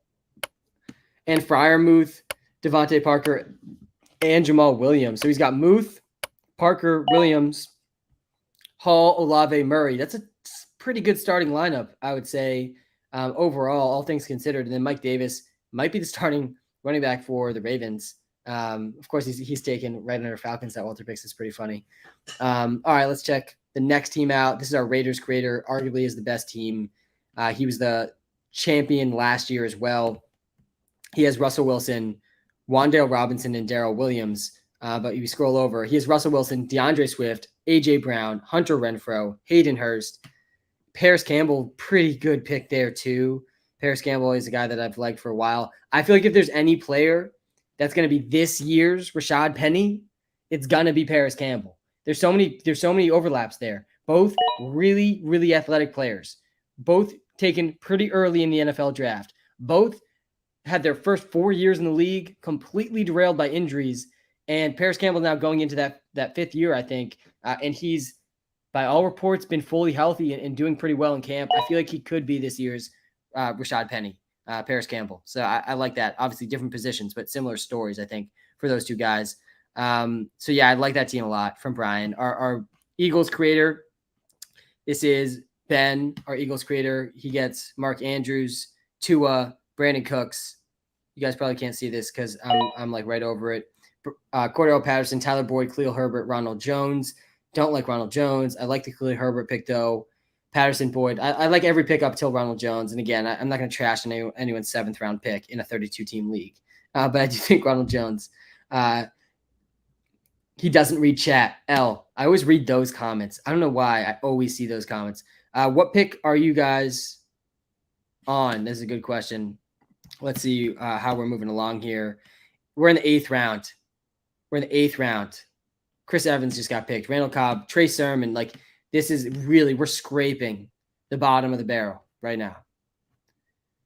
Absolutely scraping. Let me show you guys just the list of who's left. Like, I'm sure if you guys just see the list of who's left, like it's bad. Yeah. Look at the top 2 guys. The top 3 guys literally aren't on an NFL team. The top 3 players by ADP, average draft position, in the 32-team league. We're in the 8th round. Tim Patrick, Gronk, Sony Michel. It's just so disgusting. It's so disgusting at this point in the draft.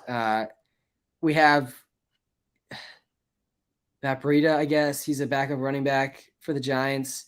I still feel like there's some receivers maybe that like can carve out roles. I would probably be going receiver at this point in the draft. I feel like there's some guys here. We'll get a little further down. Like I've never heard. I don't think of a single. Joe Horn, maybe if he's like the historical Joe Horn. I don't know any of these guys. This is the point we're about to get to.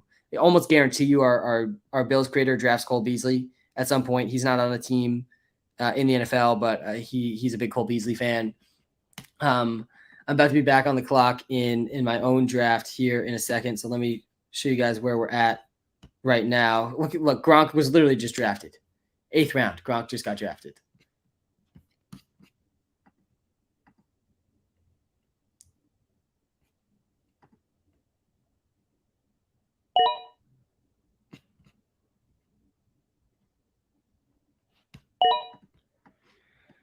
There's literally nobody left in this 14-team league already. It's just so brutal. Let's see who the top players are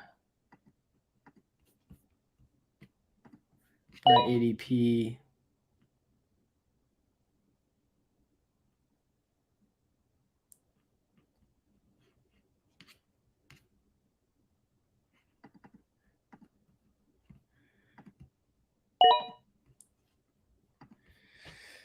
Oh man, 14-team leagues are definitely tough, and I say that as I'm literally narrating a 32-team draft. Samaje Perine goes. We're getting to that point in the draft, guys.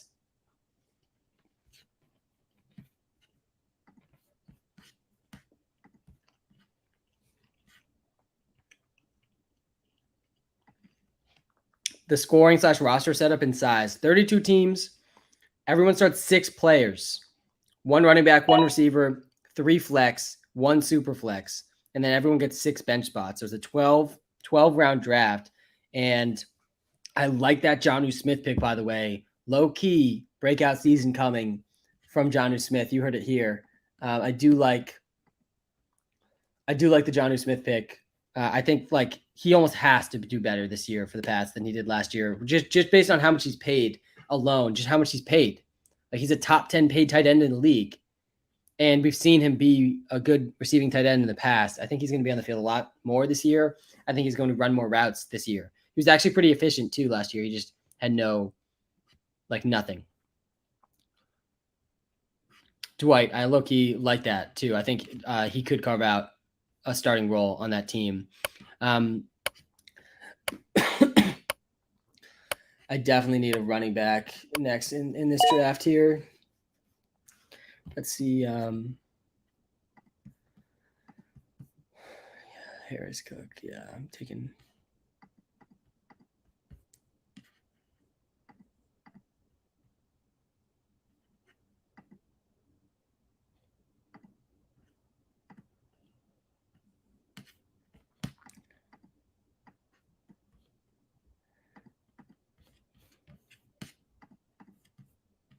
Brian Edwards. I don't hate that pick in the 8th round. Can you show the earlier rounds quickly, please? Yeah, let me show you the earlier rounds really quickly. I'll scroll through slowly here. Let me zoom in a little bit. Let's just review the top 5 rounds really quickly. I'll scroll as you guys can see the top 5 rounds.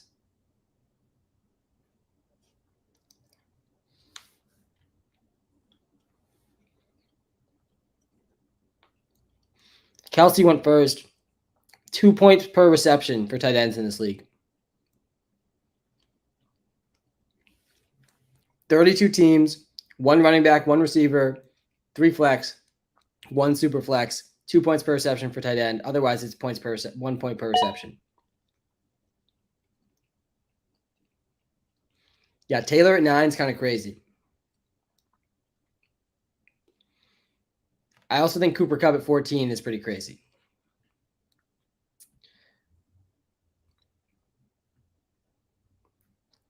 I love this Michael Gallup pick in the 5th round. God, all of my guys are getting absolutely sniped in this draft. I've been sniped every single pick. You hate to see it, guys. I'm going to head into this league with literally 2 running backs, I think, on my team.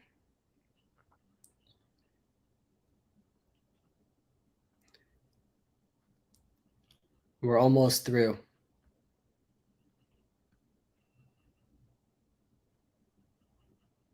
Where is Panthers WalterPicks? I feel like we haven't looked at his team. That's a good question. Let's find Panthers WalterPicks team. I think he had an early pick. He did. We have looked at this team.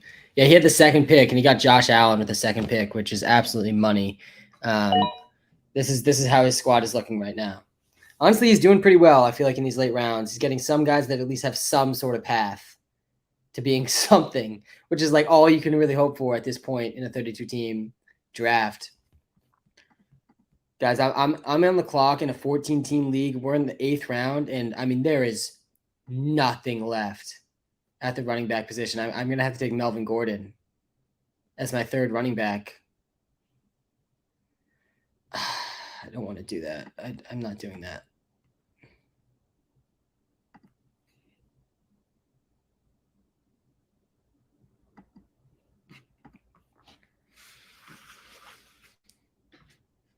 I took Chris Olave instead as my 4th receiver. Instead of taking Melvin Gordon as my 3rd running back. Probably a mistake. All right, let's see what pick we're at. We're moving along. Oh, come on, James Prochet. Come on, dude. Greg Dulcich. These are actually pretty good picks, honestly. A lot of these guys could have roles on their team. Bellinger, starting tight end for the Giants. I'll take that in the 8th round in a 2 PPR tight end. Look, Sam, go give my team a look. All right, let's check out Cardinals. Aiden's team. JT at 9. That's a little bit unfair. DJ Moore, Zach Wilson, Marvin Jones. I like the start here. Isaiah McKenzie, don't hate that. Is that everybody? Looks like everybody. Oh, and CeeDee Lamb. That's not everybody. I felt like we were missing someone. CeeDee Lamb on top of this is absolutely disgusting. Jonathan Taylor, DJ Moore, CeeDee Lamb as a top three, as a really strong top three. Zach Wilson, pretty sus. And then Isaiah McKenzie, Marvin Jones, I think can carve out like a decent starting role in this league. But the top three of JT, DJ Moore, CeeDee Lamb might honestly be all you need to scrape out some wins in this 32 team league. Shout out to everyone who's been in this live, by the way, from the start. We're grinding through. We're about to hit round 9. We're heading towards the end, the beginning of the end, I guess I should say.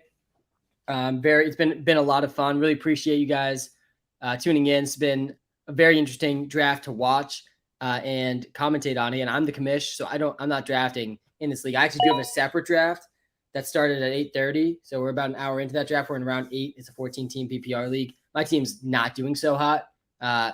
Overall, I'm not feeling so great about it. I have Joe Mixon, CeeDee Lamb, Allen Robinson, Lamar Jackson, Tony Pollard, Dalton Schultz, Drake London, Chris Olave. 14-team league, but my only 2 running backs being Mixon and Pollard. I knew every year this league goes so heavy of running backs early that I wanted 3 early, but I wasn't able to make it happen. A 14-team league, things definitely thin out fast. Sony Michel, I knew he was going to get picked tonight. I had a feeling that he would get picked. It makes sense for him to get picked. I think he will fall. I think he will find a new team. Who drafted Gronk? Yeah, this was an early Gronk pick.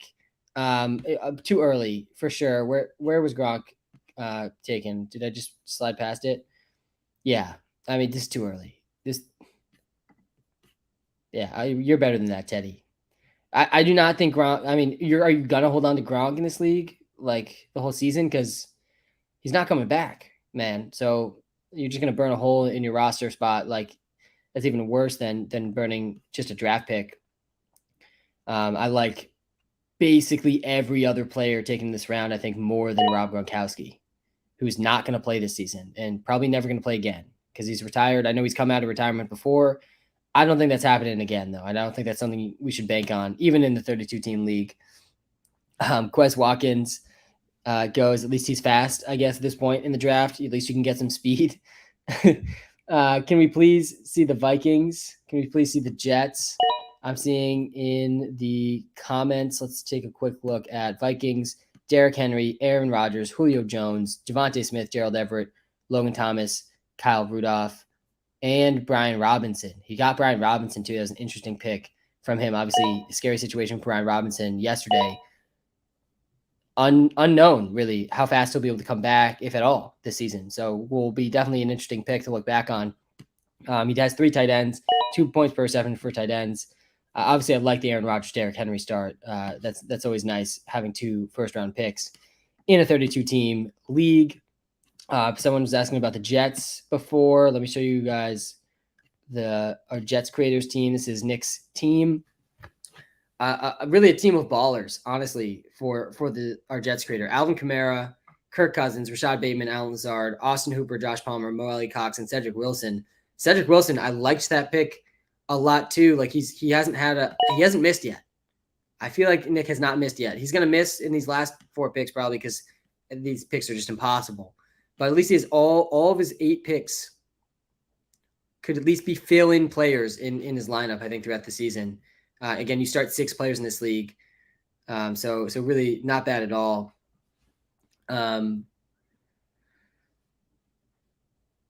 Just wait, Sam.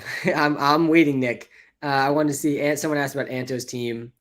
Really interesting receiver pick here, rookie at the Titans. He's been making a lot of flashes in camp.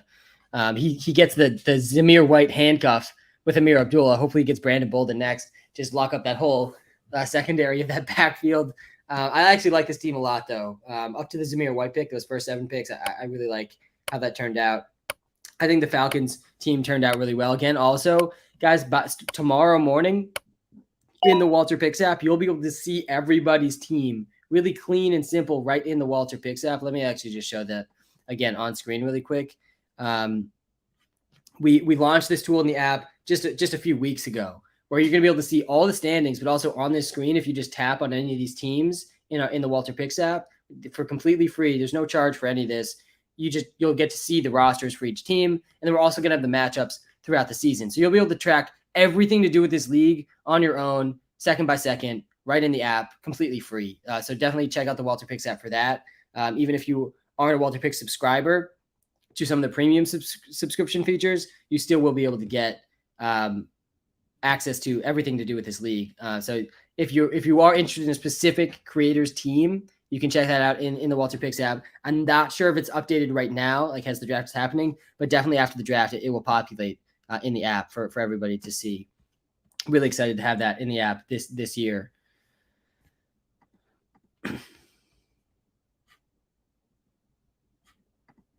All right, people are asking to see Brian's team. It's probably definitely the best top end team in the league. So Brian, our Raiders creator who won the league last year, former champ, he starts with Russell Wilson, but he also got DeAndre Swift. So he starts with Russell Wilson, DeAndre Swift, and then he also gets AJ Brown.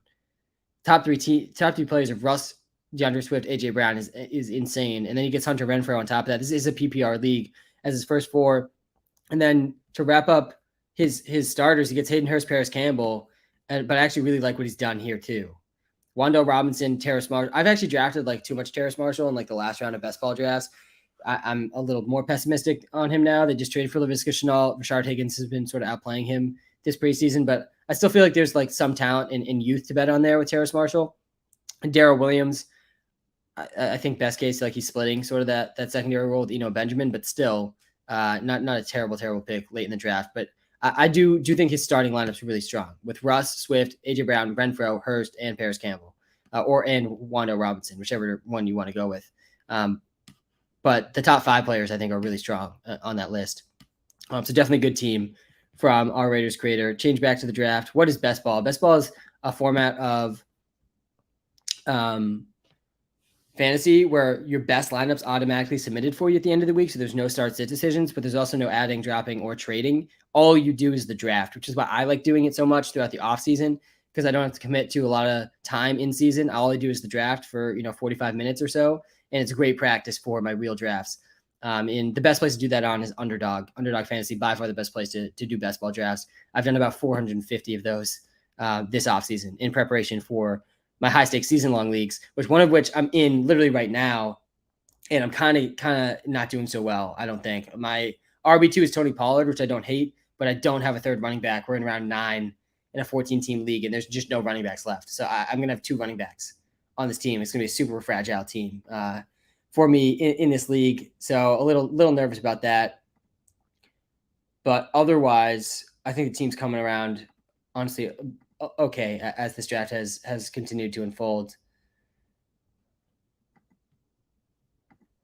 I think I might just take all the rookie receivers in this league because nobody knows anything about them.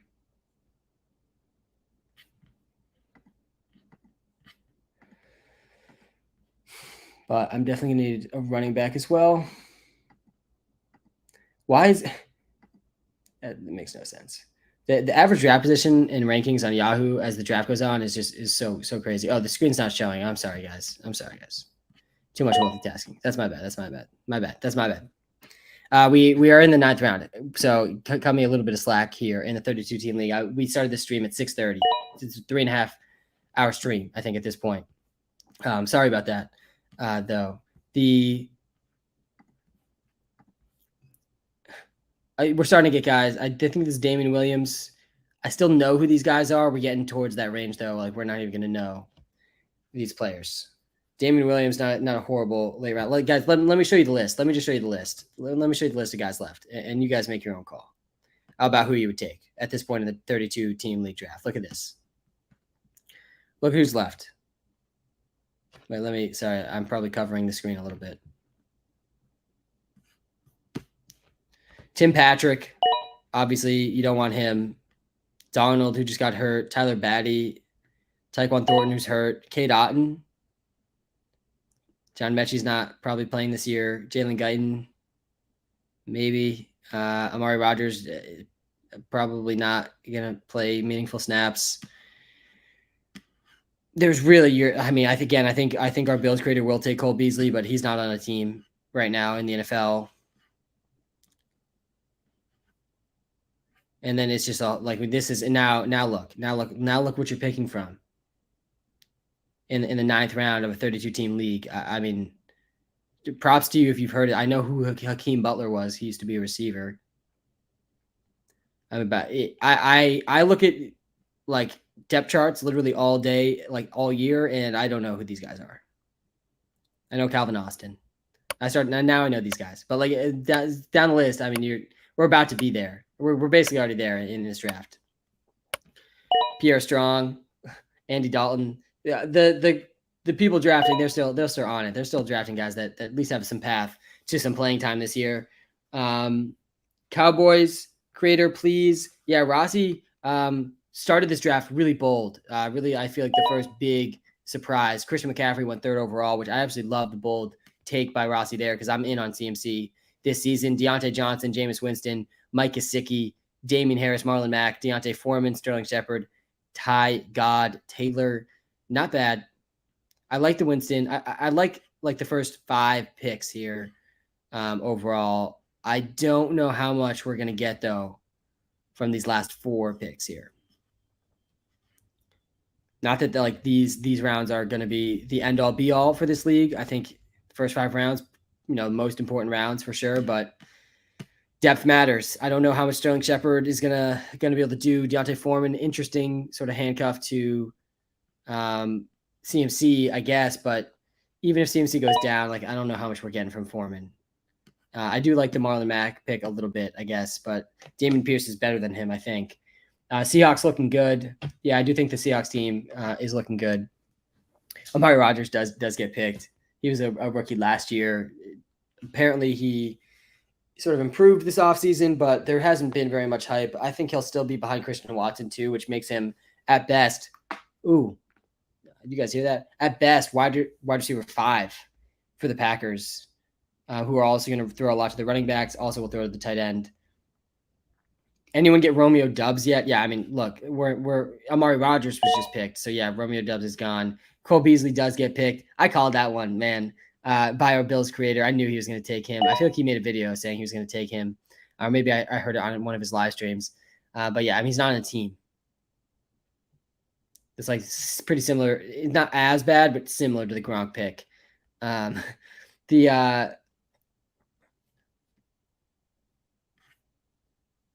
about to be on the clock again.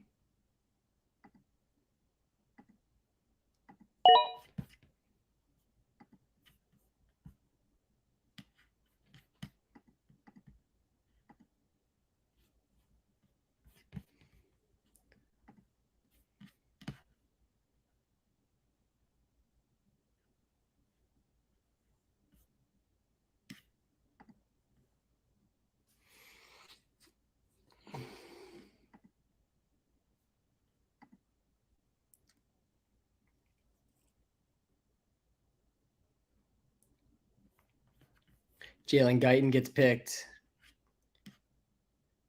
People want to see who the first pick was Kelsey, and then it went Josh Allen, and then it went Christian McCaffrey.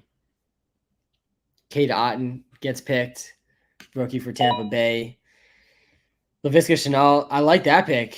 I like that pick a lot, actually. I feel like he could really like reinvent himself in Carolina and be usable in this league.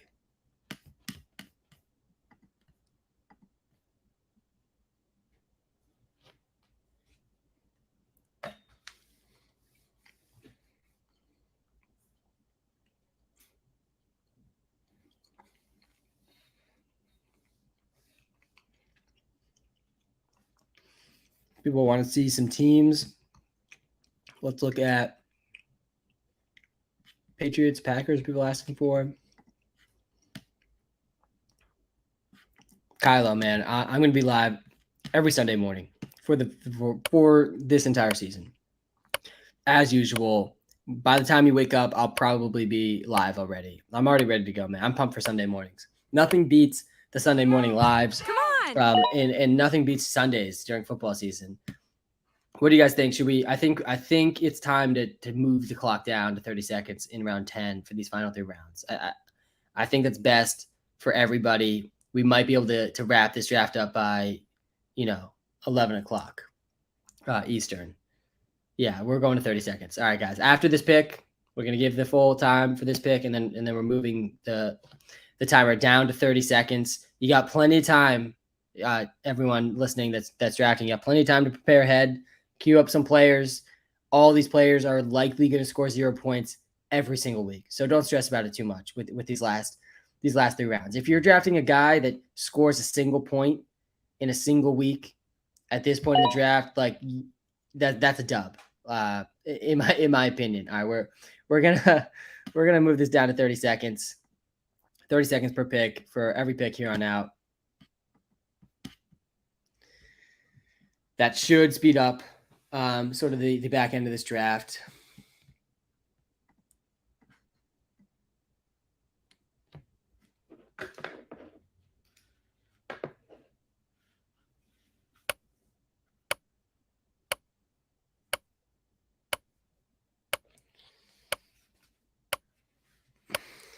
Let's see who the Packers Come on. got. I see some people asking about that.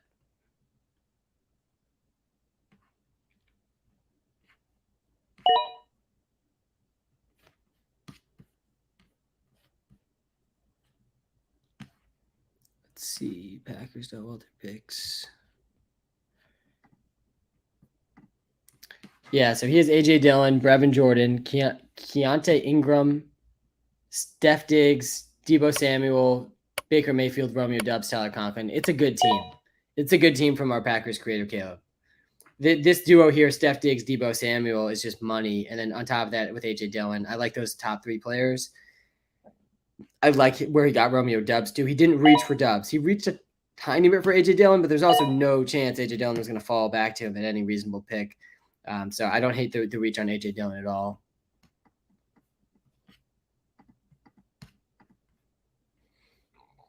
I've drafted 3 rookie wide receivers, by the way, in the 14-team league I'm drafting right now. I'm probably going to go for even more. I have Drake London, Chris Olave, and Traylon Burks all in this team. I kind of don't hate it because I'm in a league where I just know they aren't up to date on any of the rookies, and at least one of these guys is going to pop. Like at least one of these guys is going to pop this season. There's too much talent in this rookie wide receiver class for at least one of these guys not to have a breakout season. I like London and Olave the best though to do it this year immediately. But I wouldn't rule out Traylon Burks later in the season, and I wouldn't rule out Garrett Wilson later in the season, and even Jahan Dotson. I wouldn't rule out even Jameson Williams like much later in the season.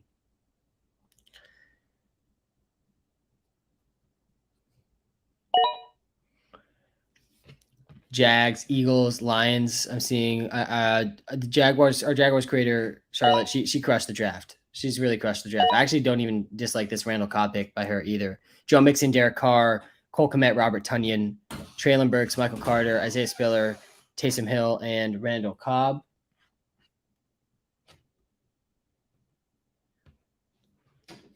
We want to see the Lions.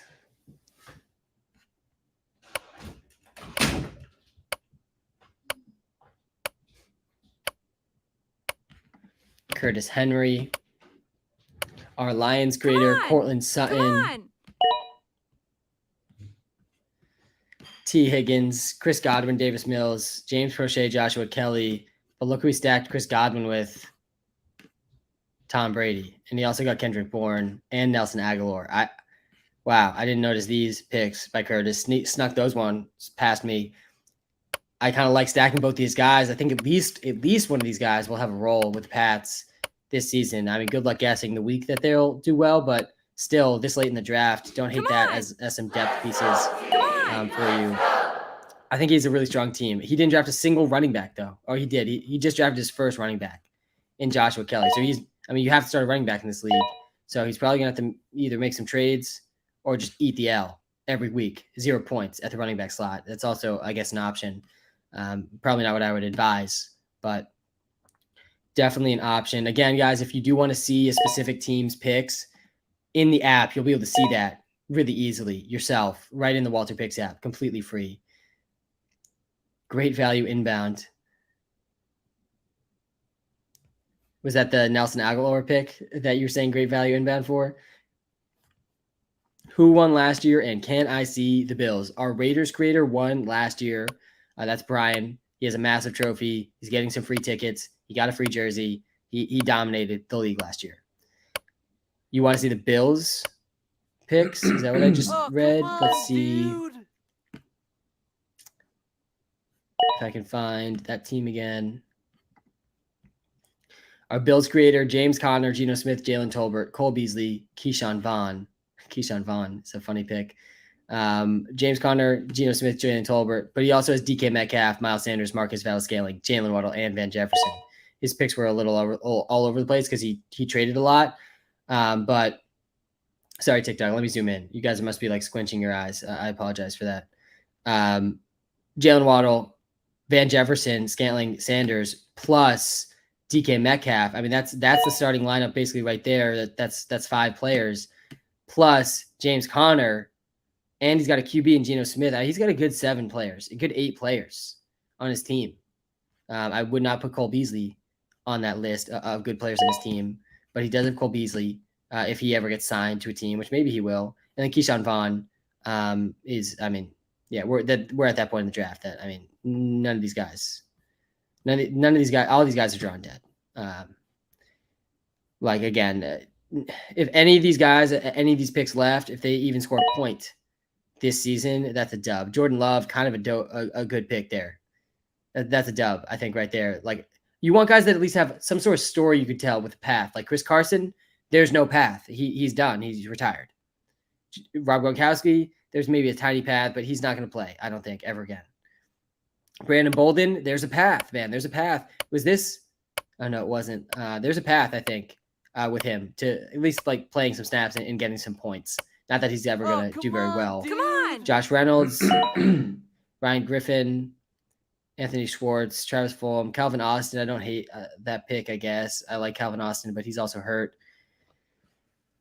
That's not Mike Davis. This is a different M. Davis that I've never heard of. Sam Darnold, James White is retired. He's got no path.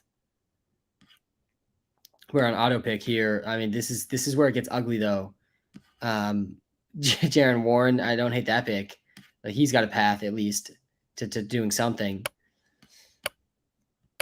No one in this league knows what they're doing for Superflex. This is still going on. Yeah, I've been live since 6:30. This is what a 32-team league draft is like.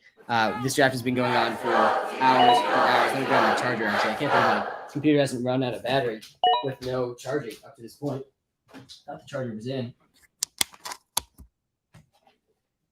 But yeah, this is how the 32-team draft goes, and we actually just changed the timer to 30 seconds. It's still, oh man, Brian Hoyer gets taken. I guess there's a path for Brian Hoyer. I just don't want to think about that because that'd be a dark world for Patriots fans if Brian Hoyer plays even a single snap this season. That's always the worst. Tyquan Thornton, kind of like that pick. I know he's hurt, but he was making plays, man, in camp before the draft. Before he got hurt. Superflex should be back-to-back QBs. But so it's Superflex, but there's no quarterback slot. So the starting lineup is 1 running back, 1 wide receiver, 3 flex slots, and then 1 Superflex slot. No quarterback slot. Because this is a 32-team league. Can't be a Superflex 32-team league with a quarterback slot. Then it would be crazy. So that's why it's a Superflex league. So you want to start a quarterback, but you don't need to start a quarterback in this league.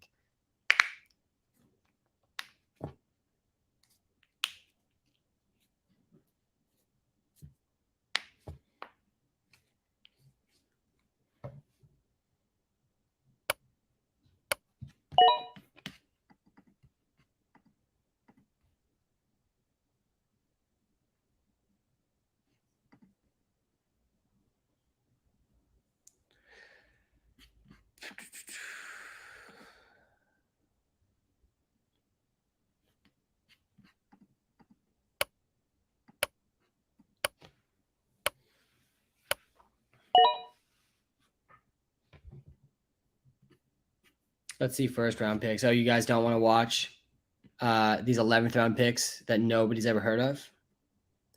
All right, that makes sense. Let's check out the first 4 rounds again. Let's run through the first 4 rounds for everybody on the live.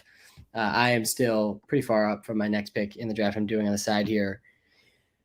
I'll slowly scroll again through the first 4 rounds so everybody can see how the first 4 rounds played out. Let me scroll down a little bit more here so you guys can actually see what's going on TikTok. Isaiah Pacheco went 6th round. I'm actually considering him with my next pick in the draft I'm doing right now.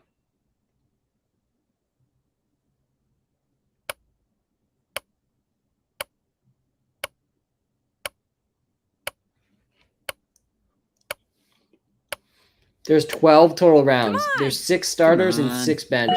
Right now we're in round 10, I think.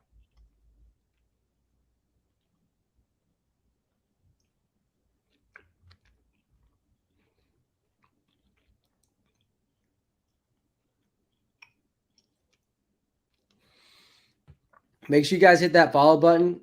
If you're watching live on TikTok, daily TikTok content, we'll post all about the league. Also, if you want to see a specific team's league, a specific creator's team, because I know it's a little confusing with all these traded picks, you can see that in the WalterPicks app for completely free. All the rosters, all the trades, all the matchups, all going to be in the WalterPicks app for free. So download that. Link is in the link tree. Link is in the YouTube description, and you can follow along with the league all season long on your own terms. And you can look at the teams that you want to look at. That should be all in there by tomorrow morning, the latest, if it's not already in there already. This is a 32 team league with the 32 WalterPicks creators, one for each NFL team. I'm the commish, not a part of the league. I am a part of the league, but I don't have a team in the league. And you start 1 running back, 1 receiver, 3 flex, 1 super flex. It's PPR, but tight ends get 2 points per reception, which is why you're seeing tight ends getting drafted so early. 2 points per reception for tight ends, 1 point per reception for everybody else.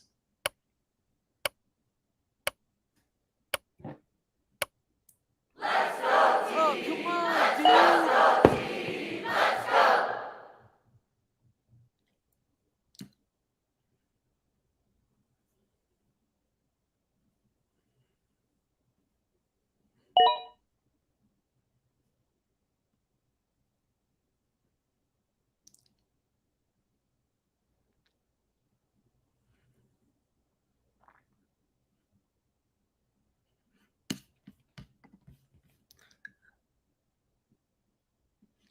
Godwin or Judy? I would probably prefer having Judy, but once Godwin's healthy, I mean, it's Godwin. But like he's not healthy right now to start the season, so that's why I think I would side with Judy. Like if I'm drafting today, but again, once Godwin's healthy, it's Godwin. So if like, it's not going to be a starter for you or something, it's got to be Godwin, I think. The other question that we get all the time is Judy or Sutton. This is what Walter thinks, by the way, about Judy versus Sutton. I side with Judy a little bit too, but it seems like everyone else is on Sutton. Sutton's going 6 picks earlier based on ADP right now. Screenshots from the WalterPicks app, by the way. You can download that for completely free in the App Store. Let's see what pick we're at. We're in round 11. People are timing out. We're drafting guys that are worthless. I think we might have got a guy that could score a point this season, though, in round 11 here with Rashad Higgins. Ty Montgomery, who's probably out for the season now. Hopefully not, though. Pat, that could actually end up being a pretty good pick if he's not out for the season. We're picking pretty fast at this point. Antonio Brown just got picked. Guys, this is the fun part of the draft. I'm not drafting the Browns. We had our Steelers creator from last year, Pete Kraubuck, who's still on our team as our offensive line wizard. He is the interim manager right now for the Browns creator until we fill the role of the Browns creator. And he's had a dominant draft, actually. Let's take a look at how his draft has gone, because he was actually first in this league all year last year in the regular season. He got Aaron Jones. This is a good team, guys. This is a very good team. This is our Browns team. Aaron Jones, Matt Stafford, Clyde, Amari Cooper, Evan Ingram, Jacoby Myers, Trey McBride, Nick Westbrook, Akine. Like the late round picks here too. Like there's a story you can tell, I think, with all these late round picks to being like reasonable assets at some point in the season.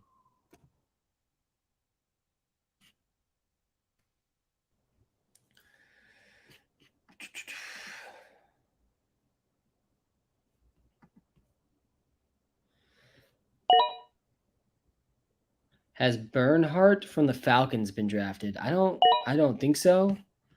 But I'm also not going to pretend like I know who that is. So maybe, but maybe not. No, I don't think he's been drafted. Look at how ugly these last rounds get. It makes you not want to complain about being in 12 team, 14 team leagues. Because I mean, look at the guys. I actually really like this Jordan Love, Teddy Bridgewater pick. Like these backup guys, because if there is an injury, they will have instantly a lot of value.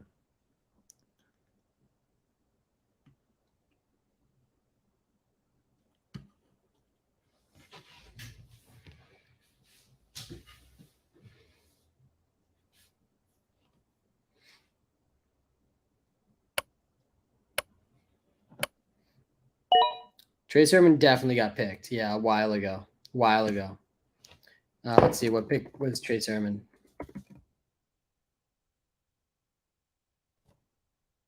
He went in the 8th round. He was picked by our Patriots grader, Pat.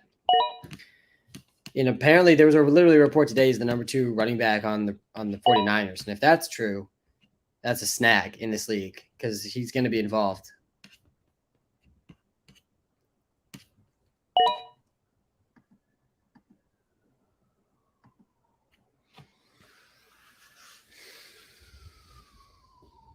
Where was Derrick Henry? Let me go back. Let's go back to the top rounds.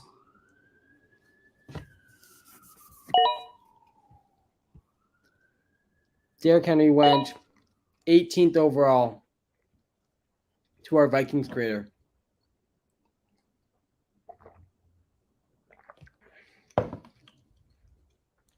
Did Eno Benjamin get picked? Yep, 7th round. I would assume he got picked. Yeah, he got picked 7th round. Everyone that you can name, chat, I have a challenge for you right now. Name a player that will score a point in fantasy season, that will score more than 1 point this fantasy season that hasn't been drafted yet. Bet you can't do it. I bet you can't do it. Try it out. See if you can come up with anyone that you think will score a single point in fantasy this season that hasn't been drafted yet. Someone said Brian Edwards picked. Noah Brown, was Brown picked? I don't think Noah Brown was picked. Doesn't look like Noah Brown was picked yet, but I think he actually might be hurt. Gainwell was picked. Byron Pringle picked. KJ Osborne picked. Jalen Rieger picked. Benny Snell picked. Zach Gentry. I don't even know. I mean, he's not scoring a point. Who's Zach Gentry? What team is he on? Andy Isabella definitely picked. I would assume he was picked. Ooh, Andy Isabella. I don't think Andy Isabella was picked, guys. He's going to score a point. For sure, he's scoring a point this season. I think he's scoring a point. He can score a point. He's got some speed.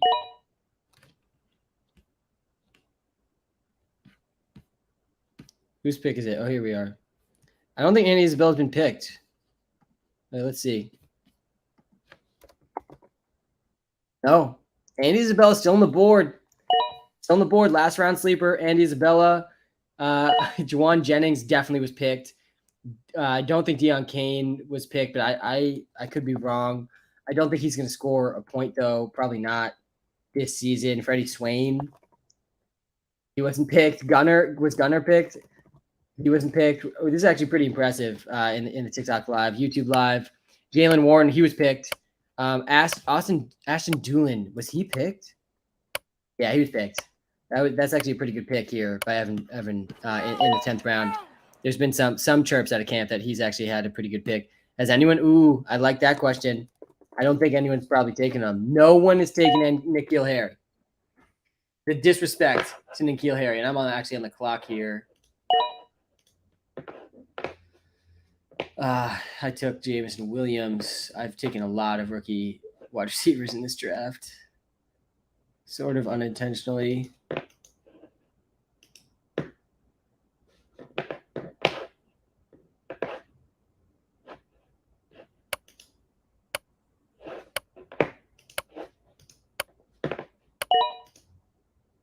There's not a single running back in this league that has even a semblance of upside. Oh, God. I guess Zamir White is a worthwhile stab at this point.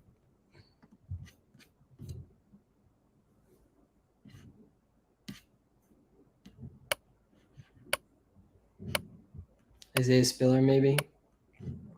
Who would you guys rather, Zamir White or Isaiah Spiller? Walter has Zamir White just barely with an edge. Deion Kane will get a garbage time point. All right, fair. I guess you could make the argument Deion Kane. What team is Deion Kane even on these days? Is he still on? Wasn't he on the Lions? Is he on the Eagles? He's on the Eagles now, maybe? Yeah, he's on the Eagles. Yeah, you're right. 26 years old on the Eagles, Deion Kane. Last year, 0 points for Deion Kane. The year before that, though, he did get a point. He averaged 1.9 points per game. So, yeah, possible he gets a point this season. Deshaun Watson was picked. He was picked. Wait, is the draft? Oh, the draft's not over. And N'Keal Harry did get picked. You guys are giving, honestly, some good suggestions here in the comments for these people in the last round. N'Keal Harry, honestly, good last-round pick. Come on, he was a first-round pick in the draft. I know he's toast. I know he's hurt, but he's also on the Bears. Like, N'Keal Harry comes back, like he's gonna get a real shot, I think, to play meaningful snaps, if he can ever be healthy for any sort of extended period of time. Sam, who should I take next? Says Patriots.WalterPicks. Nobody's taken Andy Isabella. Man, he had a pretty good preseason. UMass guy, good speed.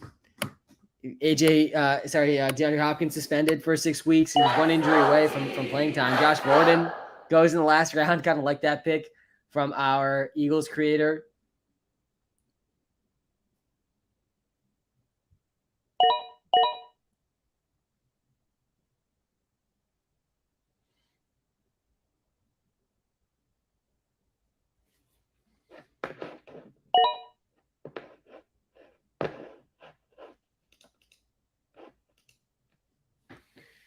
I certainly drafted the youngest team in this league. Not that that is going to help me very much. What is the best fantasy app? It's the WalterPicks app. If you're talking about apps that are going to help you win your fantasy league, if you're talking about apps to play fantasy on, obviously it's the Sleeper app. Sleeper is by far the best place to play fantasy. It's really not even close. Pig Howard gets picked. This is a real person, guys. Noah Brown ended up getting picked, by the way. Someone mentioned him as a guy that should have been picked and will score a point this season. He'll definitely score a point this season. Pig Howard is a real player, though, that just got picked before Noah Brown. His name is literally Pig. That is his first name. Real person. I don't know if he's actually on a team, though. Yeah, he's not on a team. He was undrafted. He's 29. He's never played a snap in the NFL, and he was just drafted in this league solely for the name. I'm assuming. Who knows? Maybe the name Pig Howard is going to hold some trade value in this league. Mick Kutch. T.Y. Hilton just got drafted. I don't think he ever did. T.Y. Hilton never officially retire. I don't think he ever officially retired, but he's unsigned. It's kind of sad when that's how it goes at the end of some really good players' careers. Like Frank Gore. I don't think Frank Gore is like officially even retired either. The last report about T.Y. Hilton was that he was still in the mix to resign with the team this season with the Colts, but I don't think that's happening. Guys, we did it. Andy Isabella was the last pick. Mr. Irrelevant. Andy Isabella, the last pick of the 32 creator WalterPicks League. Really well done by all the creators. Fantastic drafting. Honestly, this was a sharp draft as expected. A lot of interesting picks. Going to be really interesting to see how the league shakes up. Guys, thank you so much for tuning in throughout this live stream. I had a lot of fun on this one. Again, just as a quick reminder before we wrap up the stream, you can see everyone's teams. You can see all the matchups, everything to do with the league right in the WalterPicks app, completely free, right on your phone, like right now. I don't know if all the data's in there yet, but definitely by tomorrow morning, like all the data is going to be in there. So you can just go tap on all the teams, look at all the rosters on your own. You don't need to hound me on live to tap on the team you want to see. You can just go do it yourself right on your phone. Again, that's the WalterPicks app in the iOS App Store. Let's take a quick look. Did we we're still number 9 in sports app rankings right now, which is super exciting. Didn't hit the top 5. App is showing the teams now. Look at that. App is already showing the teams. Though I can promise you there's some players in here that were drafted, like Pig Howard, for example, that we don't have in our app that like maybe aren't showing up. But for the most part, you're going to be able to see everyone's teams in the app. Who won the draft, though? Honestly, if I had to pick one person that won the draft, like there's a lot of good teams here. I'd say let me pick 5 teams that I think you could argue won the draft. One, I think like I'm not gonna put him in my 5, but getting Josh Allen second overall, I think was absolutely money for Alex. I think Curtis put together a really strong squad as well. Interesting to see though how he pans out without a running back on his team. I really liked Anto's team a lot as well. I would put him, I think, near the top of the list. Really liked how Ben's team turned out also in sort of these first 5 rounds. But probably, the top end talent, for sure is with our Raiders creator. Let me see if I can spot his team. I think he had the 12th pick, right? And he traded back. Yeah. He definitely started really strong. Russ and Swift, AJ Brown, Hunter Renfrow. But I really like Charlotte's team. I like Avery's team a lot too. And then last but not least, I do want to shout out 2 more teams actually that I really like. I did like Samps, our Falcons creators team, but I think that this Browns, the interim Browns drafter Pete Crowbuck did an excellent job with this team. Honestly, much better than I would have done, I think, had I been drafting live on this stream. And then also, our Jets creator, I think like every single player on this list is just a baller. I think he drafted a team of absolute ballers. I think that's going to work out pretty well for him. I like Caleb's draft a lot too. I think everyone.